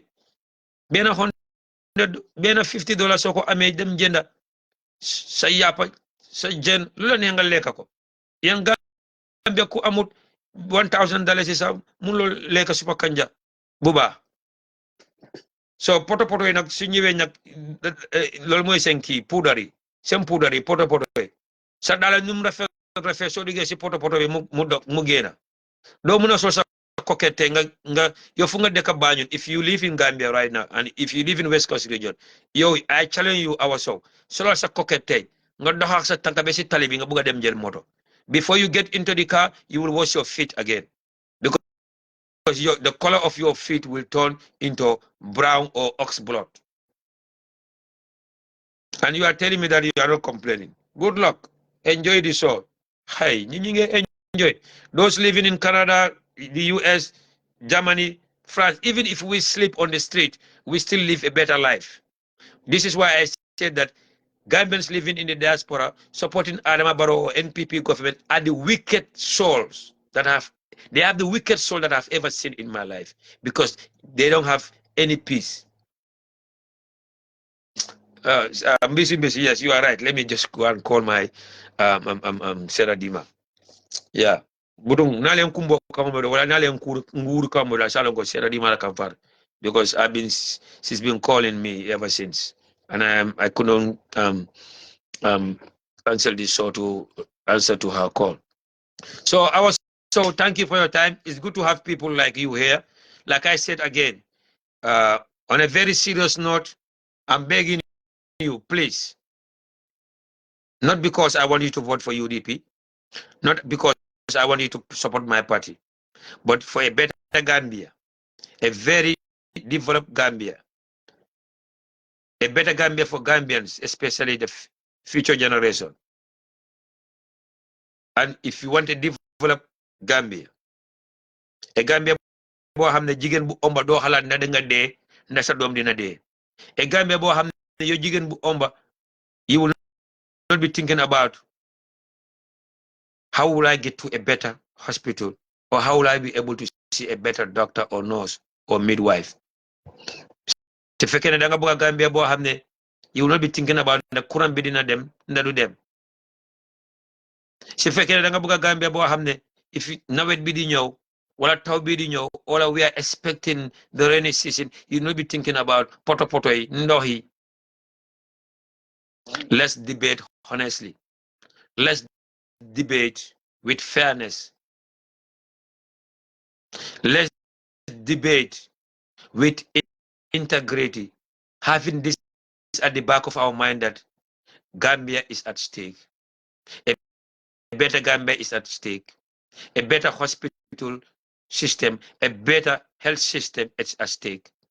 A better agricultural system for our farmers is at stake. A better school system for the kids is at stake.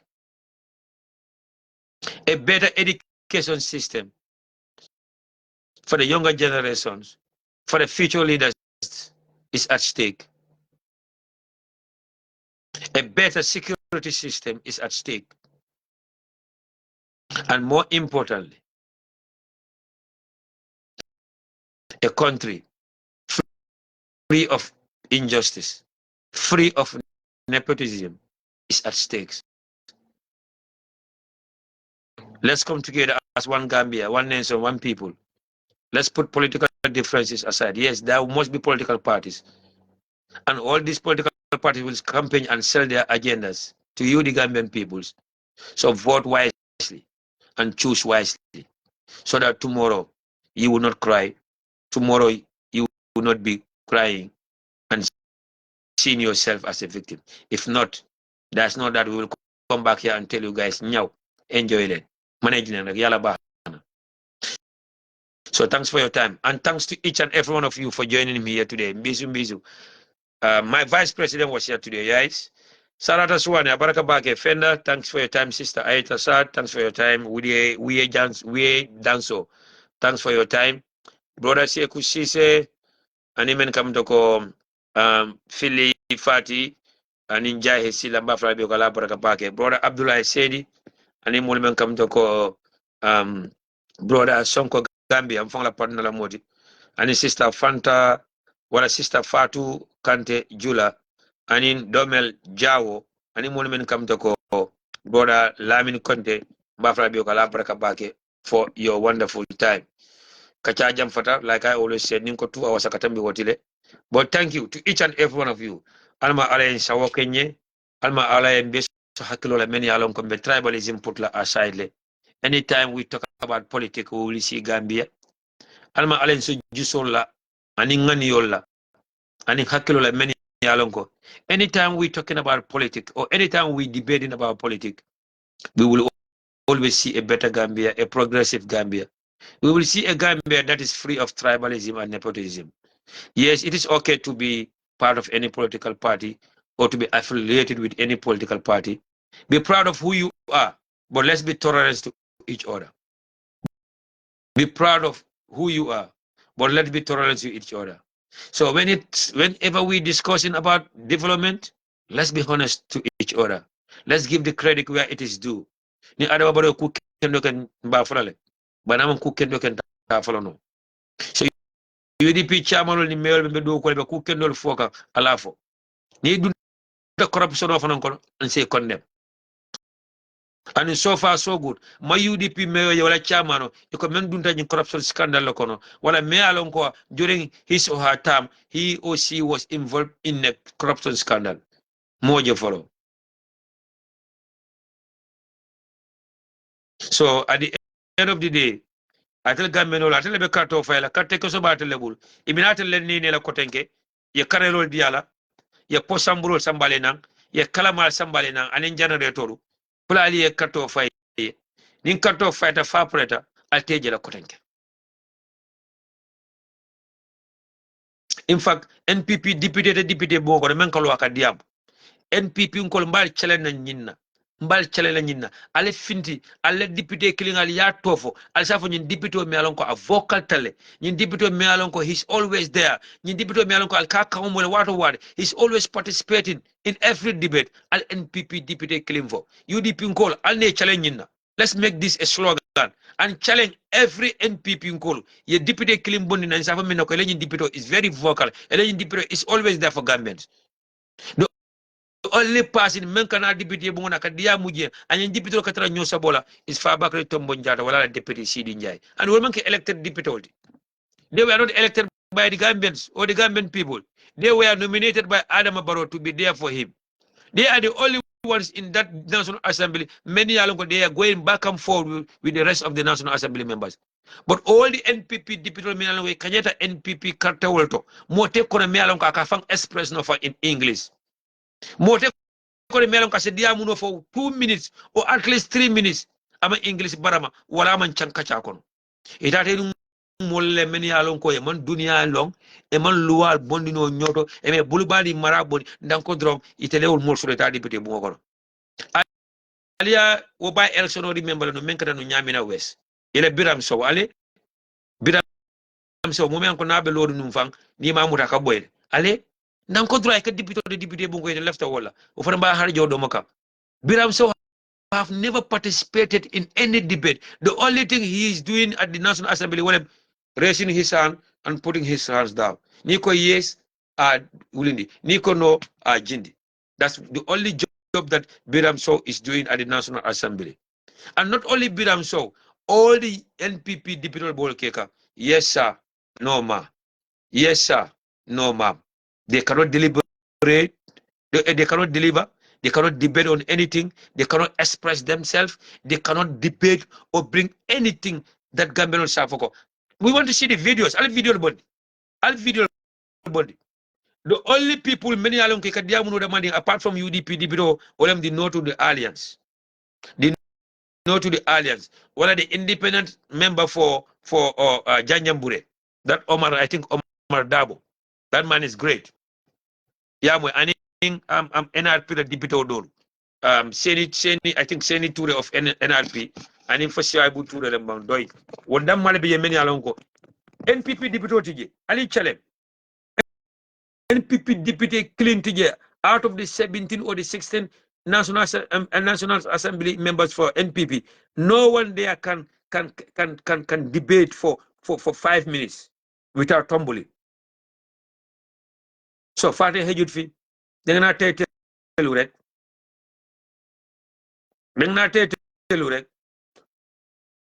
I'm challenging any NPP member. Let them bring a video of an NPP National Assembly member who is there talking for at least 5 minutes. Andung alialong ko nyimbe men kachakang I sense megle wala be kukendol fokanja. It is only the yes and the no's. Are you for this motion? Yes. If the motion is in favor of Adam Barrow, they will raise their hand. Are you in favor of this motion? If it doesn't favor Adam Barrow, yes, they will say no. This is what NPP is doing in the National Assembly. And come 2026, well, come 2027, they will vote for them only because they are NPP. They want Barrow to have majority in the National Assembly. That's it. Why?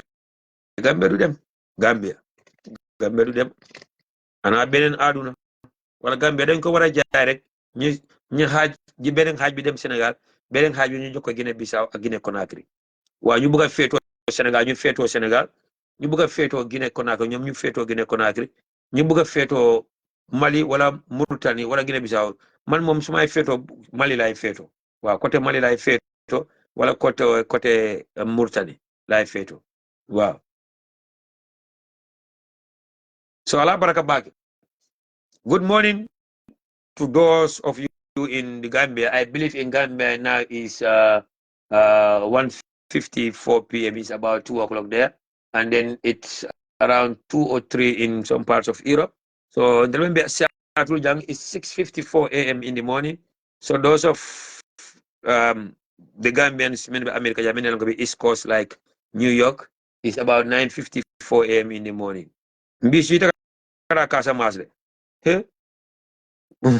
Yes, si Gambia fa fisa da casa mas. Mi manene. Si Gambia. Wala fisa da casa mas. Yeah. So, ala baraka bak.